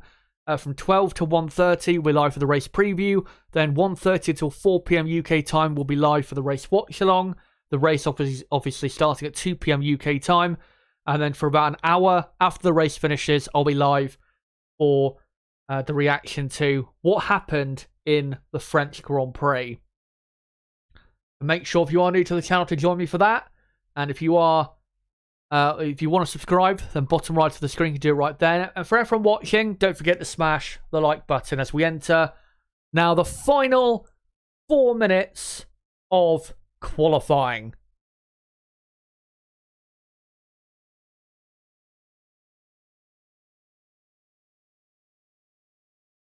As we've got now all of the cars on track, I think, except for Kevin Magnussen. And I'm not sure Magnussen is going to come out again, which is a shame, but he's going to start last anyway, so doesn't really matter that much. But what we're looking out for here is pretty clear. It is the battle for pole position. If Red Bull could get pole here, that would be a critical pole position for them, because this track should suit Ferrari better. So to win this little battle in qualifying would be important for Red Bull, especially for tomorrow's Grand Prix, with Red Bull having more of their cars up the front than Ferrari because of Sainz having his penalty for tomorrow. As all the cars are just touring around on their out lap, trying to save their tyres for when they need them on their flying lap. Lap Gorilla, why is Sainz 9th? Because he has not done a lap time so far, and neither has Magnussen, but Sainz has actually come out on track, which is why Carlos is in 9th.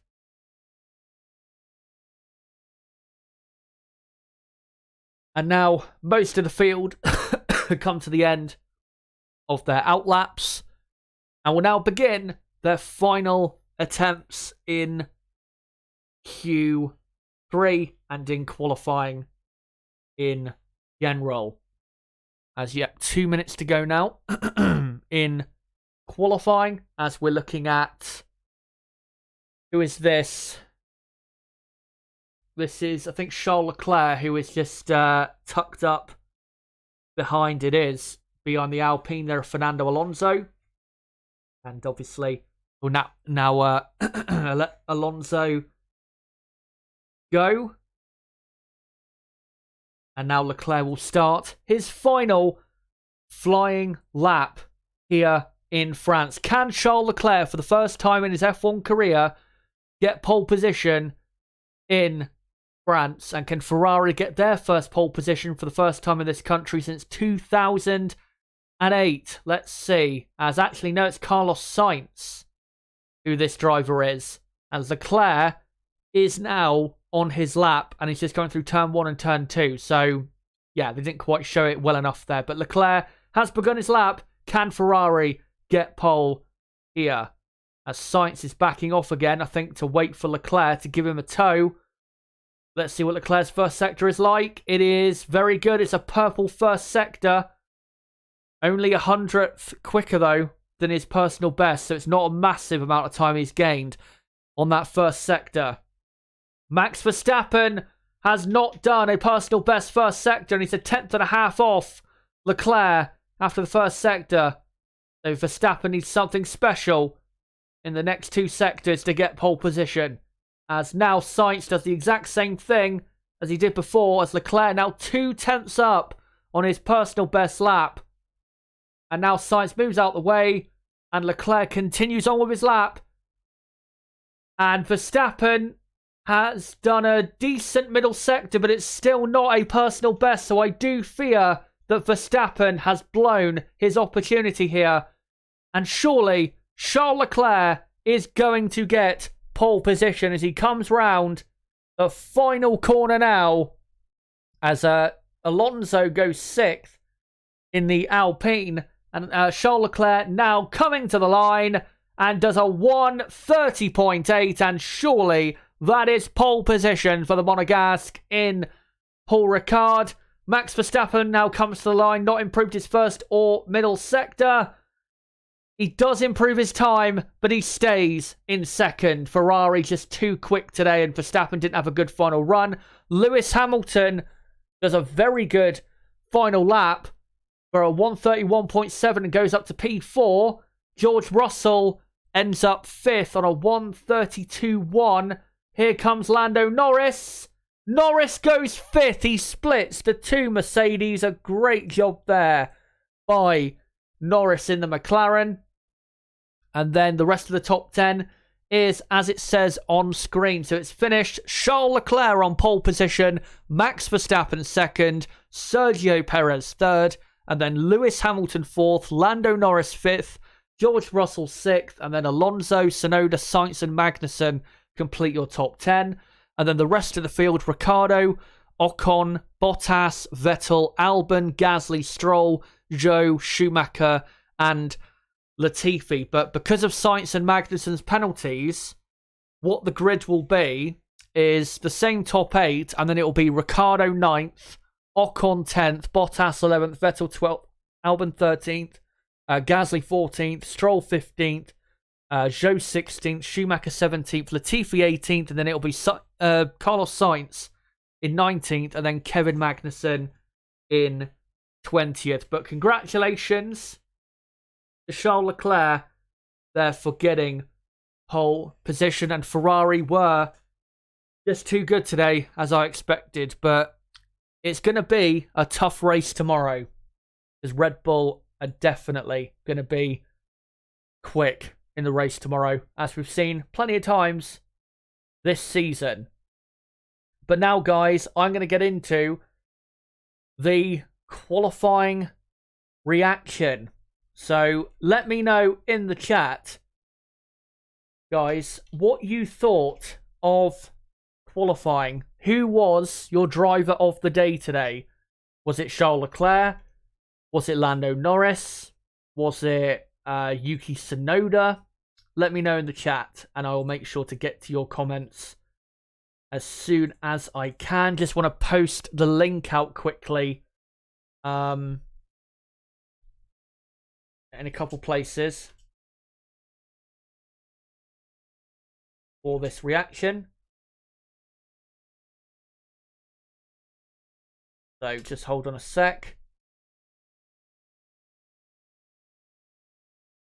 And I'll just quickly post it back out on Twitter as well. But let me know in the chat, guys. Again, driver of the day here in qualifying. And what did you think of the certain teams and driver performances?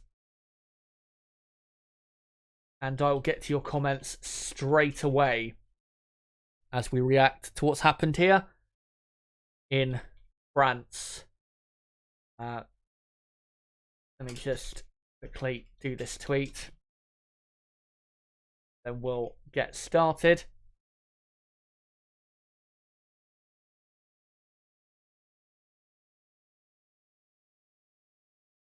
And there you go.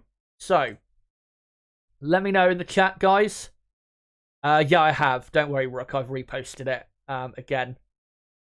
Yeah, let me know in the chat, guys. What did you think of qualifying? Let's see what you guys have to say. Lavgor says Inaki Raweda genius. A broken clock is right twice a day. Remember that.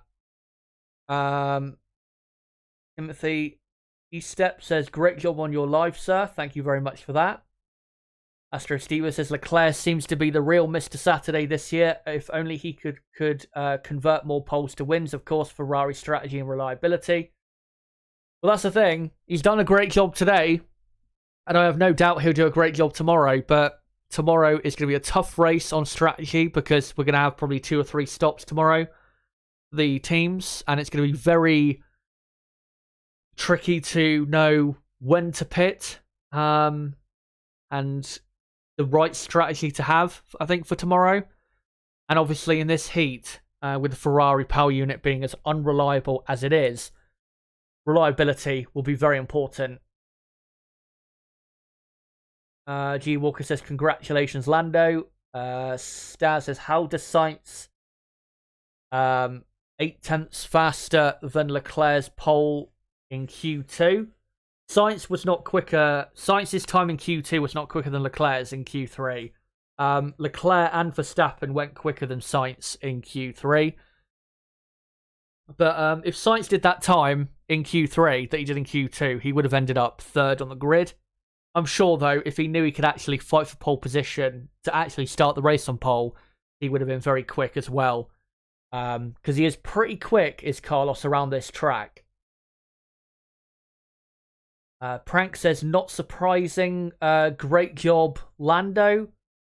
Waltz Chen says, Lando for driver of the day. Rivaldo says, mine was Sainz with that mega lap. G. Walker says, all those Italians did their job today, right? Dane says, might be controversial. I say Lewis, Hamilton or Seb Vettel to drag attracted to Q2 is amazing. I wouldn't say the Mercedes is quite that bad, but yeah, I think Lewis did a good job today. Gotta say, Lando Norris did a fantastic job qualifying 5th. And I really hope that he's got the pace and McLaren have the pace tomorrow to fight with Mercedes. But I have the feeling that he will be quick, Norris, but he won't have that much pace to fight Mercedes because Mercedes are at their strongest on a race day. And yeah, I'd be surprised if McLaren could really keep up like enough to properly fight for position in the French Grand Prix. But yeah, Norris definitely one of the drivers of the day. Tsunoda has got to be right up there. I will go for Yuki Tsunoda as my driver of the day. I thought his performance was very, very good. But let me know in chat, guys, who you thought was the driver of the day, and keep letting me know what you thought of qualifying here at Paul Ricard. I'll quickly look on Twitter to see if there's any quick news I can bring you.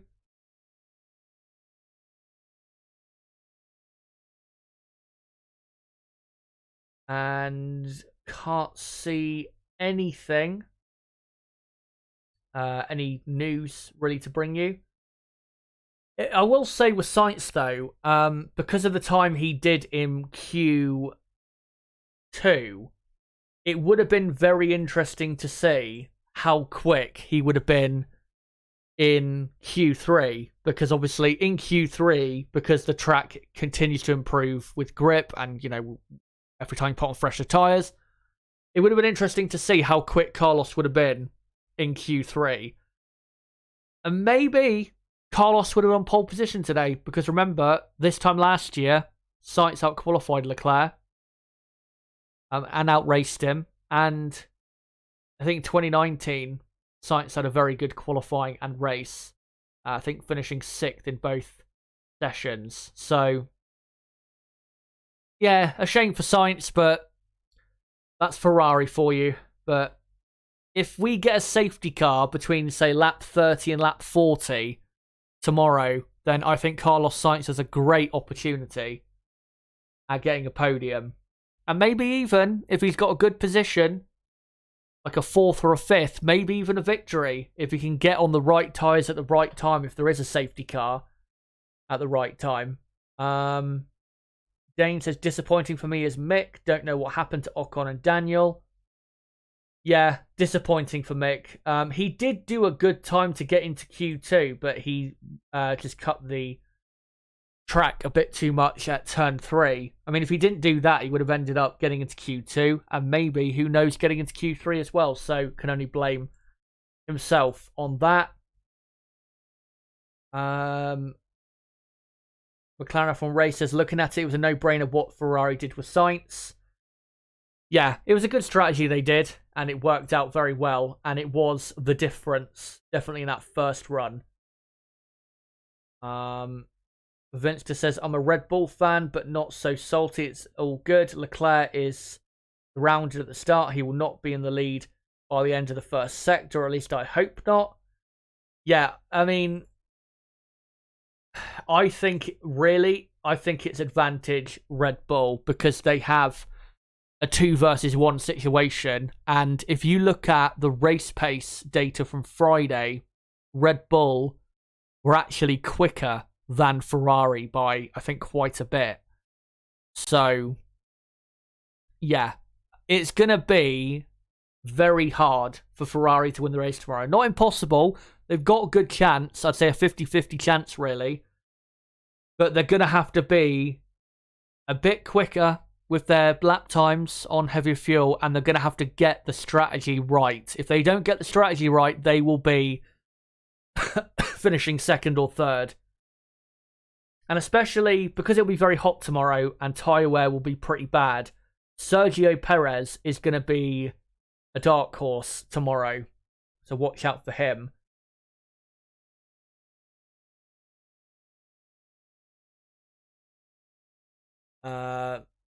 There's Christo on the radio. Christo, sorry, in chat says, couldn't even find this on the radio. Sky have taken over. Yeah, well, if you ever are missing out, then you can just listen to my stream, because I, keep everyone up to date with what's going on. Rooksfoot asks, what do you think of the tyre strap for tomorrow? They're not going to start the soft. The soft compound tyre will not see the light of day tomorrow, because, I mean, you can see that tyre was only good for like 1 lap in qualifying, so God knows what it'll be like in the race with heavier fuel. They're going to start on the medium, for sure. I wouldn't be surprised, though, if Red Bull split their strategy and started Perez on the hard. Then again, they're at risk then of losing track position at the start with that slower tyre, so maybe not, but we're going to see medium and hard compound tyres, I think, for the race to start. But what I would do, if I was a front-running team, what I would do is start on the medium and then go... I mean, let's say if you're Ferrari, what I would do if I was them is start on the medium, and then for the first pit stop, try and pit around lap 12, lap 13. You don't want to be pitting too late. Obviously, you don't want to pit too early so you come out in the midfield pack, because then you'll lose a lot of time and you'll burn up your new tyres in the dirty air of other cars. But you want to pit early enough so that you get on fresher tyres. So, yeah, if they can pit Leclerc on like lap 12, lap 13, as long as obviously Red Bull don't pit a lap earlier, then that should be okay. And then they'll go probably then onto the hard compound tyre. And then if they can use the hard tyre and be on that tyre till, say, lap 28 to 31, then that would be good. And then go on to another set of hard tyres to take them to the very end of the Grand Prix. That would be the ideal strategy if you were Ferrari. And in regards to Carlos Sainz, what I would do with him starting at the back tomorrow is start Sainz on the hard, run him as long into the Grand Prix as possible so he overcuts all of the midfield drivers and teams. And then once he pits, then you can put him on fresh set of mediums, and then it'll be very quick to the end of the Grand Prix. That's what I would do with Carlos. And then if you do that with him, he'll probably finish in 5th or something like that at absolute worst. So, yeah. That would be what I would do if I was Ferrari, but obviously we'll get more into strategy tomorrow. But it's going to be at least a 2-stop. There's no way you're going to be able to do a 1-stop race tomorrow because, what do you call it? The tyres are just not going to last long enough. Really, to do a 1-stop race, your tyres need to last. If you're starting on the medium, they need to last at least 20 laps, which I'm not sure they will. And if you're starting on the hard compound tyre, your tyres need to last probably about 35 laps, which again, I'm not sure they'll last quite that long around this track in this heat. Vince just says F on the medium, 3-stop, possibly. Astro Stevo says Perez did an underrated job here, I suspect. Yeah, he did a decent job. I mean, he's not been that quick this weekend, but he's done a decent job, and I think tomorrow he'll be... Yeah, I think tomorrow he'll play a very important role in what do you call it? In the race result. John Holmes says you can 1-stop, but not the best way to go. No. I think you'll just lose too much time, especially between, say, lap 12 and 20. You'll lose like 2-3 seconds a lap. Even to people that you're racing, you'll lose 2 to 3 seconds a lap, and you'll be just miles behind once you eventually make your pit stop. So, yeah, I don't see that happening in the Grand Prix tomorrow. And I think tomorrow's race will be very fun because of the 2, maybe 3 pit stops.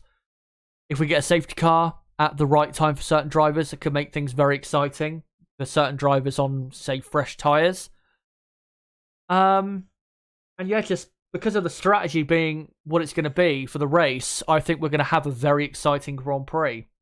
I know it's Paul Ricard, and it's not the greatest track in the world, but I think we'll get plenty of overtaking tomorrow. It's actually funny as well. I don't think you guys know this, but since 2018, Paul Ricard has seen the second most overtakes out of any circuit for F1 since 2018. You wouldn't think that, but that is indeed the case. Rooksfoot asks, what is the pit time loss? I think it's 25 seconds.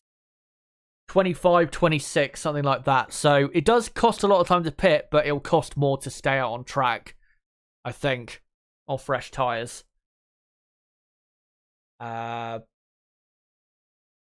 Is Red Bull's tyre degradation still an issue? I mean, Red Bull, their tyre wear isn't great, but I don't think Ferrari have much better tyre wear, and I don't think that's the reason why Ferrari won in Austria. I think the reason why Ferrari won the Austrian Grand Prix was because we had the sprint. Red Bull set their car up to be quicker in qualifying trim rather than race trim, when Ferrari set their car up for the race, and that's why Ferrari was so much quicker.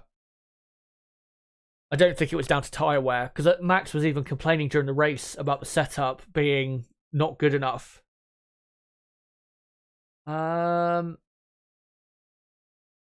Let's read out some other comments here if I can. Lab Gorilla says, anyone noticed how bad the Ferraris have been starting this year? Yeah, it's not been great.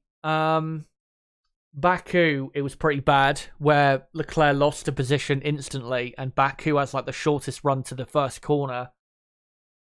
Where else did they have poor starts? Silverstone, they had a poor start with or in the first start of that race before the restart of that Grand Prix. Yeah, they're not great off the line. I think one thing that does help with that for Red Bull though is because they do have better a better top speed. So I think that's why Red Bull end up on a first lap grabbing more positions than say a Ferrari do.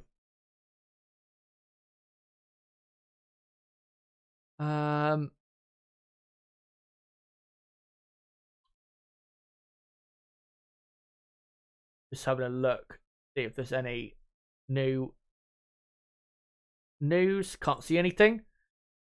I'll come back to you guys in chat. Minakashi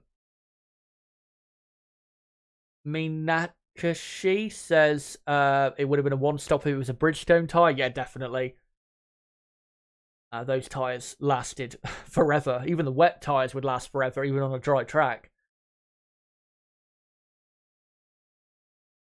Laurie says, personally speaking, I feel as though Paul Ricard is a decent track. It's just annoying drivers can get away with errors. Yeah. There isn't really any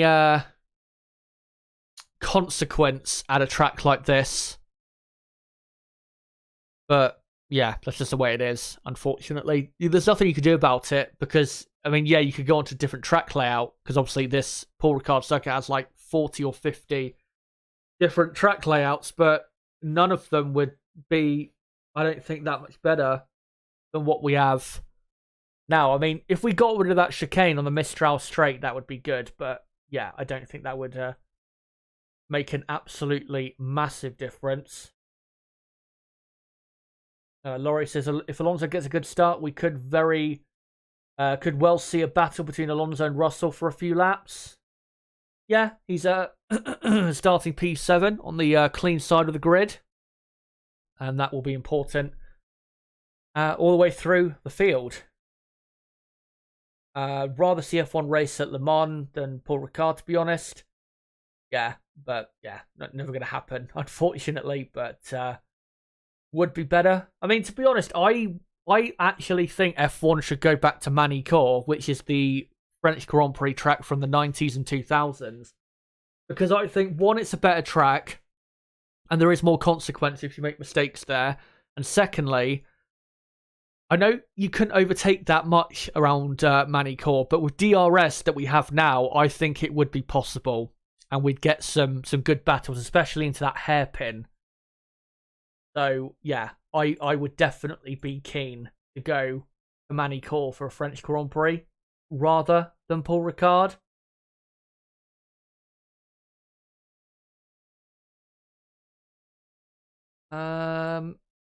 Just trying to see on Twitter if there's any new news I can read out, but I don't think so.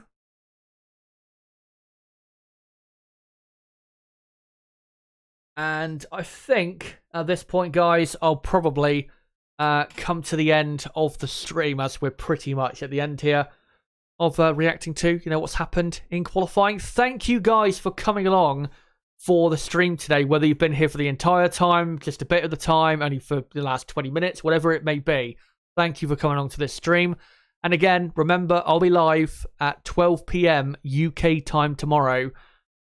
Firstly, till 1:30 p.m. for the race preview, then from 1:30 p.m. till 4 p.m. for the race watch-along. Remember, the race starts at 2 p.m.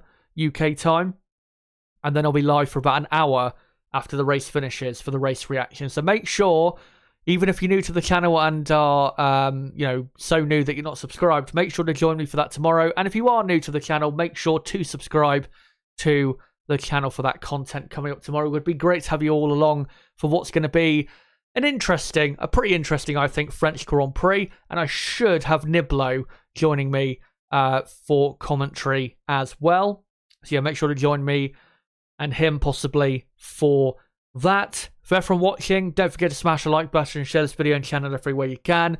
And don't forget as well to follow me on Twitter at ChazHD5 and join my Discord server. Link below in the description for more content like this. But guys, until my streaming tomorrow and until race day at Paul Ricard for the 2022 French Grand Prix, it has been me, ChazHD. Goodbye.